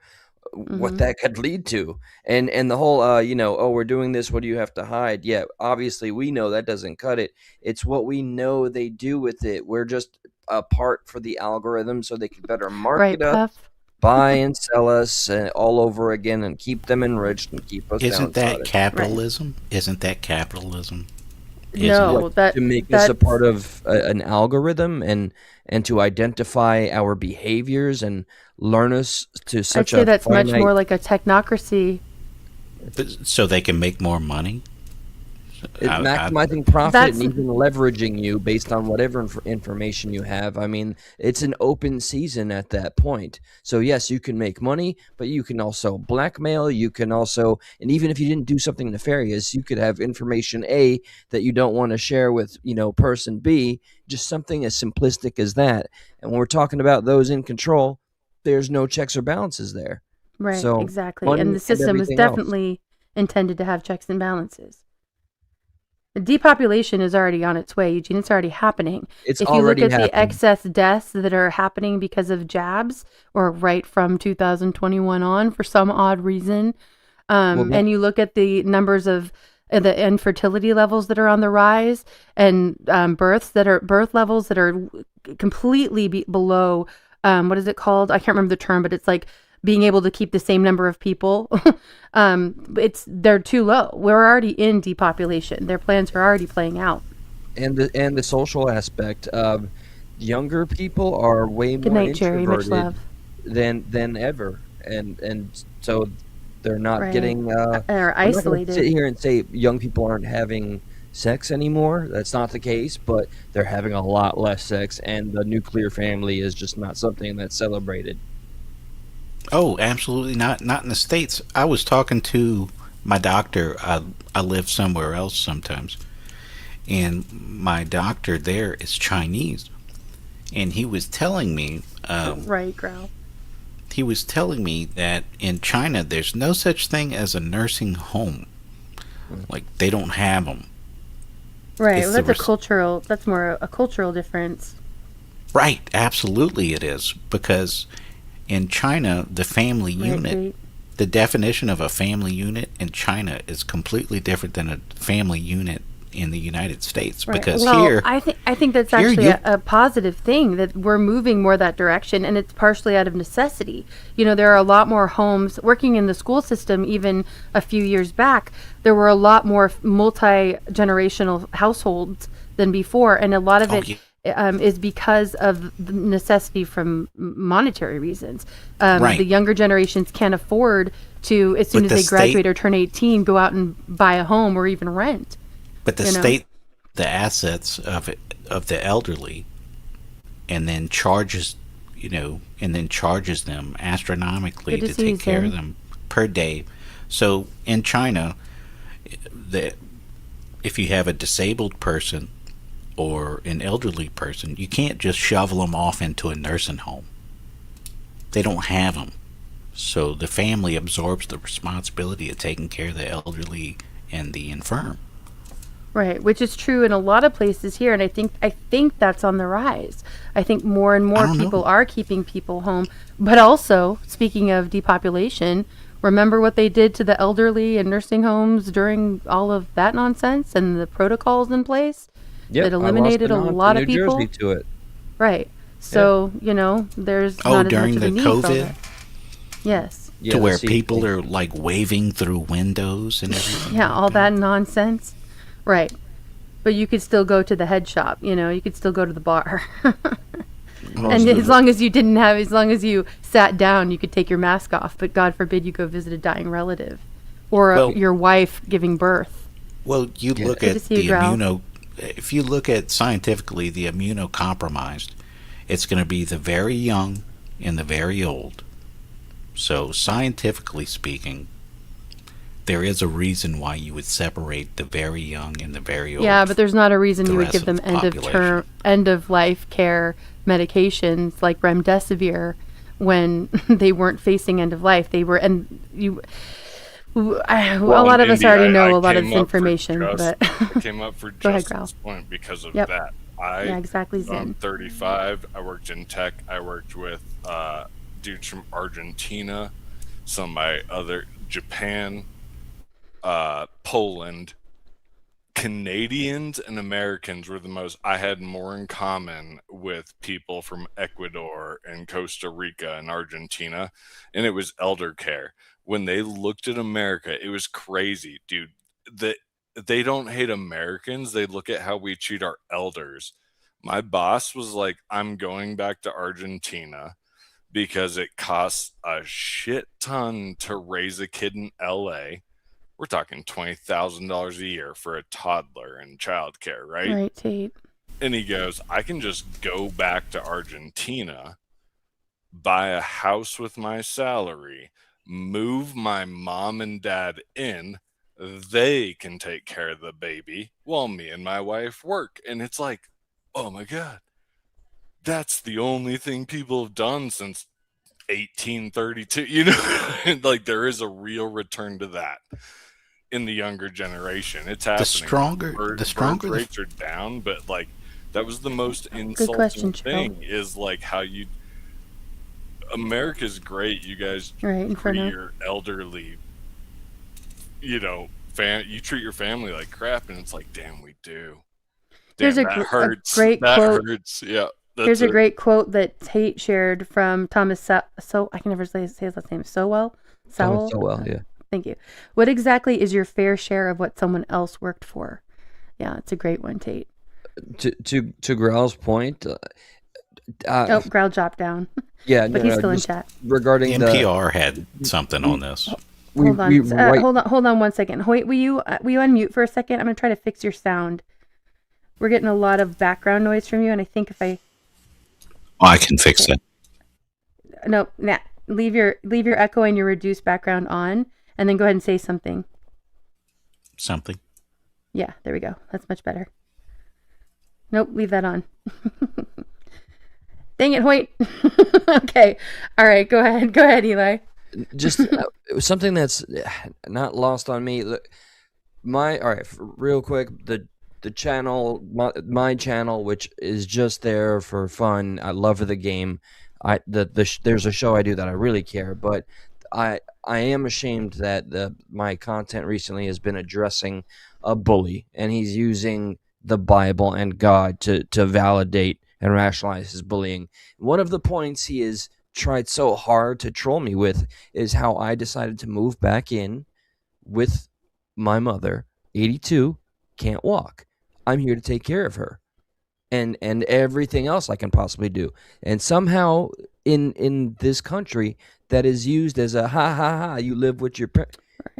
Well, I think it depends. I think that really depends on who and what generation you're looking at that's talking to you, because, and really just different parts of the country too, because like I said, I think that's happening more and more, not even for like a intentionally positive reasons, but because of out of necessity. People can't afford to live on their own, whether they're elderly or young. They can't afford it. And so it's happening more and more.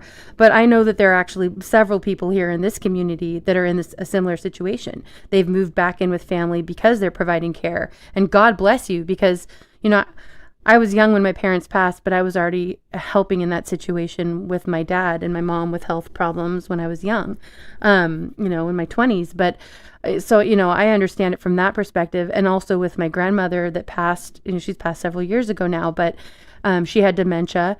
And, so I think that there's a lot of, a lot of people that can relate to what you're saying, and people who don't, God bless them, because if they've never had to be in a situation where they had to help out a family member, it'll hit them sometime. They might get their perspective and their eyes opened at some point. And you are absolutely statistically right. There is, I've vetted it, there is a return to more people staying with the families out of necessity. For legacy, for the sake of legacy of the family. Well, I think there's both. But I think the monetary reason is pushing people that direction. And also, there's people not even, blood relatives. I know people in the prepping community I'm thinking of specifically, or homesteading communities that are joining together. I knew, I have some friends that I grew up with who lived in California, and when all the COVID nonsense happened and they saw what was going on, they were very involved in going to a really small church down there, and almost the entire church, not everybody, because some couldn't do it or some had reasons they needed to stay, but many of them moved to Texas. They all went together to the same town. It's not a compound or anything like that, but a lot of them bought homes in the same new development in the same area or just outside of it, and they all kind of worked together cohesively, sort of a mag, if you think of it that way. And I think that's amazing. That's kind of chosen family. And some of them were relatives, but most weren't. And I think it's amazing when people can come together and have intentional communities like that, whether it's family or chosen family, 100%. Yeah, so well. Thank you. I can never say it right, Greg. It doesn't look right. Oh, I said it wrong. I said so very well articulated, Oh, right. Oh, right, yeah, good point, Blue. Blue says that's another thing progressivism gave us, the nuclear family, that term. No other culture on earth really does that.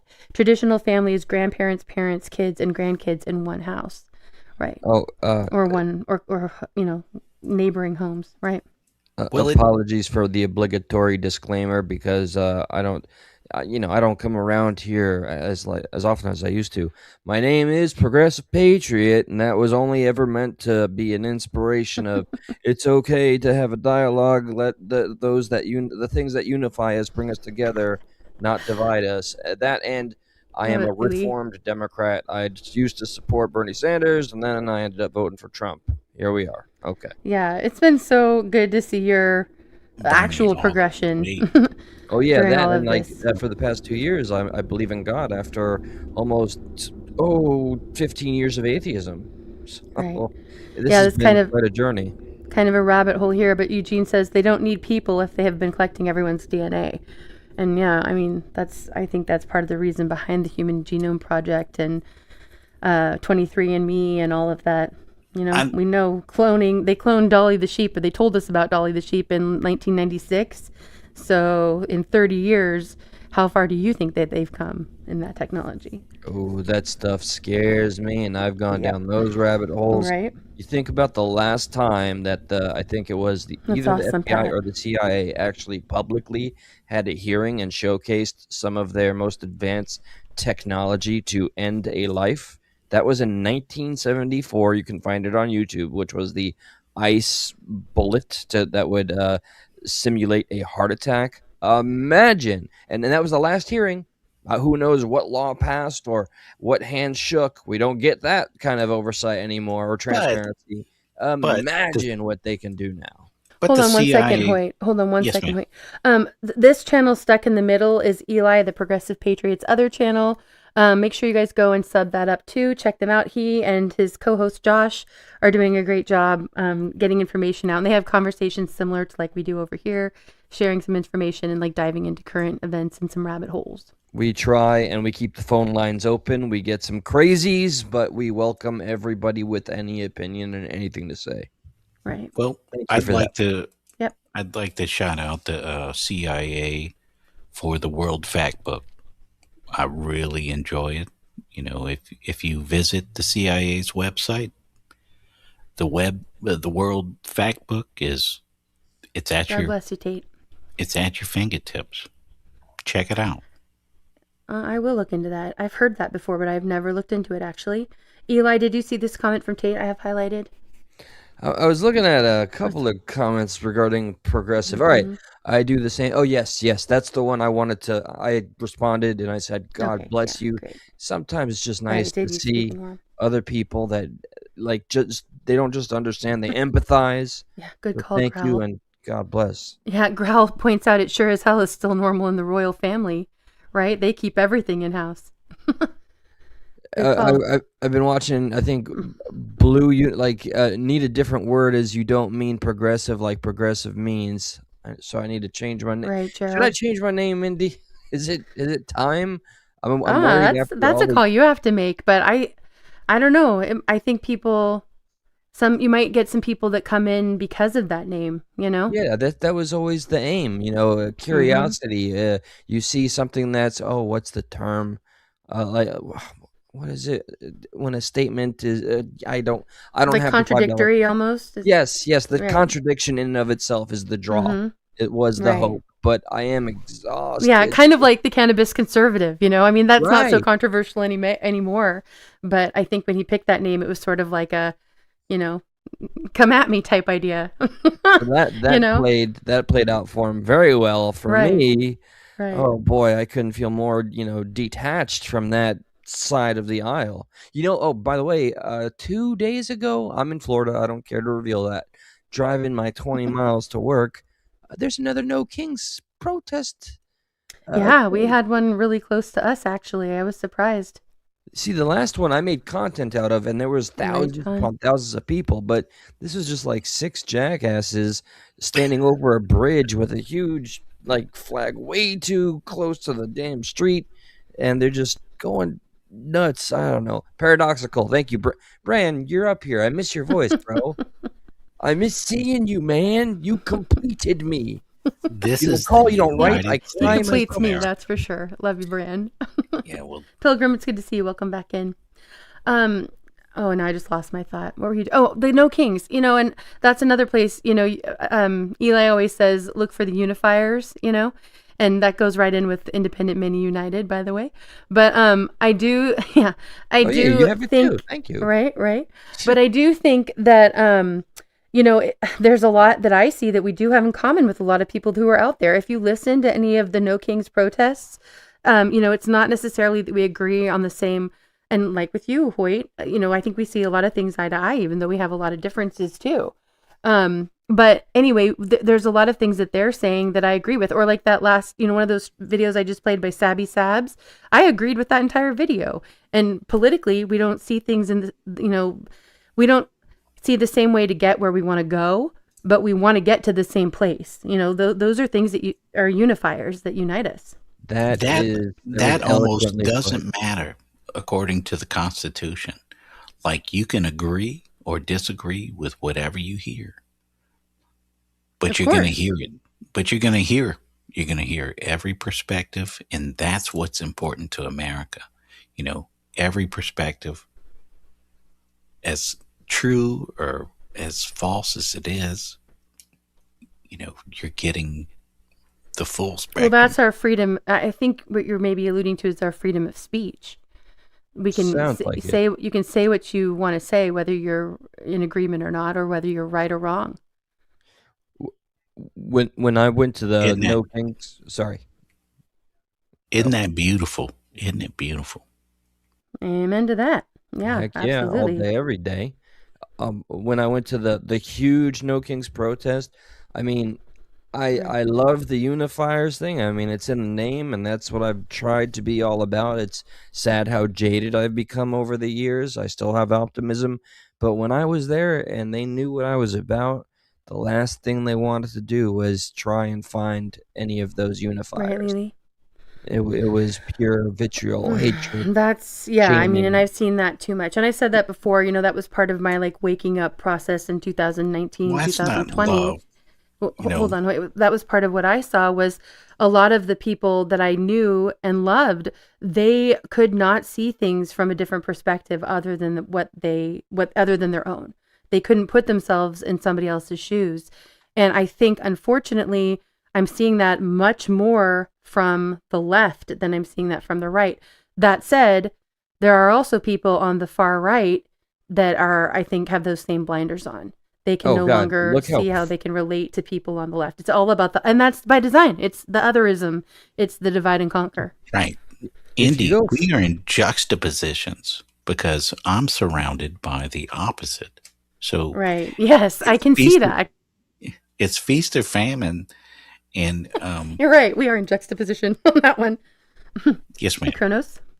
exactly, Growl. That's exactly what I was about to say. The far Oh no, left and the go far ahead. right Yeah. are closer than all the centrists because that's what I'm discovering. You go far enough left, far enough Right. right. Look at Nick Fuentes and Candace Owens right now.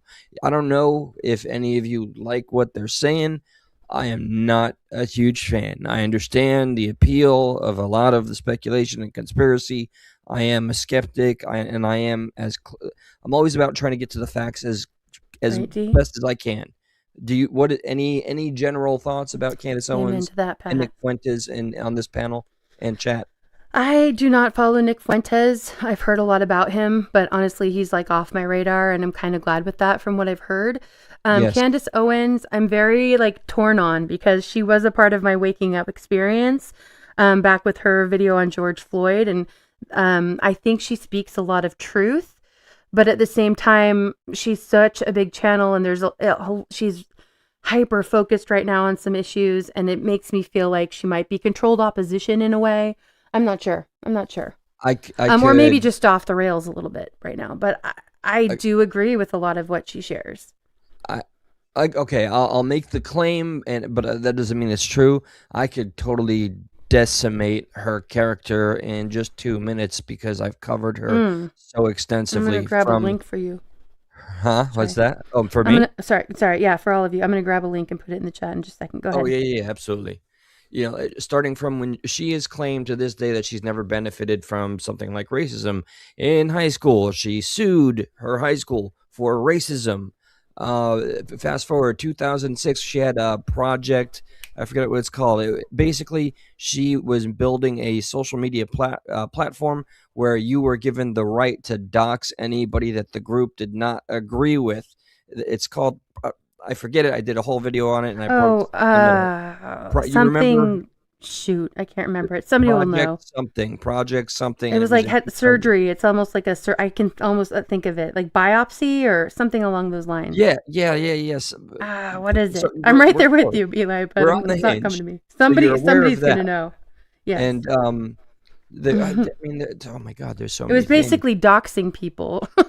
Yeah, she was looking for Yeah, I didn't agree with that. validation to dox people that simply disagreed with her publicly, and some of her Right, Lily, claims, many like, people in agreement with you, Lily. okay, Eli, I used to get into fights in New York. You called me Ely or Ellie. Ellie apparently is the Hispanic version of the female Eli, which is a bane on my existence. And also her whole spiel about talking about I took my kids out of school Right, because Cal. there are cults that are mastering the bees, and the bees are going to get my children, and I saw this in a dream. Then the conspiracy about maroon shirts at Charlie Kirk's life ending. All right, I heard about that. Yeah, just a lot of things that end up going nowhere, and then the veil of I'm just asking questions is too convenient. When it gets to the point of facing the heat, she doesn't take accountability. She doesn't apologize. You can love that about her, but I'm super critical of what she's done to people and what she is doing. Her and Fuentes is also publicly telling his conservative base, which is mostly the younger generation, to out of spite vote for the Democrats.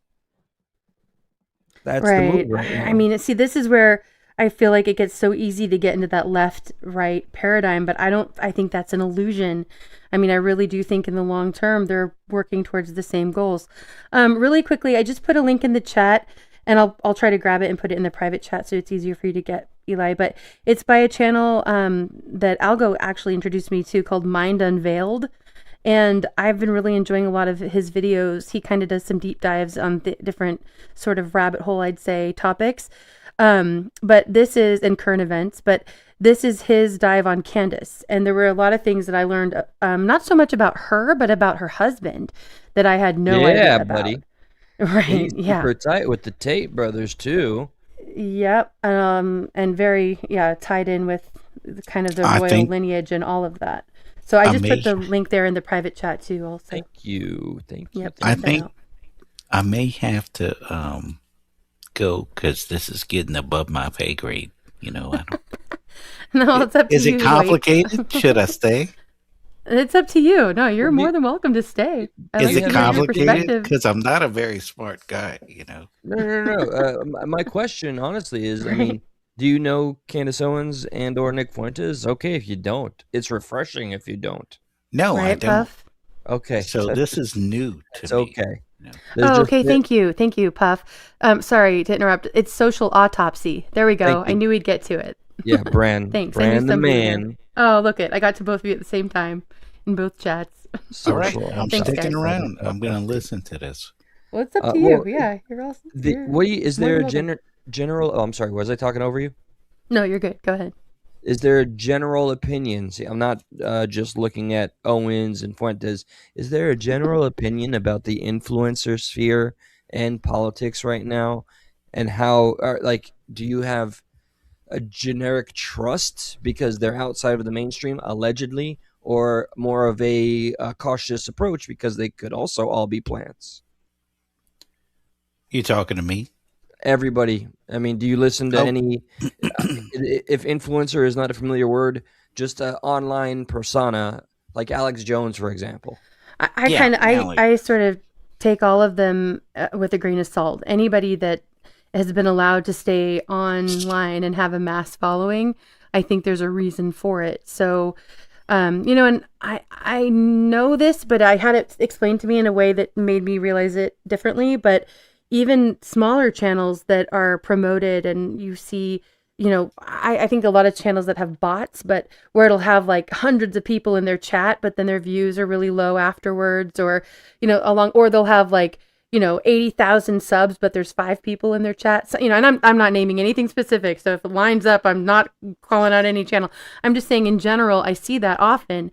And somebody pointed out to me, that could be the algorithms kind of pushing those that are off base, those that are kind of white noise that aren't really focused on anything that's substantial, So, and I hadn't thought of the algorithms being used in that way. I've thought of shadow banning because I've seen it, but not promoting things that are just going to be more noise and distraction, So what I'm thinking is Department of Labor and Statistics, Right, the United States.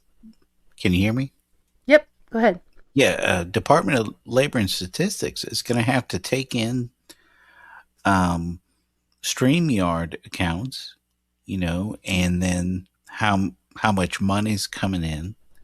So, and this is technically labor, Indy.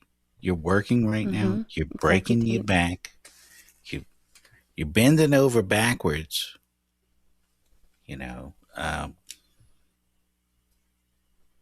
facilitating the opinions of Americans. I like her too, Gerald. Right? So these statistics, they're going to come up in the report. They're going to be like, okay, well, some guy, he played a few songs, so that's labor, right? So you think? Well, where does this go? Like once you I'm not connecting the dots. No, I'm not either. well, you're saying all right. You're saying technically, in layman's terms, this is this is labor. She is doing some form of labor, utilizing StreamYard, and then what? So you'll be taxed on it. Oh. Well, that good luck with that case. I don't I mean, I can't speak to foreseeing anything, but don't leave it out of the realm of possibility when it comes to the greedy Fed. Oh, and real quick, Indy, I'm sure you were there. Stuck in the Middle had a crazy 4 months, and I blame that 4 month success we had. Unfortunately, it was after Charlie Kirk's demise that there was a vacuum, and our algorithm, we started Stuck in the Middle up right around that time. Mm-hmm. 115,000 views in 3 hours, and that was like 4 months we got that, and then he had to take off for a fucking month. He's not gonna see this, but damn it, Josh, I never said that to your face. Damn it, dude. And then we came back. Bringing the drama over here. Bringing the drama over here, Eli. No, I'm all about it. Bring it, cuz. No, I'm just kidding. I know Josh didn't care. What do you? I would love to hear an outside point of view. Do you have a theory? Why did I think that absolutely happens. I've seen that happen. Well, your channel, with what happened with what's his face that I still have never listened to ever. Oh, what Ryan Upchurch? Yeah, Ryan Upchurch. But yeah, there's things. I think there's you can hit the algorithms just right and have it work in your favor, and that's legitimate. I don't think that that's necessarily bots. But I do. It's a little bit different, Well, the chat engagement was reflective of the views, and the spikes were very sporadic. The like ratio is a little odd, but right. Well, I think also people can do like shorts, or if you do vertical streams, like you guys are doing more of the vertical lives. And the algorithms are really pushing those. I really don't like the algorithm. I mean, I really don't like. Sorry, I don't mean that, overlords. I don't mean that. Yeah, no, I really don't like the vertical. I don't like the vertical lives. So do I. As much. So, but I know that they are really pushing those. So I think you can play the algorithms that way too, or try to, and many Indy, do. Actually, that's a perfect jumping in point. I was like, why did I come up here? He was talking about, but I'll come back to that, Gerald. You're paying your energy bill. You're running a computer. Technically, this does cost something, unless it's socialism and you get free energy, right? Now, I have to pay Excel, right? Anyways, that was a jumping in point because it's like, okay, this influencer, this technocratic age where everything's a digital service. Patriot, do you know how Bitcoins are mined? Like, I love it. I'm a fucking nerd. Like, I love it. It makes sense, man. Like, it's nuts how they're mined. But they're directly attributed to your compute power. Like, oh, we're mining Bitcoins. I had to explain to my parents, my grandparents. They're like, now when you say you're mining Bitcoin, I'm like, no, I'm not in a mine. But then they go, well, then how do you know how much it's worth? Right, Moon. Well, man, I had to buy a bunch of NVIDIA GPUs to divide 0 by 0 in a teraflop. Do you know a teraflop? It's a trillion floating points. My fucking 3060 has 12 teraflops in it. It has 12 trillion floating points. That's why when I play Red Dead Redemption, I can see fog. I can see light, ray tracing, right? So I feel like you're speaking a foreign language, Growl. I am not following anything you're saying. I'm going to bring it all around. It makes perfect sense. I'm glad it does to you. I'm just letting you guys have this conversation. We can solve complex spatial mathematics inside a trillion floating points. I have 12 trillion floating points inside my 6-year-old GPU. That's actually very astute. It So even presents the question why I what haven't is we it tried? worth, Indy? It's worth the Right, Mary? it's worth the $42 on my electricity bill it costs that this wasn't plugged in. It's running another refrigerator 24/7, 365. Right? How do we That's your Sorry. input. That's your input. You see what I'm saying? And so these AI companies, you've seen it, you seem to be on the tech side, so they're Maybe, Nana. fucking up the price of RAM, they're fucking up the price of GPUs because they're buying them all up to do what? To build data farms, right? So it's the same reason you can legally buy a tank, but no company will sell you one because the government bought up all the contracts for the next 40 years. So if you want a tank, get in line, but we have to fulfill our other stakeholders, right? Absolutely. Yeah. And so some companies, Anthropic, who does Claude, came out and actually said, tax us more, which is crazy. If somebody ever says that, you take them up on it. You know who's not saying tax us more? The American people, bro. You know who is? A couple of these companies like, no shit, we scrape. Well, it depends on what state you're in. In Washington State, apparently, if you believe our votes, which I don't, they're saying Internet. tax us more all the time. We always vote for trained our AI model on it. We scraped the internet. We stole all your music, all your art, all your Wikipedia pages, all your Reddit posts, right? That's what they trained That's right, ChatGPT, Algo. all of Be them on. Marv, build your own tank. And we're going to sell you it back to you, and you guys have to subsidize our fucking energy costs? Are you kidding me? Anthropic's the only one that had the balls to say tax us more. Like, we deserve it. We stole all your shit. So I'm gonna attempt to kind of layman's this for some of the people because some people have a disconnect. Did you here. get that though, bro? I think fully yes, you get may it. be better than me. Yeah. I fully get it, and I actually you presented a question to me that has me just wondering why a certain thing hasn't been attempted yet. Like when you equate literal like space to the terabytes and how much space that represents in a computer. What I'm saying is, guys, is basically horsepower. Right. You can have almost an infinite amount of space in a digital form, and it's I don't know how to actually maybe layman terms this, but there's a lot of experiments that you can conduct within a computer and all of the power it possesses that would essentially be a simulation of things that we could be trying in space. I don't know if that made sense to people. Okay. I think I'm vaguely following this, but don't have much input to say about it. Are you good? Are you doing good on the crypto, by the way? But the cost of doing that is running 47 dishwashers. Yeah. A day. Yeah, I know. So that's the input to do that. So, hey, we want to cure cancer. Well, it only costs a nuclear power plant. You heard about the neighborhoods, like suburban neighborhoods that have been purchased just to have AI servers run in them? No, but Indy, they're about to do it. Bill Gates, and they want to turn on 11 But they're going to do it in a way that's going to. Are you talking about cure cancer or run the data centers? No. They need the energy. Our current grid, our current coal-powered wind power cannot support. Right, which is why this is what we've been talking about here for months. That's why Trump just said during his State of the Union address that they are going to have to supply their own power, and that's going to be privatized power. That's probably, I'm guessing, going to be nuclear.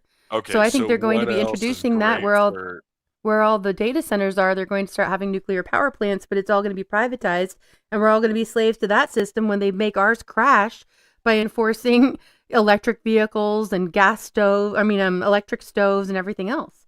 Yeah, pushing us Progressive into the will corner. know this, and India will love this. Why do computers cost so much in energy? We're not sure. No, Progressive knows. To keep them, say it again, Grell. Say it again, Grell. I was talking to D in the chat. Go ahead. Why are computers so expensive? To keep them cold. Right, Okay, exactly. Indy, so what in But the their world mechanisms would heat them up. I think what you're getting at. no, but Ice boxes were what actually in the much more world would efficient. Donald Trump want with Greenland? Oh, I have no idea why Donald Trump would Right. want Greenland. Yeah, no, we Yeah. know. And that's why China's Oh! putting them in the water, in the oceans, but who knows what effect that's actually going to have. And whatever happened to all their green movement? As soon as these databases came around and now they're trying to push these, all of the green movement, they don't give a shit about the actual Back in environment what? or I mean, we're gases gonna or any of get that. it at what cost? People don't want data Moon, you're centers in cracking me their up. backyard, and Right. Trump's like, okay, cool. So where do we put them? There you go. Greenland's where There we put you 'em. go. For anybody that was ever confused. And by the way, I need to make a massive unveiling, guys. And Andy, I'm sorry it had to be on your channel, but to those of you that don't fully understand me in the chat, I have just this to say.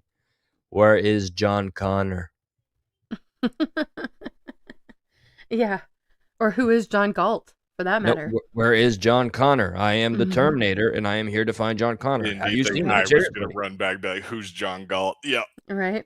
Yep. Do you know that one? Do you, Eli? Well, I just From said Ayn John Rand? Connor. No, Rand? no, I know. It's Ayn from no, Rand, from Atlas Ayn Rand is an author. I walked here.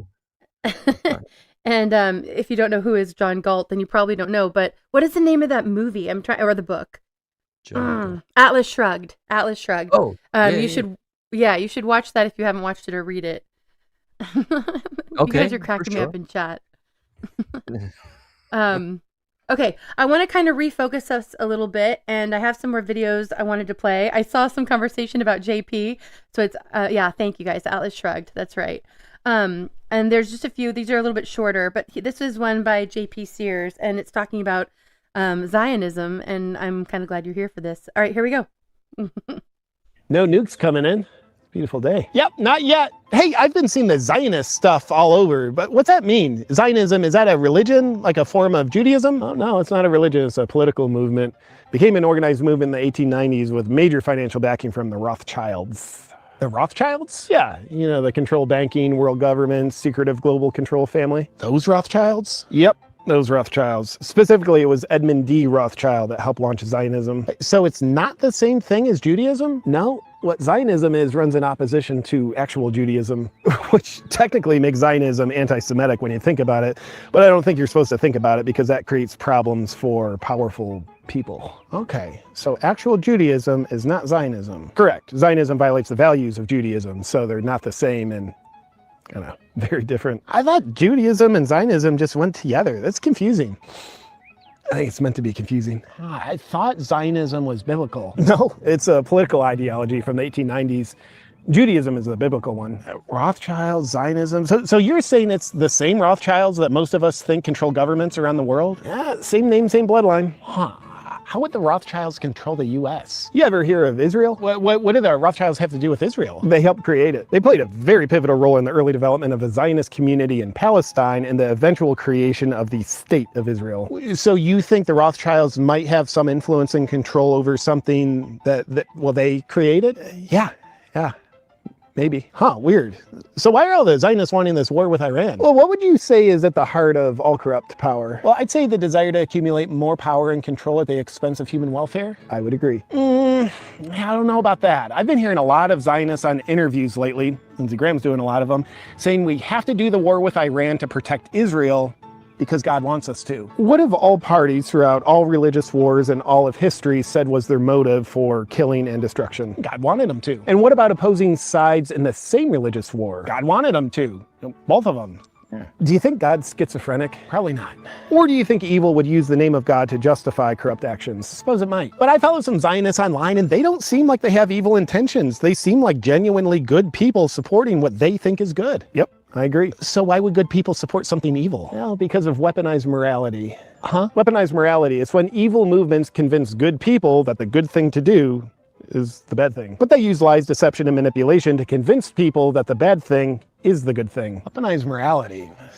I don't know about that. Like, has that ever happened before? Do you know why German citizens turned in their neighbors? Well, probably because they just wanted to do something really bad and evil. No, they were told that's the good thing to do. Oh. Yeah. Get this deadly shot to protect everyone around you. It's the right thing to do. Or you have to burn down buildings in downtown Portland because that's the right thing to do. Or we have to censor speech online because that's the right thing to do. And here we are. Most of them aren't bad people. They're good people that fell for it. Yeah, you know, I used to believe that whole climate crisis thing. Yeah, I fell for that one too. Yeah, people can just be stupid sometimes. But man, I get what you're saying with all this. But I just think if you look at the Bible and with the end times prophecy and Israel being God's chosen people, it just makes me think that what's going on with the war with Iran, there just might be something biblical to that. You're referring to dispensationalism, not the Bible. Dispensationalism doesn't come from the Bible. It's a radicalized literal interpretation of the Bible that comes from the Scofield Reference Bible, not the Bible. What's that? It's a book written and published in 1909 by a guy named C.I. Scofield in order to spread Zionism. And they got it to be very influential over Christianity with its new, well, made-up interpretations of the Bible. It's got a strong emphasis on literal Israel being God's chosen people, and it strongly pushes prophecy and end-time interpretations that aren't present in traditional biblical interpretations, but are very important pieces of Zionist propaganda. Well, what kind of new interpretations did this Scofield guy introduce? Well, before him, almost everyone saw Israel and church to be the same thing, as in God's chosen people are the ones that go to church. That makes sense. But Scofield comes along and draws a big distinction between the two, separating them, making it so Israel no longer includes churchgoers, and therefore churchgoers are not God's chosen people. So according to him, just people in literal Israel are God's chosen people. Like God is racist against everyone who's not from the state of Israel. Well, according to Scofield and Zionists, yes. And with the massive liberties he took with his new interpretations, it made the formation of the State of Israel in 1948 sound like biblical prophecy. Well, maybe God was speaking through Scofield, and Scofield was able to interpret God's word better than God knew how to speak it. Yeah, maybe. But Scofield was an alcoholic, a literal criminal, and he abandoned his wife and child. So it could be possible that God was working through him. Oh, his work was also funded by wealthy Zionists, too. So yeah, I mean, it could be he was motivated by God, or it could be he was motivated by the money he was paid by Zionists to write what he wrote in order to spread Zionism. But yeah, I don't know. I just assumed it was from the Bible. Rothschild, Scofield. The guy never knew where Zionism came from. Yeah, I don't think they want you to know. What if the Rothschilds are truly doing the work of the Lord, and therefore Zionism is God's way? Do you know the Rothschilds are all over the Epstein files? Oh yeah, I've seen that. Yeah. In an email, Epstein said, and I quote, "I represent the Rothschilds family." And there's a lot of other mentions too. So you don't think Epstein was doing the Lord's work either? Oh, what are you doing at this point? Yeah, I didn't think so either. I'm just throwing stuff at a wall. Yeah, All there's right, not a lot for me to debate there. You know, the Zionism thing is just not something. Like, all right, here's where I stand. Okay, I Yeah, go wear ahead. this because I love that side of my family. I'm not technically Jewish. I'm not of the blood, but my grandma and everybody on that side of the family were just nothing but pure love to me. They never tried to convert me. They didn't care about conversion. I never been in a synagogue and never wore a funny hat. But to what I was taught is that Zionism was just for the Jewish people to have a place to call home. But I know it gets deeper because it's been politicized entirely, and with the mixture of religion or the Bible, with that, it's a whole stew of a mess. And It is a then if you mess. I integrate agree. more, we have a conflict with Hey, man, interest you're between right. Israel and We us. had a little thing called Manifest Destiny. Yeah, absolutely. Yeah, and I mean, I believe that's our separation of church and state. I think it's our problem with like Well, Muslims coming here. I grew up with plenty of Muslims. It's not like we don't have Jews in political power or Catholics in political power or Muslim. It's when you start to enforce those laws above the Constitution. That's right. Well, a And lot of the reasons that we had the separation of, hey DK, a lot of the reasons we had the separation of churches and state, from what I understand, is it was actually to keep the government out of the churches, not the other way around. correct. And that's what's right. And so you see it now. It's like Zoran Mamdani. Man, I was so stoked to see, like, do it up, New York, show us how communism can be done. And then, oh shit, well, here come the problems with it. And now everyone's like, you're turning this shit into surreal law. Mhm. It's Yeah, like, Madami, I'm not a big fan. And so for your Zionism Right, point, man, John? like, don't worry, no one here, Yeah, and no, me neither, it's Eli. Indy's channel, but it ain't that. Like, ain't no problem being Jewish or reading the Torah or nothing here. It's No, when of you course go, not. like, right? But I have been made aware because, look, Go I do full bore. research, I enjoy the truth, and I want to understand things. I have seen passages in the Talmud or the Torah that are No doubt. understandably alarming and defensive and provocational to Christianity, to Christian in general, to what it says about like what ended up happening to Jesus.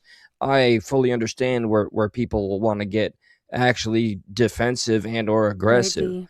But what I want to always stipulate is that those specific offensive passages is not what even your basic Jewish person believes. It's not everything in the book. Dude, I loved messing with my mother. She said, "Don't say bad words." I'm like, what were bad words when it was Aramaic and translated to Latin? You know what I mean? It's like, no, and that's it. The sentiment. I know what you mean, Mom. Right, Right? yeah, Like, exactly. I know what you mean by don't say bad words. Wait, these Gma aren't Nana the says same bad words as 1812 AD. Like, get out of here. Gma Nana says the Rothschild is their adopted name, right? And I can't remember what their real family name was, but they did change it, which they often do. A lot of our government officials even today have, we don't know their real names, or if you can find them, but they don't go by their birth names, which I actually have my own little conspiracy about. I think that's part of the reason that they've promoted dead names within the LGBTQ plus community. I think it's to normalize that changing of names. It's an But easy in for fake people, Indy, right? is it Like, Bauer, if you Carl? never Maybe. really know someone's real name, if like, this is just Prince, this is just Prince. It's not like Jared Coleman, you know what I mean, from Minneapolis. That's not his name. But you know what I What mean? did Like, you it's an say? What did you? easy No, way Grell, to, go ahead. Yeah. yeah. What did you say was the reason though? We know that, but what did you think was the reason for it? To change names? Yeah. I mean, stage names have always existed. I really didn't. It's like Well, that's actually a good point. I guess I didn't think of people in government as needing a stage name, but I guess you could think of it that aliases. way. We're talking about the same thing. Like, Right. it's a ghost in the machine, right? Right. Okay, so back to the whole issue of Zionism and Jews. I will say, growing up in the church, in my church, it was a kind of the norm that I believe was taught, and I don't know if it was even. I think I talked about this backstage, but that the Jews were the chosen or are the chosen people. But I've learned more and more that that's not really the way that it goes. It's obviously it's those who believe in Christ and follow Christ are God's chosen people. So it says Israel is not a piece of, and I would want to read Miss Puff's comment over here about this because it ties in. Israel is not a piece of land or a people. It's basically the faith and love in God. Real Christians are technically the Israelites of the Bible. And so the people who live there now are not the same as the people that it speaks about in the Bible. And that's been something I've just learned more recently. So from many of you. The Cainites, yes, we do, Eugene. Yeah. Are we right. the Cain? Like Cain killed Abel, right? Right. That's different. That is it ties it all ties together the really. And again, is Canaanites. is it all word for word, or were they bedtime stories from that era that had truth in them too? Right. This is a weird thing in art history. Like, were they trying to tell us something more by Of painting? course, they were trying to tell us by painting monsters at the edge of the world, right? Oh well, I think they were. I have different views on that. That doesn't really tie in with what we're talking about, but I do think that but it's the there's telephone truth behind game. a lot of that too. The telephone game. Is this a literal translation? I have a video coming up that will answer some of that. I hope for you, Grell. But let me go ahead and pull up. Like I said, there's a few videos here back to back. I know we talked a little bit in between. I think these all kind of tied together. This one here is by End Times Productions. Here we go. The greatest conspiracy of all time is sitting out in Washington, D.C. It's also here at the Vatican.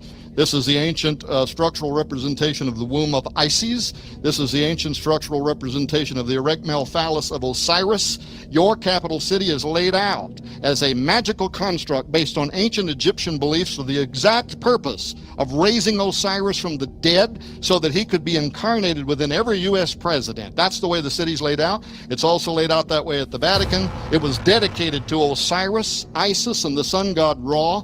And when Sixtus the Pope brought it there, he tried tried to conduct an exorcism on it to cast the spirit of Osiris out of it before planting it in the center of the Vatican City. All right, there's a reason why the Washington Monument has a magic square in its base where a Bible is bound. There's a reason there's a magic 666 square above that altar in the house of the temple where I was at. There's a reason there are 72 pentagrams in their Gnosticism. They believe 72 demons control the nations of the earth, and they have bound them at the base of the apotheosis of Washington. This is the underbelly of the U.S. Capitol Dome. It's called the apotheosis of George Washington, which means to become a god. Okay, we have another short video coming up here in just a second. But yeah, I think a lot of these things, like you were just saying in the chat, Blue, I think a lot of these things do tie in together, you know? And we're starting as a whole to see these connections more and more.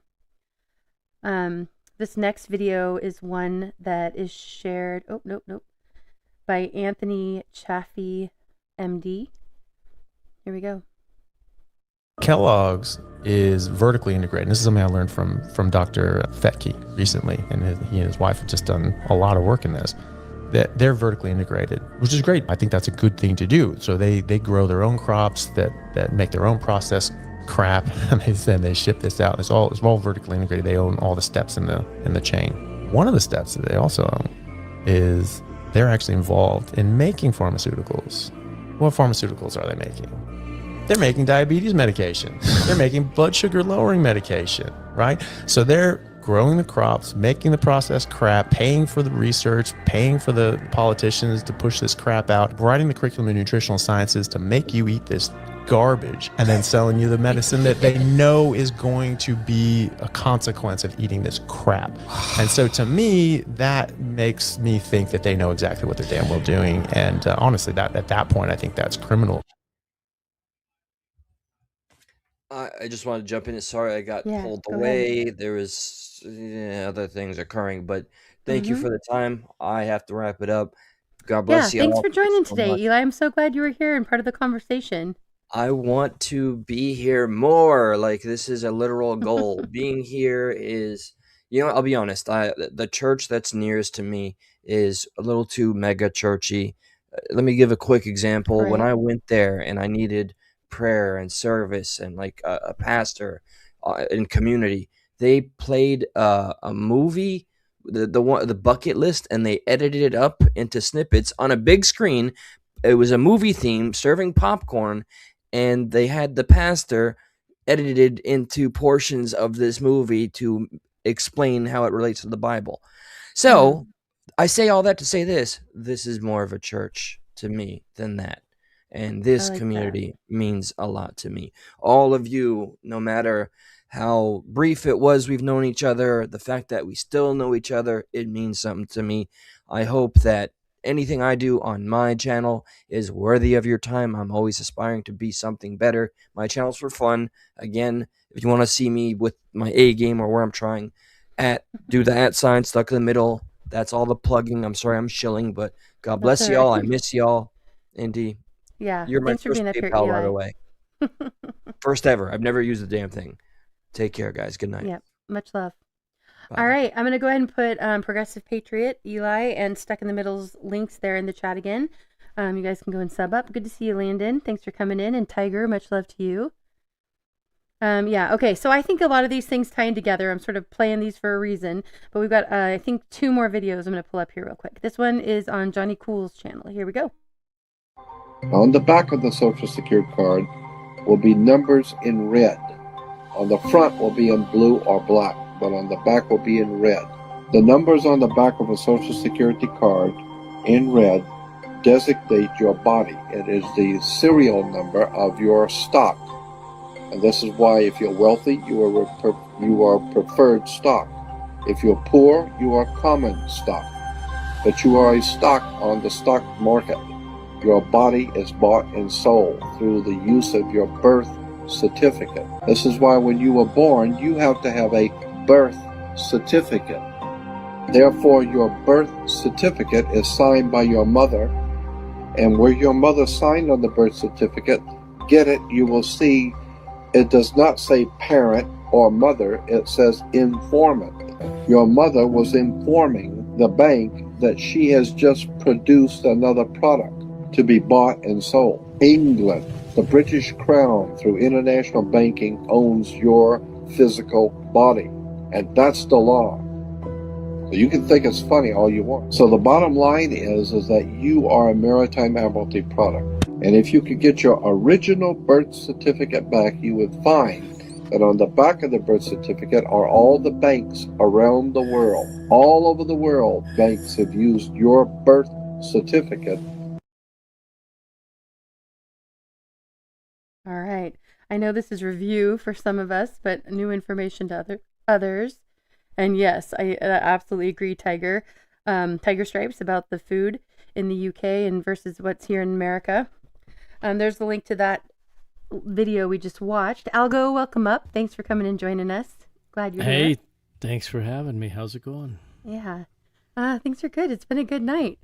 It has been a good night. I've been listening. Yeah, thanks. I'm glad you're here. Glad you came up. Yeah. There's the link there to Stuck in the Middle, and I also put the link to Progressive Patriot for Eli, who was up here. Go and show him some love.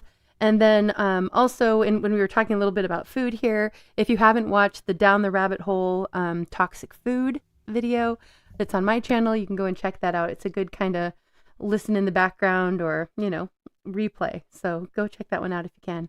Hey, John, thanks for coming up. How are you doing tonight? Much love. Thanks for being here.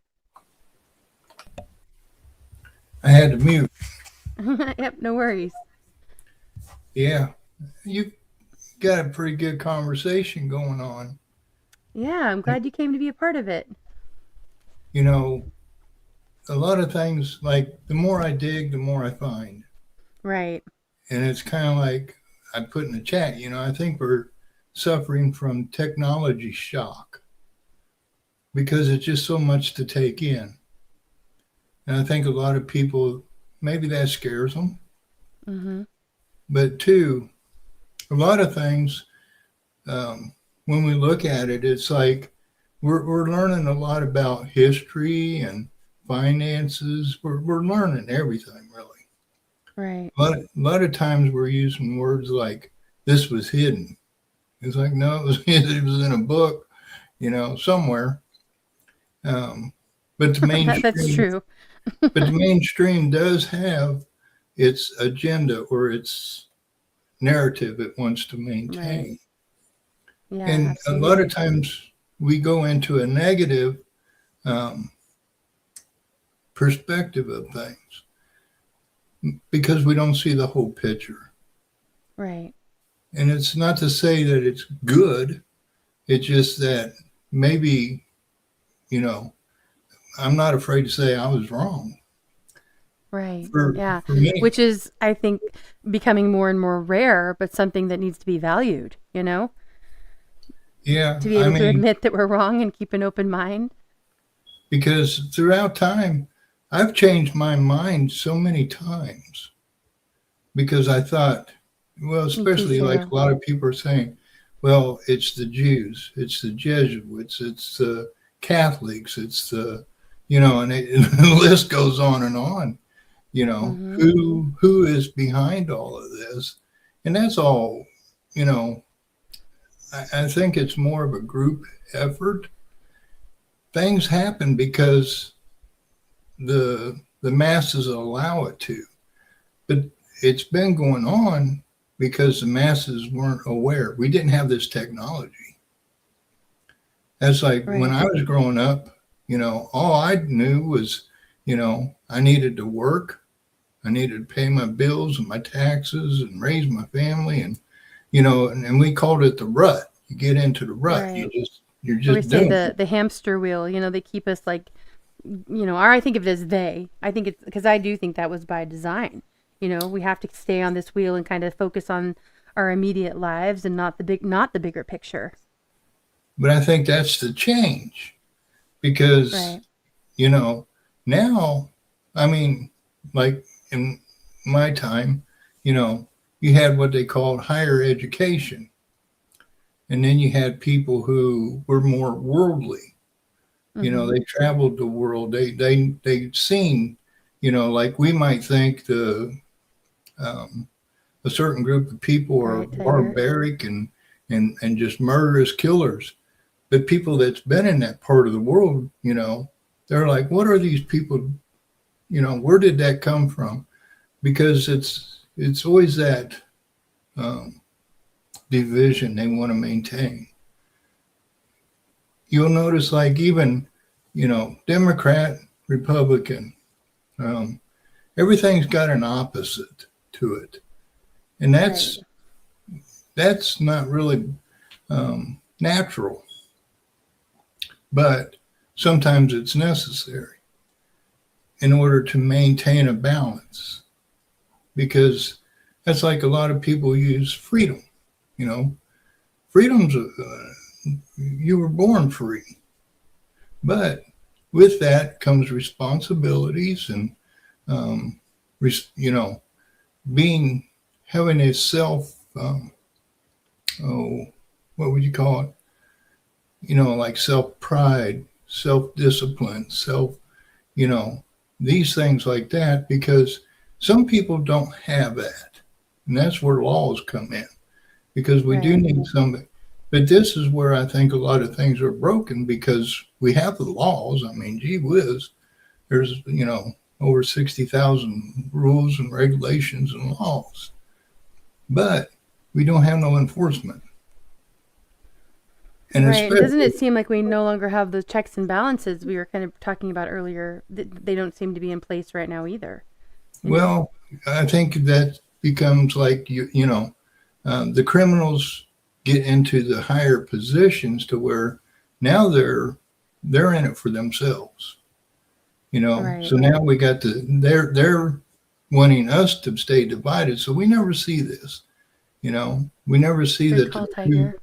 two wings of the same bird, but we're Right. starting to see that. It's like, I do think more and more people are starting to see that. Absolutely. Hey, but DK, this is welcome where up. I think this technology is useful. A lot of people are scared of it, which it does have that double-sided sword capabilities. Mm-hmm. But at the same Definitely. time, like, if I turn this thing off, I don't see in my realm, like when I go to town or I'm with my family or anything like that, I don't see any of this. It's like a lot of this technology. Are you comfortable sharing what state you're in? Indiana. That's a philosophical idea that if you close your eyes, nothing is there without you being present. Now, if you're not there, there is nothing. Everything is only created for you when you're aware of it. I think it's more John. like we have the matrix, which that's the man-made system. But then we have God's I like miracle. that, Blue. God's miracle is if we turn this off and we're not dealing with politics and different things like that, that's the matrix. And we get caught up in it. And then it becomes like we forget that we're on this beautiful miracle that God provided for us. And even if you don't believe in God, this is a beautiful place to be, but sometimes we don't see that because of all this static we're seeing and all this information, and, we're getting all caught up in it. And that's like when we're learning about the past and stuff like that, we get stuck in that, and we get caught in that wheel that just keeps going around. Right. That's like, and I'll use an example, it's like you have people who are black who were slaves. They want reparations, meaning they want paid for something that they never experienced. Their ancestors did, but they want paid for that. And they want the U.S. that actually freed them. They want the white people to pay for it. But it's like, I never owned a slave. And I don't know any black person that ever picked cotton. So we're stuck in that past. You know, they can't get over that. We can't move forward. And it's an incorrect past when it was actually the Dutch and the Jews that imported the slaves. And some of the first slave owners were actually black themselves. Exactly. But let's get over but, that. But we can only target the white people. But let's get over the it. white people, because that's who the Jews pretended to be. But let's get over that. The past is the past. We're never going to move forward as long as we're stuck in that past. Yeah, but we're talking to like an echo chamber. So Right. you're not talking to I don't like think so. I think there's still a lot of people here with understand. different views. Say that again, DK. I'm sorry, I interrupted you, but I don't think that we are an echo chamber. I think there's a lot of people with different views that have expressed them here on panel and in chat. Okay, We don't all well, agree that's on the good. same Yeah, things. my streams become too much of an echo chamber. So I know it. That's why I keep going to other people's streams. So usually it ends up where everyone's just one-sided in every stream. And so you're not actually ever reaching any new people. You're just like preaching to the choir. And that's what I find boring. And that's why I start going everywhere else. And everyone's like, oh, you're a traitor to this, that, or the next damn thing. Because you went to like that channel. You went to that channel. It's like, if I don't go to any channels, like, who else are you Chronos? telling anything to? Right. No, I think that we really strive to hear different points of view here and agree to disagree. And that's why everybody's welcome, you know? Yeah. I mean, go ahead, I'll say, Albert. I like that, but they have to be willing to actually defend the things they say. Of course. Not just say things and run away. Right, exactly. That's why we get in some heated and passionate debates here sometimes, because we don't all see eye to eye. I think this is only my second or third time here. Right. Second, I think. Yeah. I think it's best. Like, I heard a good statement once that, you know, we'll know when society changes when we start to speak differently. That's like when we call each other brothers and sisters. Who do you mean, Gerald? You know, we take that label off instead of saying, "Oh, he's a Democrat," or he's a Republican. No, that's your brother. You know, yes, he might believe differently, and that's normal. We all believe differently, you know, but we've lost that human connection between each other, you know, because of the so many labels, whether it be skin color, country. But do you agree that that's by design? Do you think that there's, as Wingnet calls them, powers that should not be, that are pushing for us to be divided in those ways? Or do you think that it's just happening more organically? No, it was intentional. Right. That's just like, you know, all throughout history, everything became divided. If you look at old maps, there was very few borders, and people were pretty much recognized for maybe the language that they spoke, or like the people over the mountain, you know. And they're like their beliefs and shit, like how that civilization lived might have been different from the next country over. It was devised, defined by that individual civilization. That language, beliefs, practices, you know?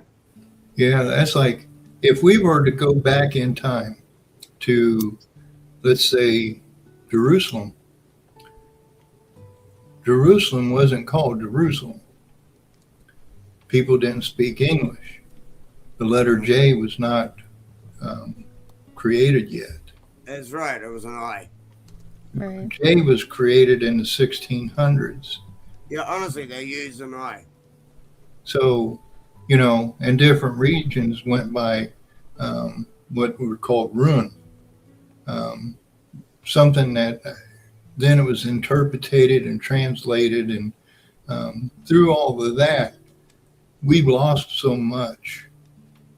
It's like some areas. Well, and a good example would be like, when we read the Bible in Revelations, it mentions the 7 churches. That was in Asia Minor, Anatolia, and today is modern Turkey. So you see the 3 steps there, which it goes even back further than that.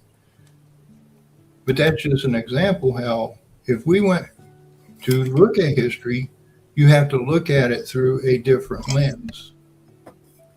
We can't use today's maps to look at history. Same thing with language. And we can't look at yesterday's books either. But I think that's by design also. I think even the language being manipulated is part of their wanting to hide information from us and keep us divided. Yeah, that's why they change definitions of words, even Right. to this day. We've talked about how that also changes laws, So, like, one statement now doesn't even mean what it used to mean. Right, exactly. And this is where we get, like, a lot of people, spells because of the spelling, writing in cursive. To be honest, I always say wordsing these days. But you always say, I actually, like, when I'm typing and shit, it's like I always say wordsing. Like, I type wordsing, I try and say wordsing. I don't even like saying the word spelling anymore. Like, I really go out of my way to not even use that word. because you understand what it means in a way that you didn't before. Yeah. Right. But sometimes too, I mean, like a lot of people, they bring this to our attention. But here we are. We speak English, and it seems to be working for us. That's why I say we need to just move forward. We're not going to go back and speak Arabic or Greek or Latin, English has pretty much became universal. And I think a lot of that, what I just said, universal, the one world order, it began way back then with trying to create a language that was universal, policies that was universal.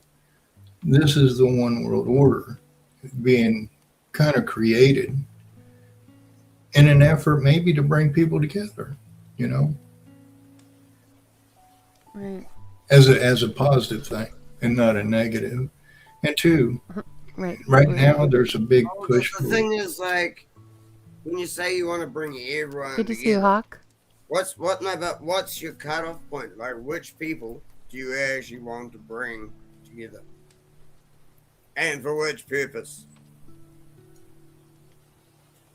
See, when people get asked specifics, they suddenly no longer know what they're talking about. Which people do you want to bring together, and for what purpose? Are you asking someone specifically, or are you asking everyone? What? The person who was talking just He's before, asking John. whoever that was. Oh, John, did you want to answer that? Well, I would say everybody. We're all human beings. Right. Really? So you think the stupidest people in the world, you have to go out of your way for them constantly? Well, I wouldn't say that. I mean, somebody's smarter than you.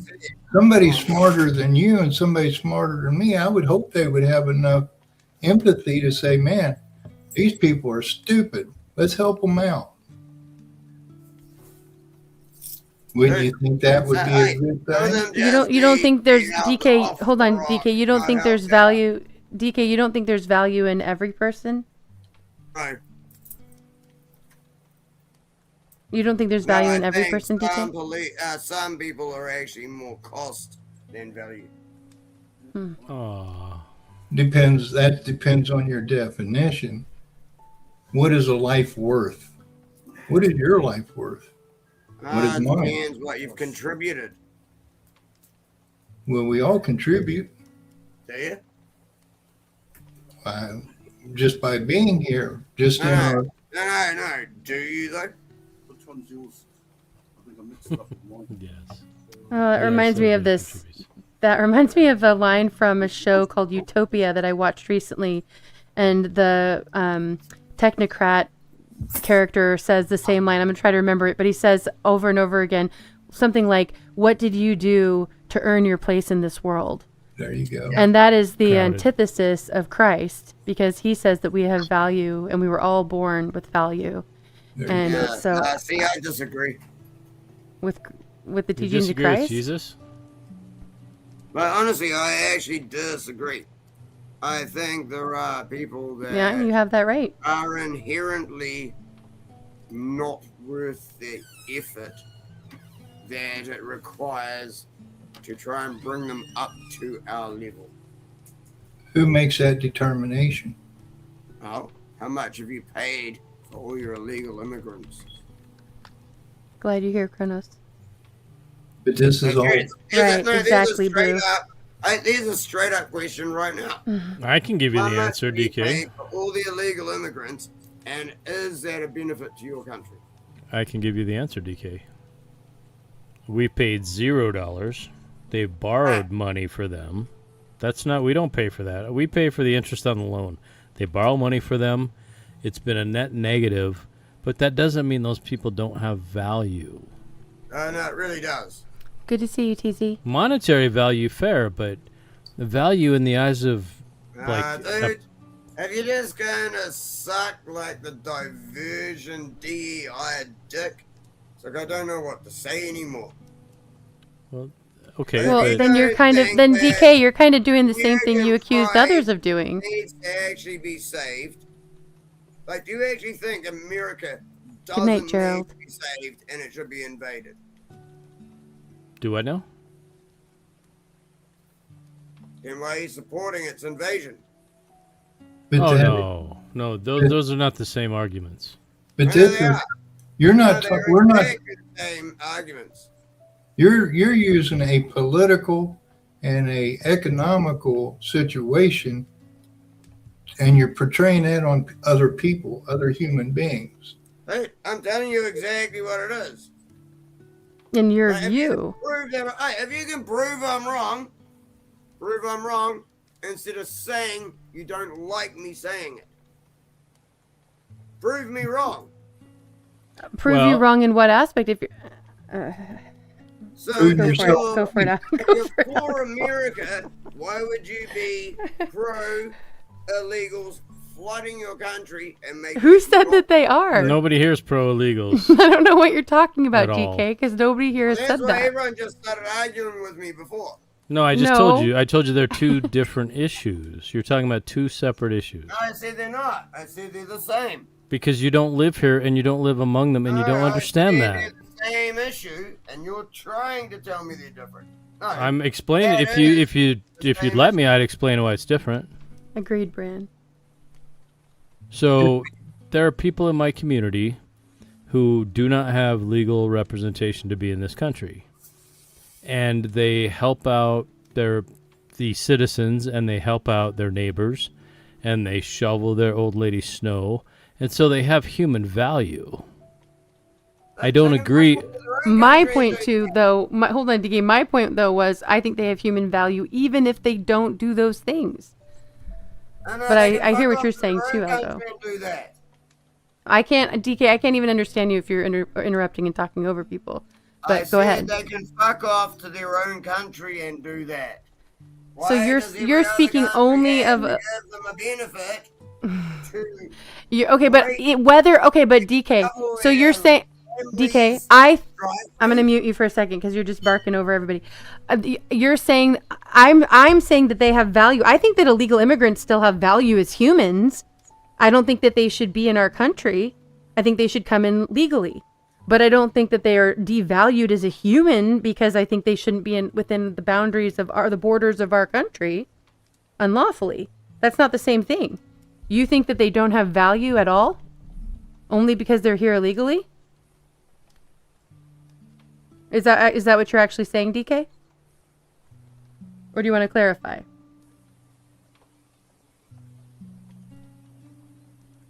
I'm not hearing you, DK. If you might be muted on your end. Yeah, when it comes to a human being, we're all human and we all were born with value. We were all born free. Now, with that said, there are laws I and don't know about that, Blue. regulations that we all have to participate in because we're civilized, Allegedly. allegedly. But at the same time, these people, they came here because they were enticed. There was people funding this. There was an agenda behind it. Not all of them are bad people. Right, Inferno. Oh, I think it's too late in the night for me to get into all this. You guys are kind of cracking me up over here. Now. You've been unmuted. You were muted. You muted yourself. No, I didn't. Well, You've been unmuted since I said it. So I pissed off to go grab a beer. Which means you didn't hear any of the actual conversation. You're just here to heard argue a little tonight. bit. You said, what do I actually think about something? And that was when I was walking away. No. All right. DK, thanks for coming up. I'm going to go ahead. We don't have a lot of time left tonight. I appreciate you being here, but I'm going to go ahead and kick you down there for a little bit because I think you're kind of either inebriated or just not paying attention, but not really making a lot of sense. And also kind of, I think you're just here to rile people up a little bit, and we're towards the end and I'm just not in the mood tonight. But DK, God bless. Okay. And honestly, I think if you go back and listen, DK, if you're really coming from a place that people don't have value, then I don't know what more we can really have to find a common ground on, truly. But that did bring up a good example. A lot of people think that way. I don't think there's that many that do, but maybe I'm wrong. Polar Bear, oh my goodness, good to see you. Maybe not. Much love to you. It's really good to see you. I'm glad you're here. Maybe not a lot, but there are people out there. And like I say, it only takes a few bad apples to spoil the basket, Right. And I think that kind of, and even on this social media, I think sometimes they make mountains out of molehills, Yeah. Fair, but also stay out of the basket. I don't think you're fake. Yeah, DK, he's saying over and rumble. I don't think you're fake. I didn't say that. But you seem to be in a mood tonight that I'm just not in the mood for. I don't want to have the whole channel or the whole stream for the rest of the time we have to be arguing with you about the value of humanity. So, we're going to move on. Okay. I was sorry, I got sidetracked by seeing polar bears here. Polar bear? Yeah. Right? Yeah, get off my lawn. Right? There you go. And that's the best way to be because it's your Absolutely. fucking lawn. Right. You get to choose that. Right. Everybody does, though. And real quickly, I just wanted briefly, the birth certificate doesn't always have a number depending on the church, depending on the hospital you were born into. A lot of the religious hospitals did not follow that program that Bill Cooper was talking about. And secondly, when you go through history from 1946, we haven't really had the nation we were told we were born into. So it shouldn't surprise. I mean, it doesn't surprise that it doesn't act the way we thought it was supposed to act because it's Well not said, the thing Brandon. we were taught. Right. Yeah, good call, Algo. So. And it's like everything, we can twist things in Yes, we can. a number of ways, Honestly. you know. Right. And that's just like, a good example would be like in Genesis, the very beginning of the Bible. You know how many people I've heard tell that differently? It's Fair like, enough, oh my Inferno. God. I've heard Eve had sex with this serpent. I've heard, Right. all kinds of different things. It's Yeah. like, wow, where did they get that from? Sometimes from books that have been omitted from the Bible, and that's where some debate comes in. Well, there But- are different, yeah. Yeah. From Like other- I didn't know until I had not heard that idea about Lilith and all of that until in the last few years. I had never grown up hearing about that from the Bible ever, and I think they talk about that more in the book of Enoch, I believe. Somebody in chat will correct me, I'm sure, if I'm wrong. But I was watching the Chronicles of Narnia movie, The Lion, the Witch, and the Wardrobe, and I did not realize that the White Witch is supposed to represent Lilith. And that's sure enough, it's right there in those books by C.S. Lewis. Which Right. doesn't mean it's valid or true biblically. That was his interpretation. But I'm just saying it's one of those things that was off my radar completely. And that's part of keeping an open mind and learning all the time. Maybe there's validity to that. I don't know that I definitely have not come to a conclusion about that. Well, But and that goes things to to consider. that whole what I was saying about how the churches and the monks and the priests all got together in the councils of Nicaea and different councils throughout time. They've taken a lot of things and tried to compact it into a single book. The priest used to have a big, thick book. It was called the priest book, which had all kinds of different, I think a lot of people know it as the Ethiopian Bible. It has more books to it than the Bible itself. But we couldn't carry that around. They wanted to make something compact. Thanks for that, Anna. And they wanted to Right, make fun. it where not only the priest, because, and we go back to like what was the churches and the priesthoods, these were kind of like your universities, where your people went to get the higher education. And these were the people who were learned in the different gospels and different teachings and philosophies and theologies of the time. But they wanted to give everybody, just like this computer, now everybody holds in our hand. Look how much information you hold in your hand.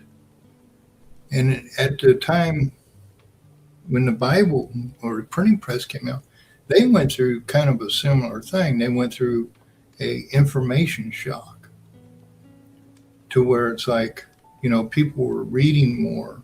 There was people who disagreed with the church. There was, all kinds of things was going on at the time.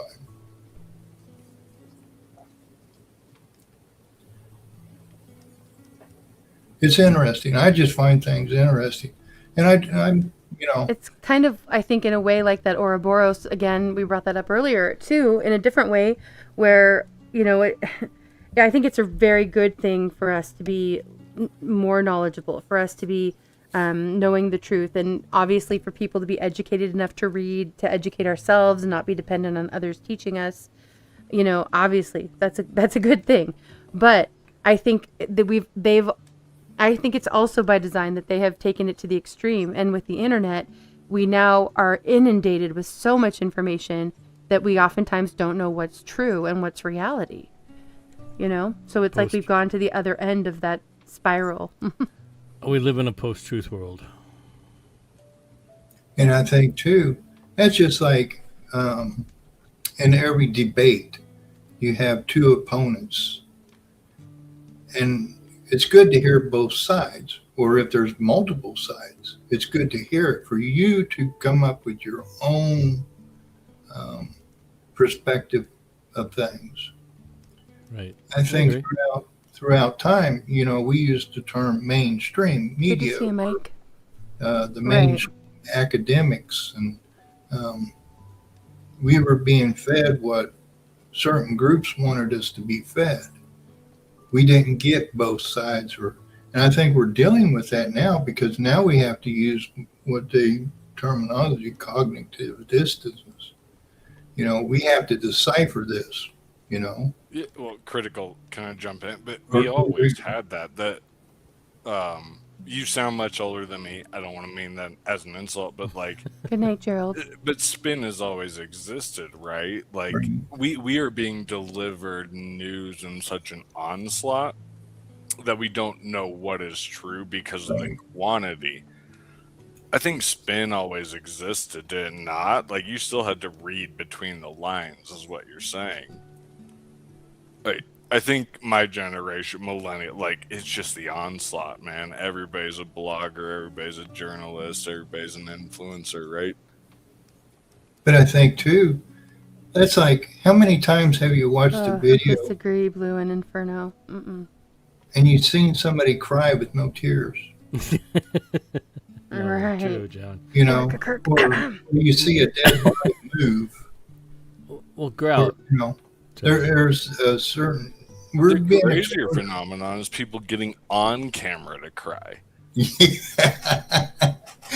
But you see what I'm saying?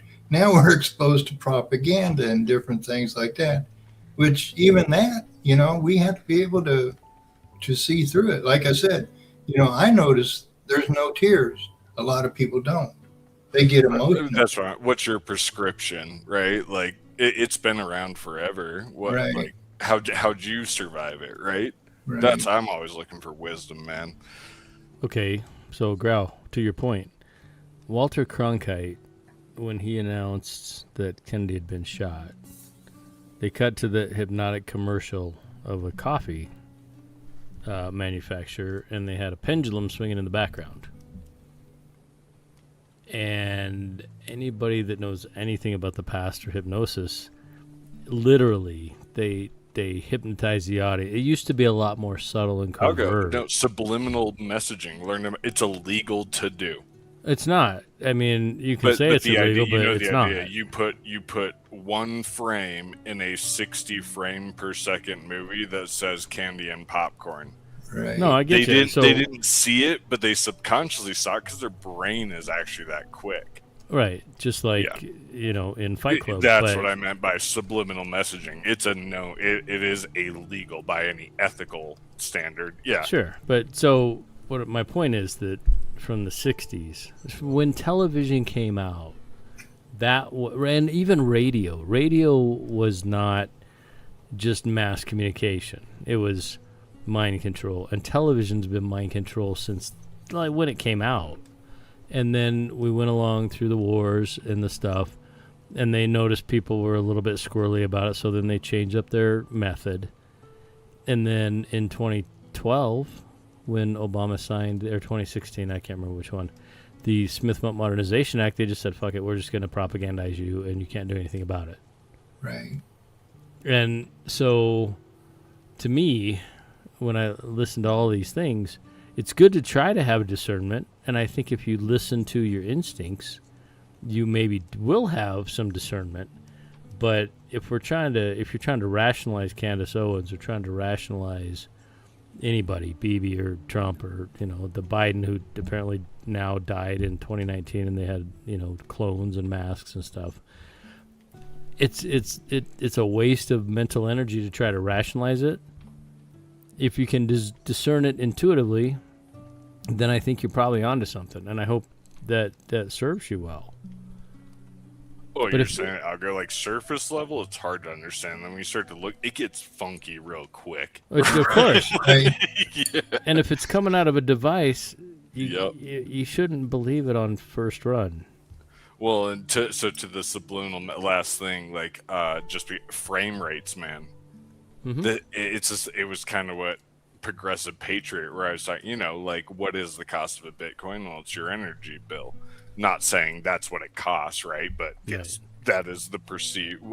But so frame rate, so like 60 frames per second is, as far as we know, our eyes shutter speed. Some people are better, worse, right? Good margin of error. And so again, me working in tech, dude, there's something with this gaming crap that's going on, and like love NVIDIA chips and all that. Yeah. But if you guys haven't seen this DLSS5, and I can explain that later, but they're fucking with the frames between the frames. They're pumping games up to 240 frames per second.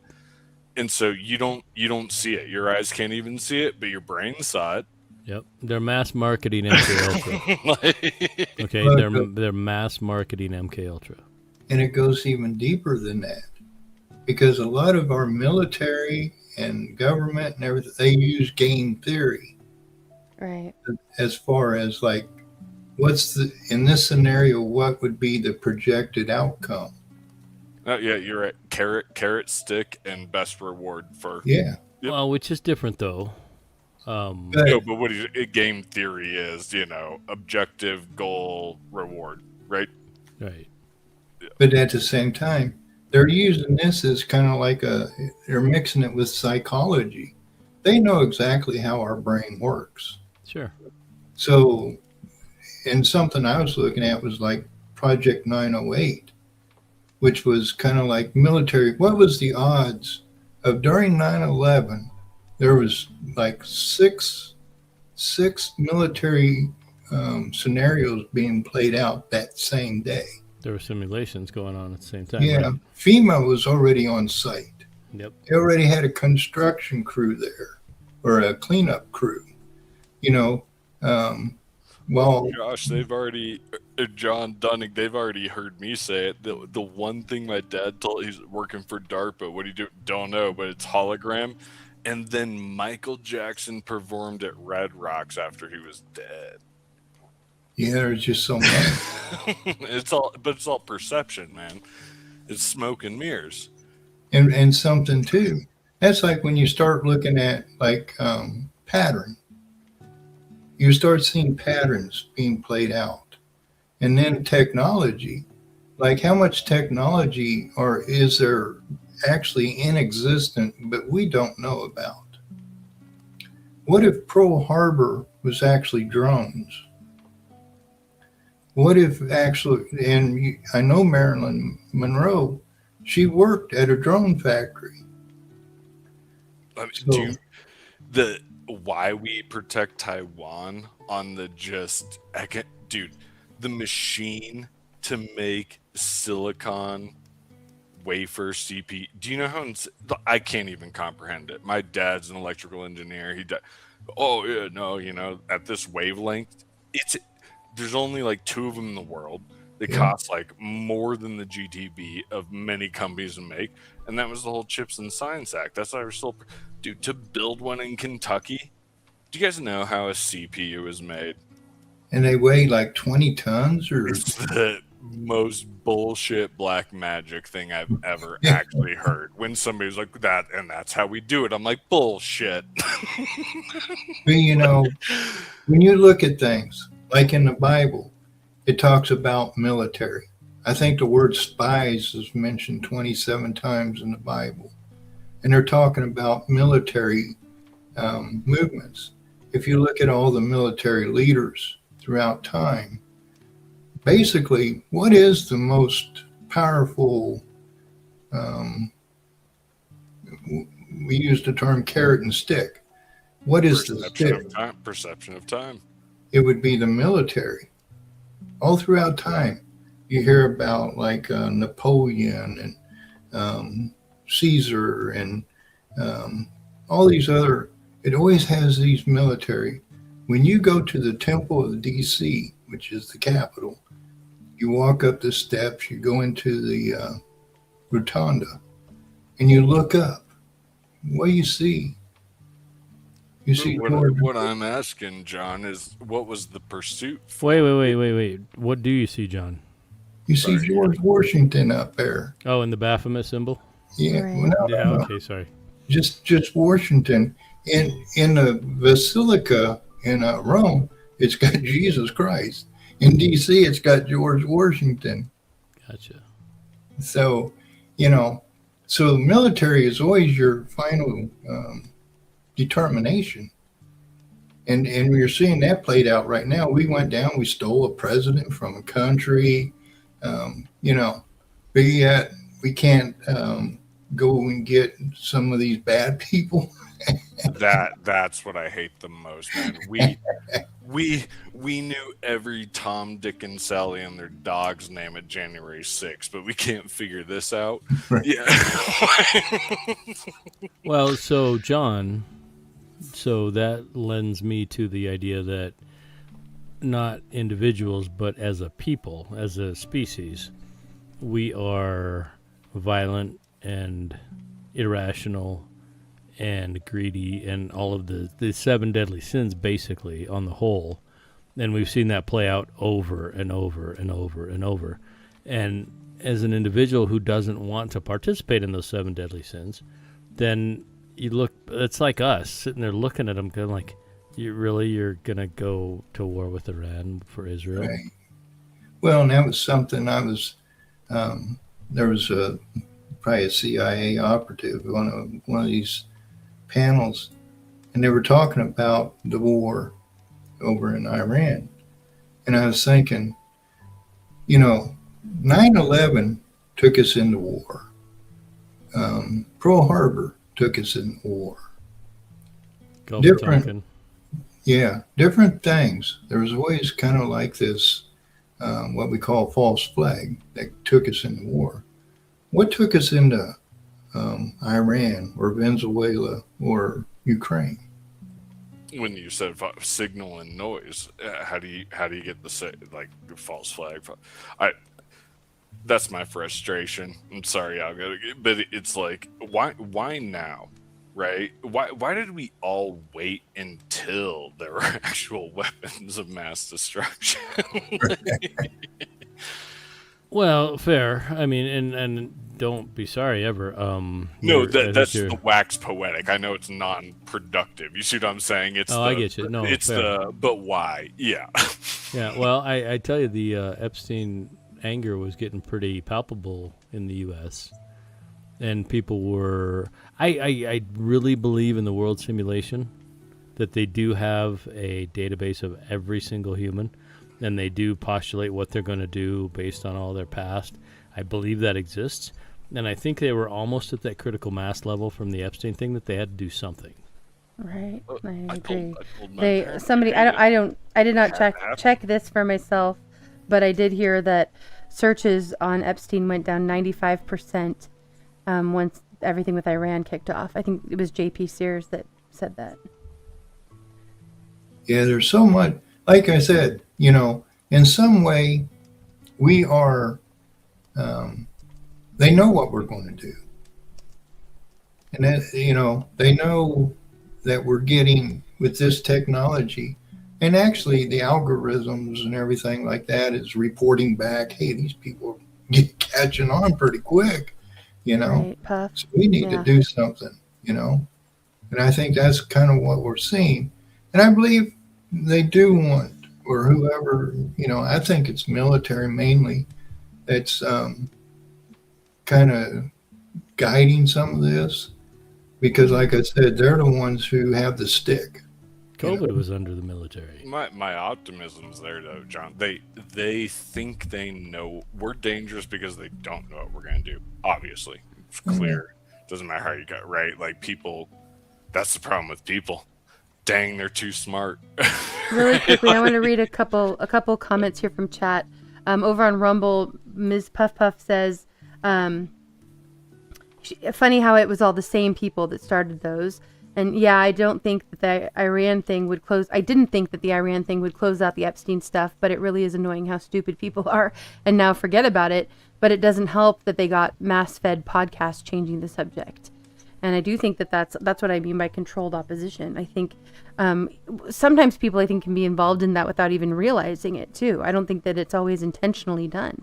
If a topic comes up that gets popular enough, people jump on that. I mean, I even did, in a sense, with the Jim Carrey thing. I didn't do it for clicks and views, but it was something I knew we were all thinking about. It was on our minds and in our faces, and so I covered that, too. But that was everywhere, And usually those things that get pushed like that, I try to avoid because I do feel like they are, not that there's any value in knowing about them, but I do think that they're part of pushing a narrative of distraction. It's the Orbis, like you're pushing it by inadvertently not, right? And it's like that. Yeah, when you realize that, and I love when you do that. You're like, why am I doing this? Yeah. Right. Well, I know why I did it, but I think that no, but this is promoting things I would rather not. Right? You get. But it's kind of like, when you. That's not what I said, but I understand what you're saying, girl. Yeah. Say you're in a situation where there's people around you and everything, and you want to take the focus off of you, so you throw a rock over and hit a bucket. Most everybody's going to look at the bucket. They're going to see, what was that noise? Only you knew that. And you knew see, you already knew what the majority of the response was going to be to that action. They do have... Take care, Polar Bear. Much love to you. Even though we are on different wavelengths, you know, it's kind of like we're predictable, right? To where they know a majority of the people. Well, and they've spent decades and billions of dollars studying us to find out how to control us more efficiently. You know, and that's like the whole Democrat-Republican thing. You know, right? Yeah, it's like watching a ping pong match, and you're supposed to pick a side. But both players are just playing the game, you know? Yeah, and like Blue says, you know, also I think the algorithms keep us in those echo chambers too, because they feed us what we're already looking at, what we're already engaging with, to keep us engaged rather than things that would contradict our beliefs or that would make us, you know, maybe have to take a second look at it. They want us in what, hey, Bri, good to see you. They keep us in what we easily will click on to keep us engaged. Well, and that's where it is nefarious, but it's not as nefarious as you think. Like, that's just marketing. Like, it is done, like, Growl likes snowboarding, sell them snowboarding, right? Like, that's really actually not nefarious. It's just annoying. It's also, that detachment that these giant corporations don't actually care. They're just like, here you go, pigs. You know, like slop, that's the actual even that it's called AI slop, and slop is the word of the year. I mean, what is slop? Slop is feed for the pigs, right? You know, but that's what they're feeding us. That's like Growl was saying. You know, we watched that backstage. Truth. They pay billions of dollars to like Rand Corporation, all these multiple think tanks and military, and you know, so we're just trying to live our lives. Right. All right, you guys. I do need to start moving towards wrapping this up, and I have a few more videos I do want to play that are short. This kind of ties in. We sort of moved away from this, but you know, looking at long-term plans in play, and also, you know, predictive programming. And a lot of what we've talked about tonight, this ties in. So we're going to go ahead and play this. This is on the channel Lou Mazing. Here we go. My Uncle Wilf used to say the only time the government's got any use for us is in a war. He used to say that they only need so many of us to do the things that need doing, and the rest they'd rather be without. They say comedy is just for laughs, but sometimes it's the only way to tell the truth without being silenced. Warnings don't always come as alarms and sirens, sometimes they come as jokes. The real problem is, we laugh when we should be listening. Christmas ain't what it used to be. Nothing is. Unless it's me getting older. Things was cheaper though. A lot cheaper. You could get 5 cigarettes for tuppence then. They don't make them in 5s anymore, do they? Well, you never see them. People smoke more, I suppose. Yeah. People do seem to be smoking more since the cancer scare. Worry, I suppose. There was none of that then either. What? Cancer. It was all TB then. They can cure that now, can't they? Yeah. I suppose as soon as they can cure cancer, they'll think of something else to worry us with. My Uncle Wilf used to say he reckoned it was the government. What? Used to give us all these diseases. It's a bit daft, Mum. Well, they put them in our food. That's what he used to say. Mum. You can taste it in the water sometimes. That's chloride. Well, there you are. They put that in to improve the water. Well, it don't improve the taste. My Uncle Wilf used to say the only time they've got any use for us, the only time the government's got any use for us is in a war. Rest of the time he used to say we're an embarrassment to him. Yeah. He used to say that they only need so many of us to do the things that need doing, and the rest they'd rather be without. So they spray our food, put things in the water to keep us down. Well, they do it to rabbits. He used to grow all his own food. Everything? Well, all he could. He only had a window box. There was a time when things felt real. Food had flavor, water had purpose, and life had a rhythm that made sense. Now everything feels manufactured and not discovered. The change didn't happen overnight. It was slow, subtle. Little by little, the things we once knew started to fade. What was natural became artificial, and somehow people accepted it as progress. But was it really progress, or just another way to control the outcome? Look around. Nothing just happens. Everything is planned. Systems are put in place and narratives are shaped long before they ever reach us. We think we have choices, but in reality, we're just picking from options that were already decided for us. And when someone tries to speak up, the truth either gets buried under distractions or disguised as a joke. Because if they make you laugh at it, you'll never take it seriously. But the message has always been there. The signs have always been right in front of us. The only question is, are we paying attention?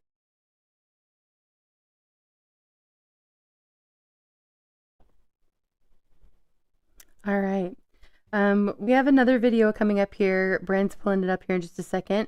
But first of all, I just want to say, I mean, look at that. How even today, the comedians are the ones that put out so much of the truth. And I think, even back then, they were doing the same thing. People are just laughing along, not realizing the truth behind what they're saying. It was a great catch. Yeah. I don't know where you found that, but that was a good find. Yeah. Probably from the algorithms, ironically. No, I don't know. Okay, this next video is one that my friend Rural2IC put out, and I just really liked the message that he had to share here, and I think it ties in with what I say, the real recognizes real, but just wanted to share this one with you guys. Here we go. Good morning, everyone. It is morning chat time. I am your Rural2IC, and today I want to tell you just a little phrase, and then we're going to discuss it. And I want you to think about it, and you let me know in the comment sections what you think. You can be liked by everybody, but you can't respect yourself. It's one or the other.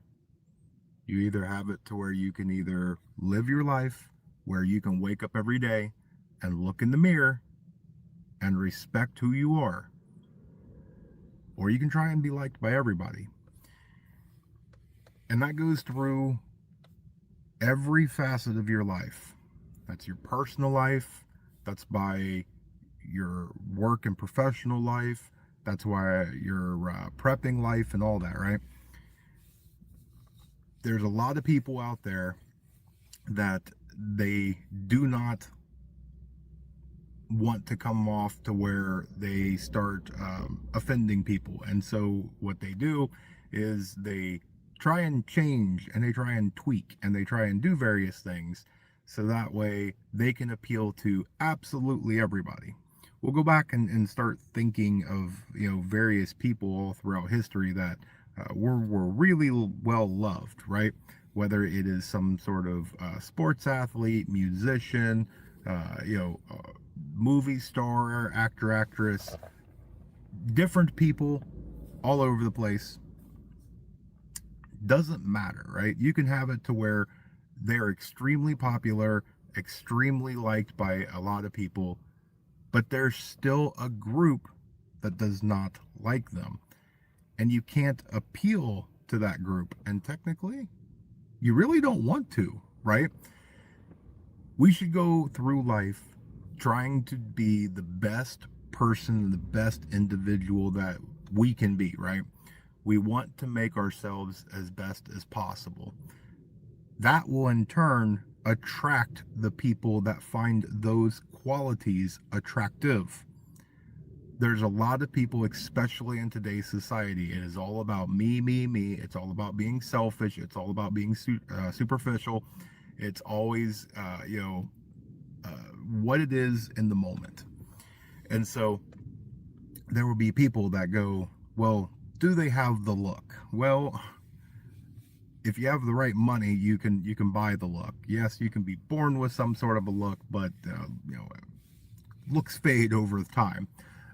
Maybe they're super strong, or they're whatever, some sort of other physical attribute. it fades over time, right? But the thing that doesn't fade is who you are. It's your character. And that's what I think a lot of people end up missing. You can have people out there that are absolutely awesome, amazing people, and a lot of the people, they just glaze over them, right? So when we go through and we start doing a self-assessment, we don't want to change things. We don't want to tweak things for the wrong reasons, right? We need to stick true to ourselves. We have our core values and morals and the things that make up who we are as an individual. We do not ever want to do anything to go against the integrity of that, right? So you have to look inside yourself and you have to go, I'm gonna be me, right? That's all I can be. You just be truthful, you be honest, you be you, and if they don't like it, it was never meant to be in the cards for them to join your group or to be liked by you, right? It's one thing, and I see this from time to time where somebody's a certain way, and when they get around somebody else, suddenly they're a little different, and you can only put up the mask for so long, and it kind of makes you stop and think, which one are they wearing the mask? For them or for me, right? So as you go through, take a look, make sure that you evaluate your circle, because we do not want anybody who does not accept us for us. And we don't want to accept anybody else for any of the wrong reasons.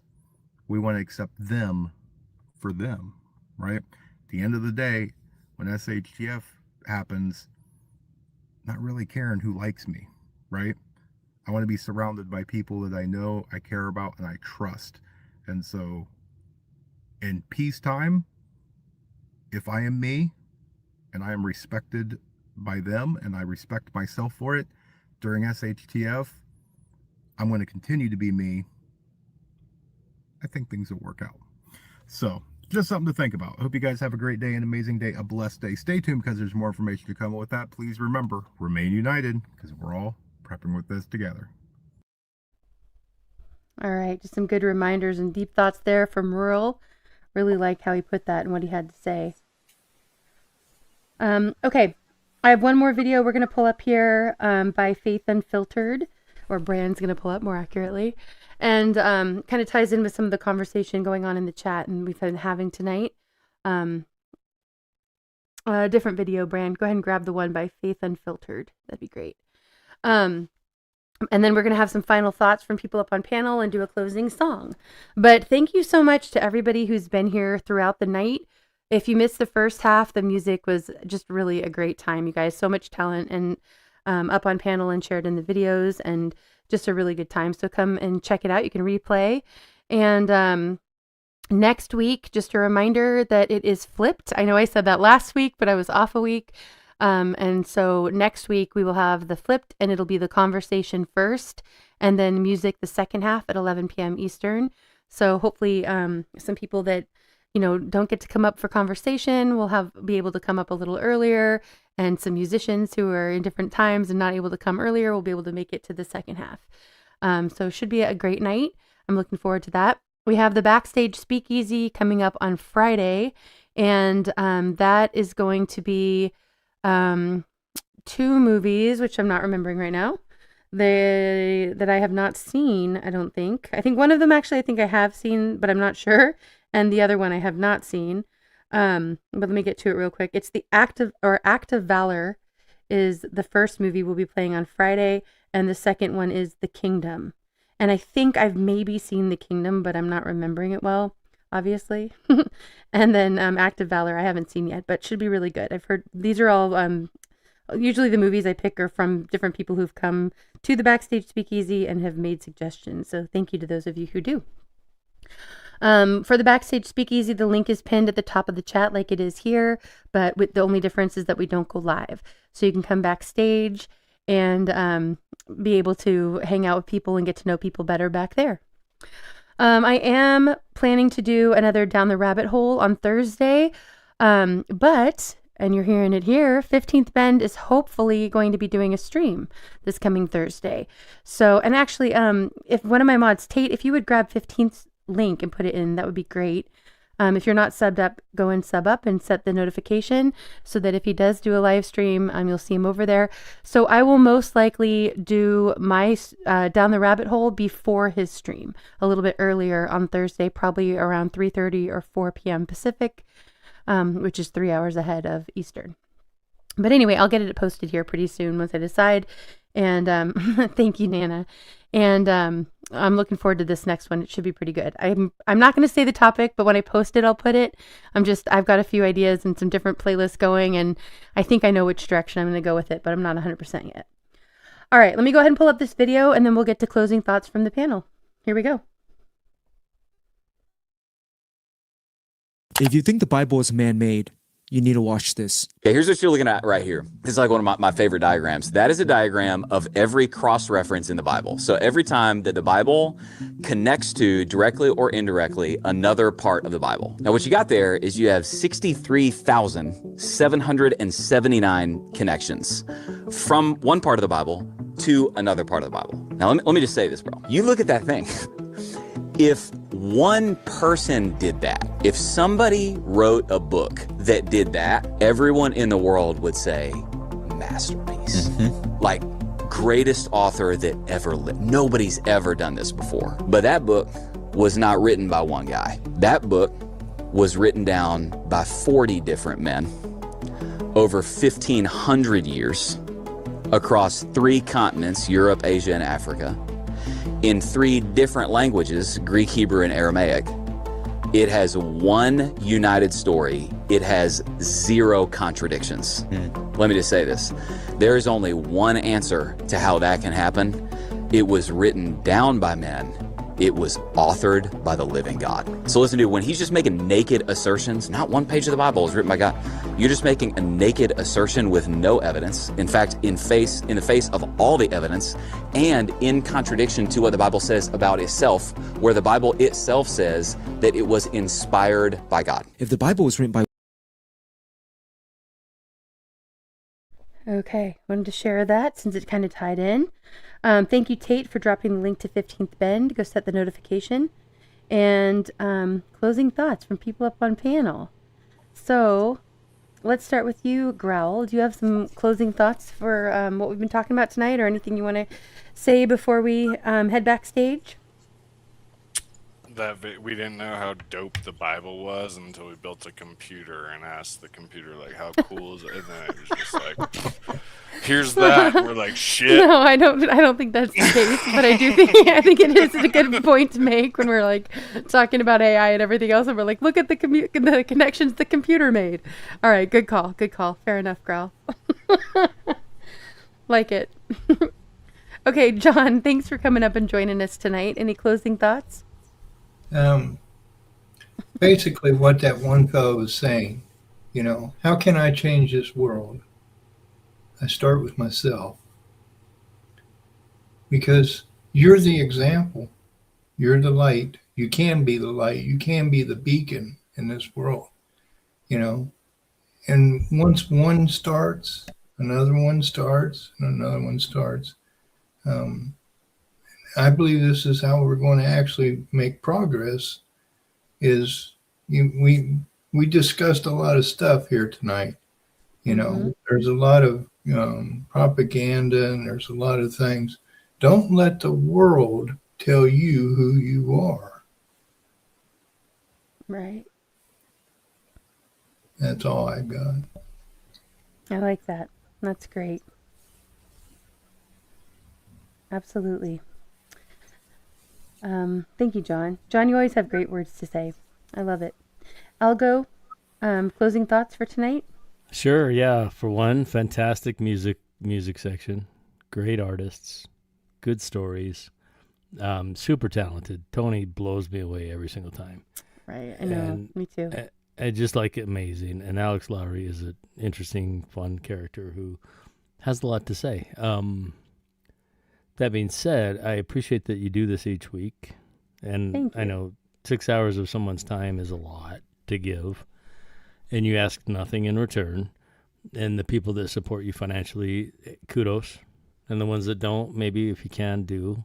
Because, it's a lot. But all the things that I looked for in my journey seem to be here now.